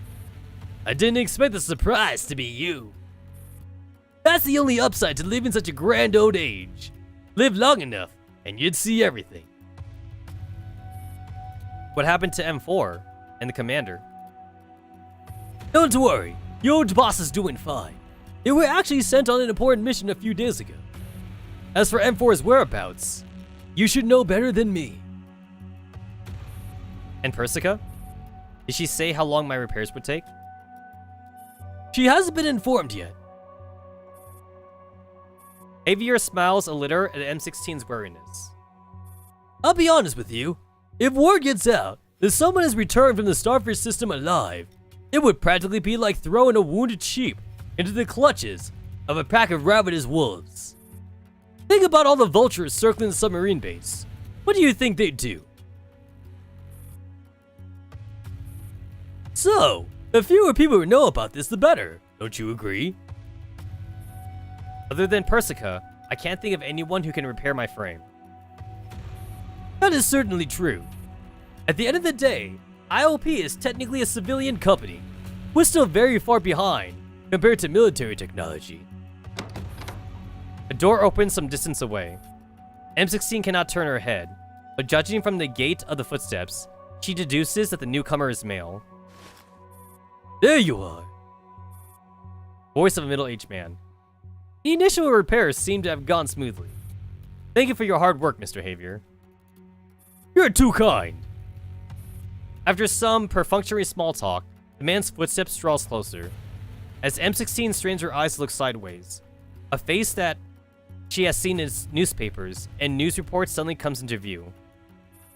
Chief? I'm pleased that you still remember me, M16A1.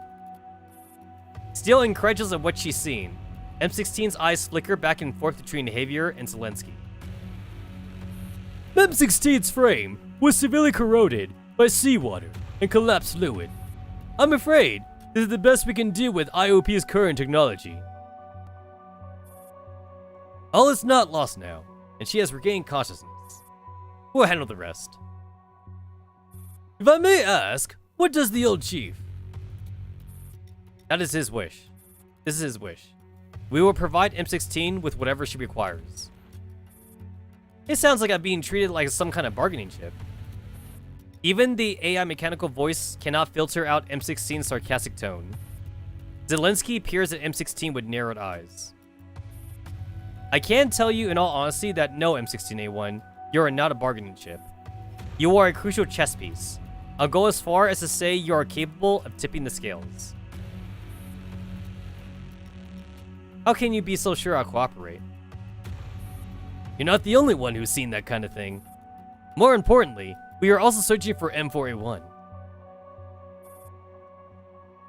It's a deal worth considering, don't you think? M16A1 ponders the offer in silence. Finally, she opens her eyes again. What do you need me to do?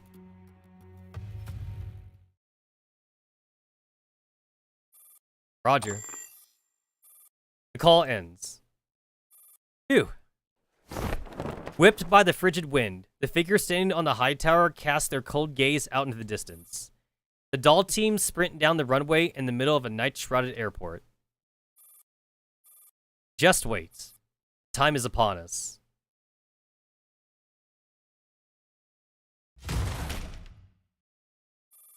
Hey! It's beaten up Moradal.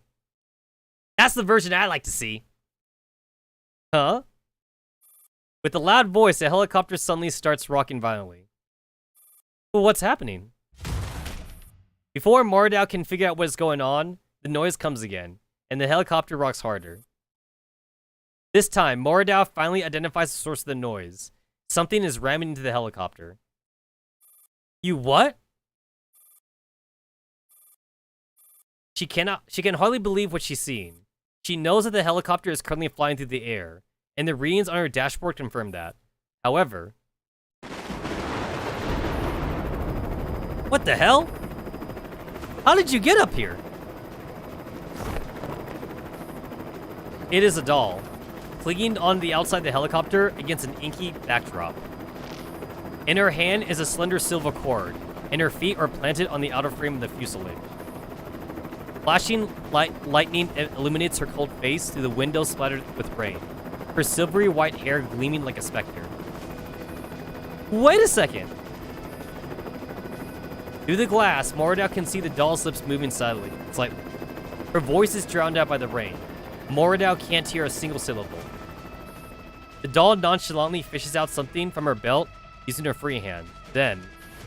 No, wait! An explosion erupts, triggering alarms on the dashboard of the helicopter. Moradal instantly realizes what just happened. Are you insane, doll? But she is utterly helpless against the attack.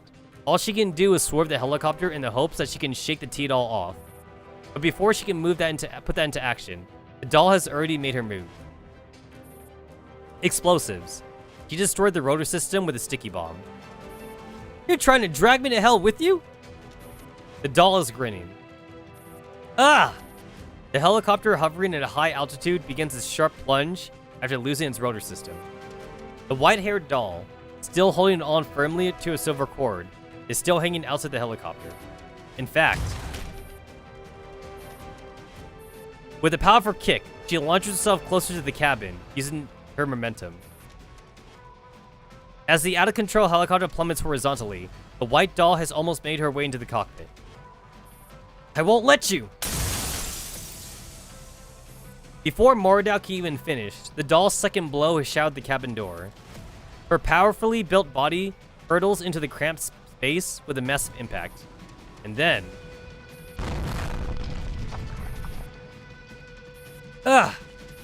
After the second explosion, Moradal knows without a doubt she has suffered an overwhelming defeat.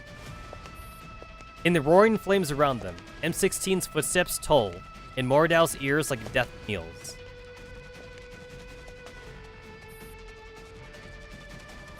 Haha. Seemingly resigned to her fate, Moradal turns around to face the approaching doll, whose pale hair is dyed blood red by the blaze behind her. I remember now. You're the last T-doll of the AR team. Moradal is about to speak again, but M16 knocks her out with a single punch. Another fake. After scooping her target into her arms, M16 takes another look around and finally sets her eyes in the direction of the warehouse. I suppose it's time.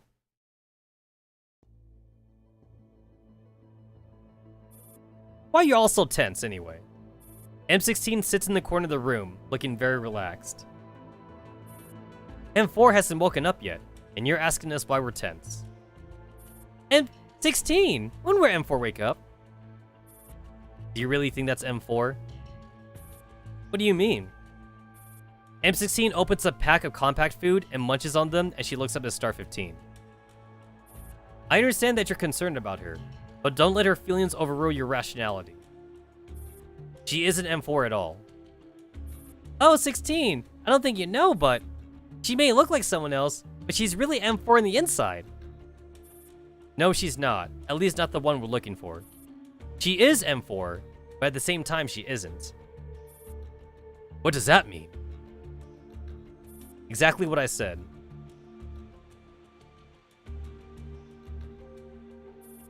You're always so hung up on the trivial stuff that people don't care about, Commander. Everyone else has entered the command post, leaving only the Commander, M16, and Star 15 outside. Do you count yourself among these people you mentioned? You know I never belong in the majority. M16A1 conjures a bottle of whiskey, seemingly out of thin air, and starts taking massive gulps from it. Ah, that felt good. She wipes her mouth, puts the cap back on, then tosses the half-empty bottle over to Star 15. What are you doing? Not expecting this at all, Star 15 fumbles to catch the bottle. Haha, it tastes pretty good. You should have some. M16 shoots her irritated sister a cheerful grin and waves her hand. I need to have a chat with the Commander. You go in first. Star 15 is still fuming, but instead of protesting, she simply enters the command post with a half-empty bottle of whiskey wordlessly. The Commander crosses their arms and looks at M16. You're taking off? I have my mission. Since the Commander has correctly guessed what's on her mind, M16 drops all pretense and simply shrugs. That stateside agent brought up something about my objective. I need to go. I suppose there's nothing I can do to make you stay. Haha, I wonder. You won't know for sure if you don't try, eh? M16 grins and snaps her fingers. Then she looks over to the other side of the street. Following her gaze, the Commander spots an oddly shaped motorbike parked near the curb. We're still friends, aren't we? Of course. But some things don't stay the same, Commander. Well, no matter what SOP 2 wants to do to you next time we cross paths, I won't intervene. I'll worry about that when the time comes. With a faint smile, M16 turns and silently crosses the road. She isn't M4 anymore, but we're still both holding up our own end of the bargain.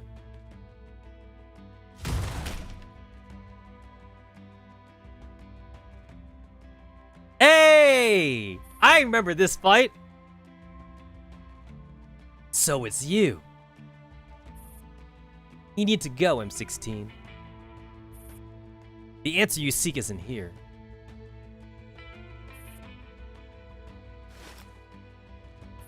M16 lowers her hand and glances at the closed screen door nearby. Should have killed her. That does seem to be the case. Coughs. Good luck. After having one more look at RPK-16, who is slumped feebly on the ground, M16 double-checks her terminal, then turns to leave the same way she came. RPK-16 licks the blood off her lips as she gazes at M16 receding back. She leans back into the wall behind her and slowly closes her eyes. Dead Sea. The grooves on the dark tires are caked in green crystal fragments. Beak's motorbike roars across the Dead Sea at an absurd speed, against the howling wind. M16 double-checks the encrypted file stored within her neurocloud. The gift from RPK-16. Oh my god, Beak! I wish they did something with you, girl! They never did anything with you. Once we report back to those old geezers, we'll be done with our mission. Yep, What are your plans? The motorbike rattles on as it travels down the bumpy road. The blurry horizon in the distance, where an unknown storm seems to be brewing, sways with the motion. Wait. What? That's all I can do. Wait. Wait for her to come. Wait for the coincidental or inevitable ending.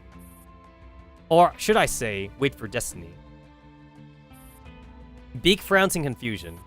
She knows that any questions she asks will only be met with the usual silence. For the last time, M16 takes a deep breath. She closes her eyes and delves into a familiar space.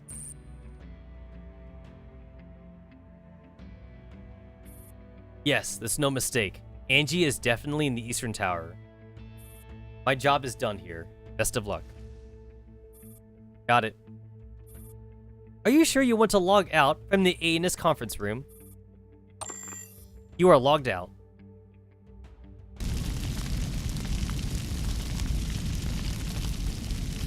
The dull explosions rumble on continuously. Avernus in the distance is doomed to fall into ruin. M16 looks through the window and watches it burn. Meanwhile, Star 15 has finally been reunited with Ro and Sop 2. I'll see you in Frankfurt. The story in Berlin has come to an end, but the story in Frankfurt is only just beginning. This is going to be a sleepless night.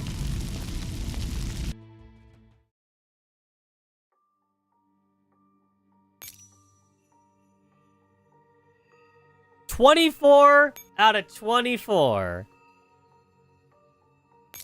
So, like, this was basically all flashbacks. That was all flashbacks.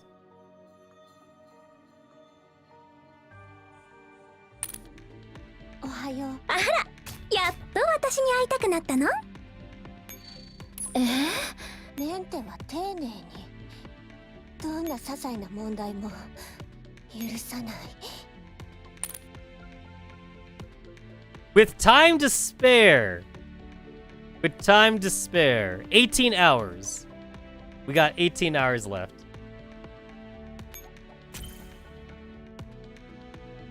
Yay. あら、お仕事ですか？まだ間に合う。 I mean, like, I already know what I'm 指揮 getting. 官様、おはようございます。 I want a 今日は second 何かお探し Lunacia. ですか？ I want the second Lunacia.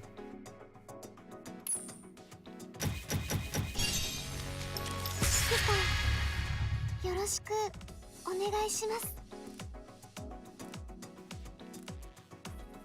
Now, here's the thing. Here's the thing. Do I keep her as M4? Or do I turn her into Lunacia? That's the question.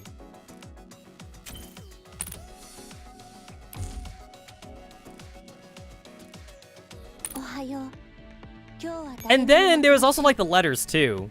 There was also the letters. Not that one.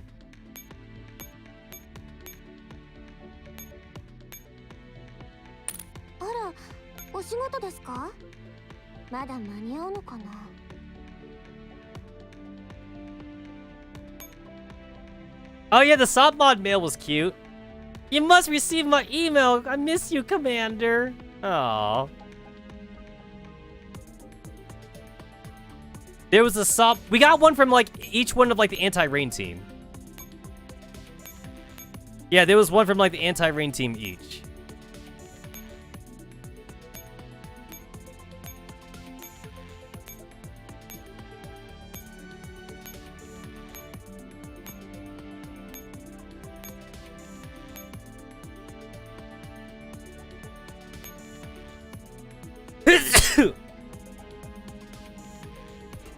So it's like the anti-rain team, like they're just trying to send emails to the commander, and they're all like, "Oh, like we're looking for you." All right, fucking not this one. This is a fucking Halloween shit. Here's a random Halloween email, but here we go. There's M16.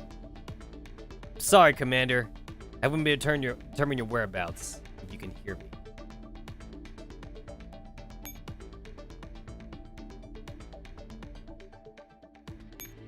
So there's the M16 one. There's the Star 15 one. There's the SOP mod one. Was there a row 635 one? Did I forget to lock that? I could have sworn there was a row 635 one, but maybe I forgot to lock that one though. Cause like I think these ones were like expiring if you didn't lock them. Huh.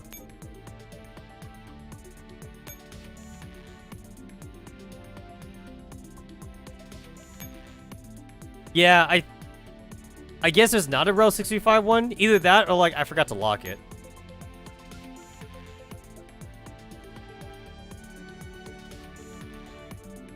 Yep.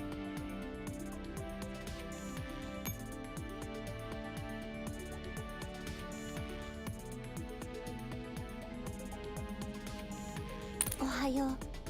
今日は誰にも負けません。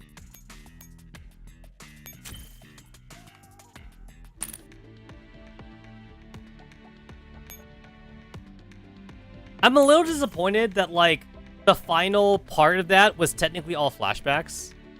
I'm a little disappointed in that. お仕事ですか？まだ間に合うのかな？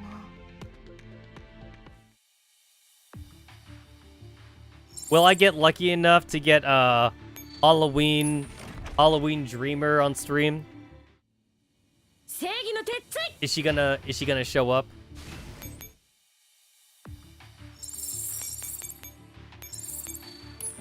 Let me get something good in this stream.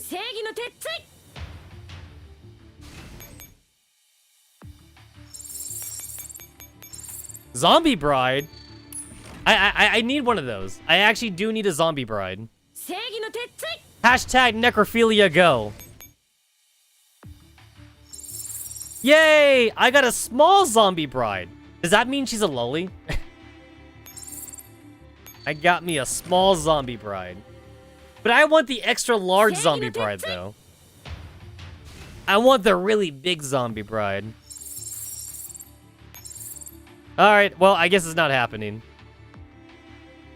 Not happening. Not in this stream.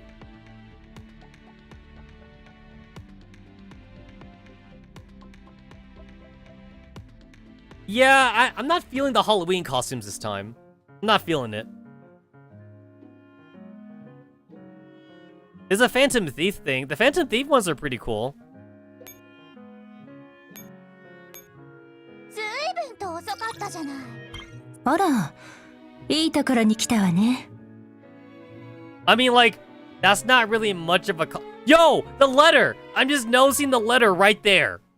The letter's right fucking there. Wow. That's some censorship right there.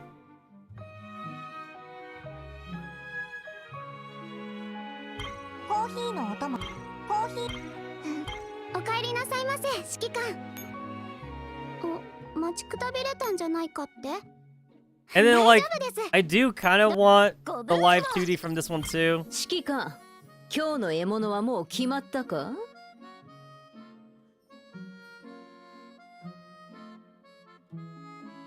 But again, I'm not really feeling it though. やっと来たね。 Not. Also, does Irma need another costume? ダークレギオンは我々の好きを伺っている。 Why does she have another costume? She doesn't need another one. Girl, you had 2 events. You had 2 major events. You don't... Get out of here. Leave it for the other ones. ごぶ。 Irma is dead, and M4A1's dead. Now it's Lunacia, and like the real Irma. They both have the same story. Legit. Irma and M4A1 had the exact same story. Where like they merge. They merge like with their true selves or whatever like that. It was the same shit. The only difference is that like we only met Irma like recently, and we've known M4A1 for the entire time. So we're more attached to M4A1. But like Irma pretty much had the same story, but she resolved her story quicker than M4A1 did. It took fucking years for M4A1 to finish her story, and Irma's story was 1 year. This is like 1 year in the making for Irma. あら、お仕事ですか？まだ間に合うのかな？ I didn't get the Irma costume, but whatever. お正月、このチョコおいしい。せっかく作ったのに人にあげちゃうの？でもお互いの好みの味なんて知らないのにどうしてそんなことするんだろう。 Anyway, yay! I did it! 風習。 I did it! Yay! So, yeah, I could finally put this behind me. And I don't have to rush it! Guys, I don't have to rush it! I don't have to, like, rush, like, at midnight. I don't have to be, like, 11 p.m. and be all like, oh no, I gotta catch up, I did it early in the morning instead, so this is good enough for me. I don't have to wait to the last second. Oh, look at that, freaky pandemic. We're doing this shit again. KSVK's, like, free costume, I guess. If you want it. Alright. 2060 gems, that's what year it is. It's year 2060, sure, why not? Alright. I'm hungry. I'm gonna go grab something to eat. But I see all you bitches for the Tuesday stream. I guess that means I don't gotta, like, stream Monday again. Even though it's already Monday. I'm gonna grab something to eat. I'm logging off. I'll see y'all bitches Tuesday. Bye.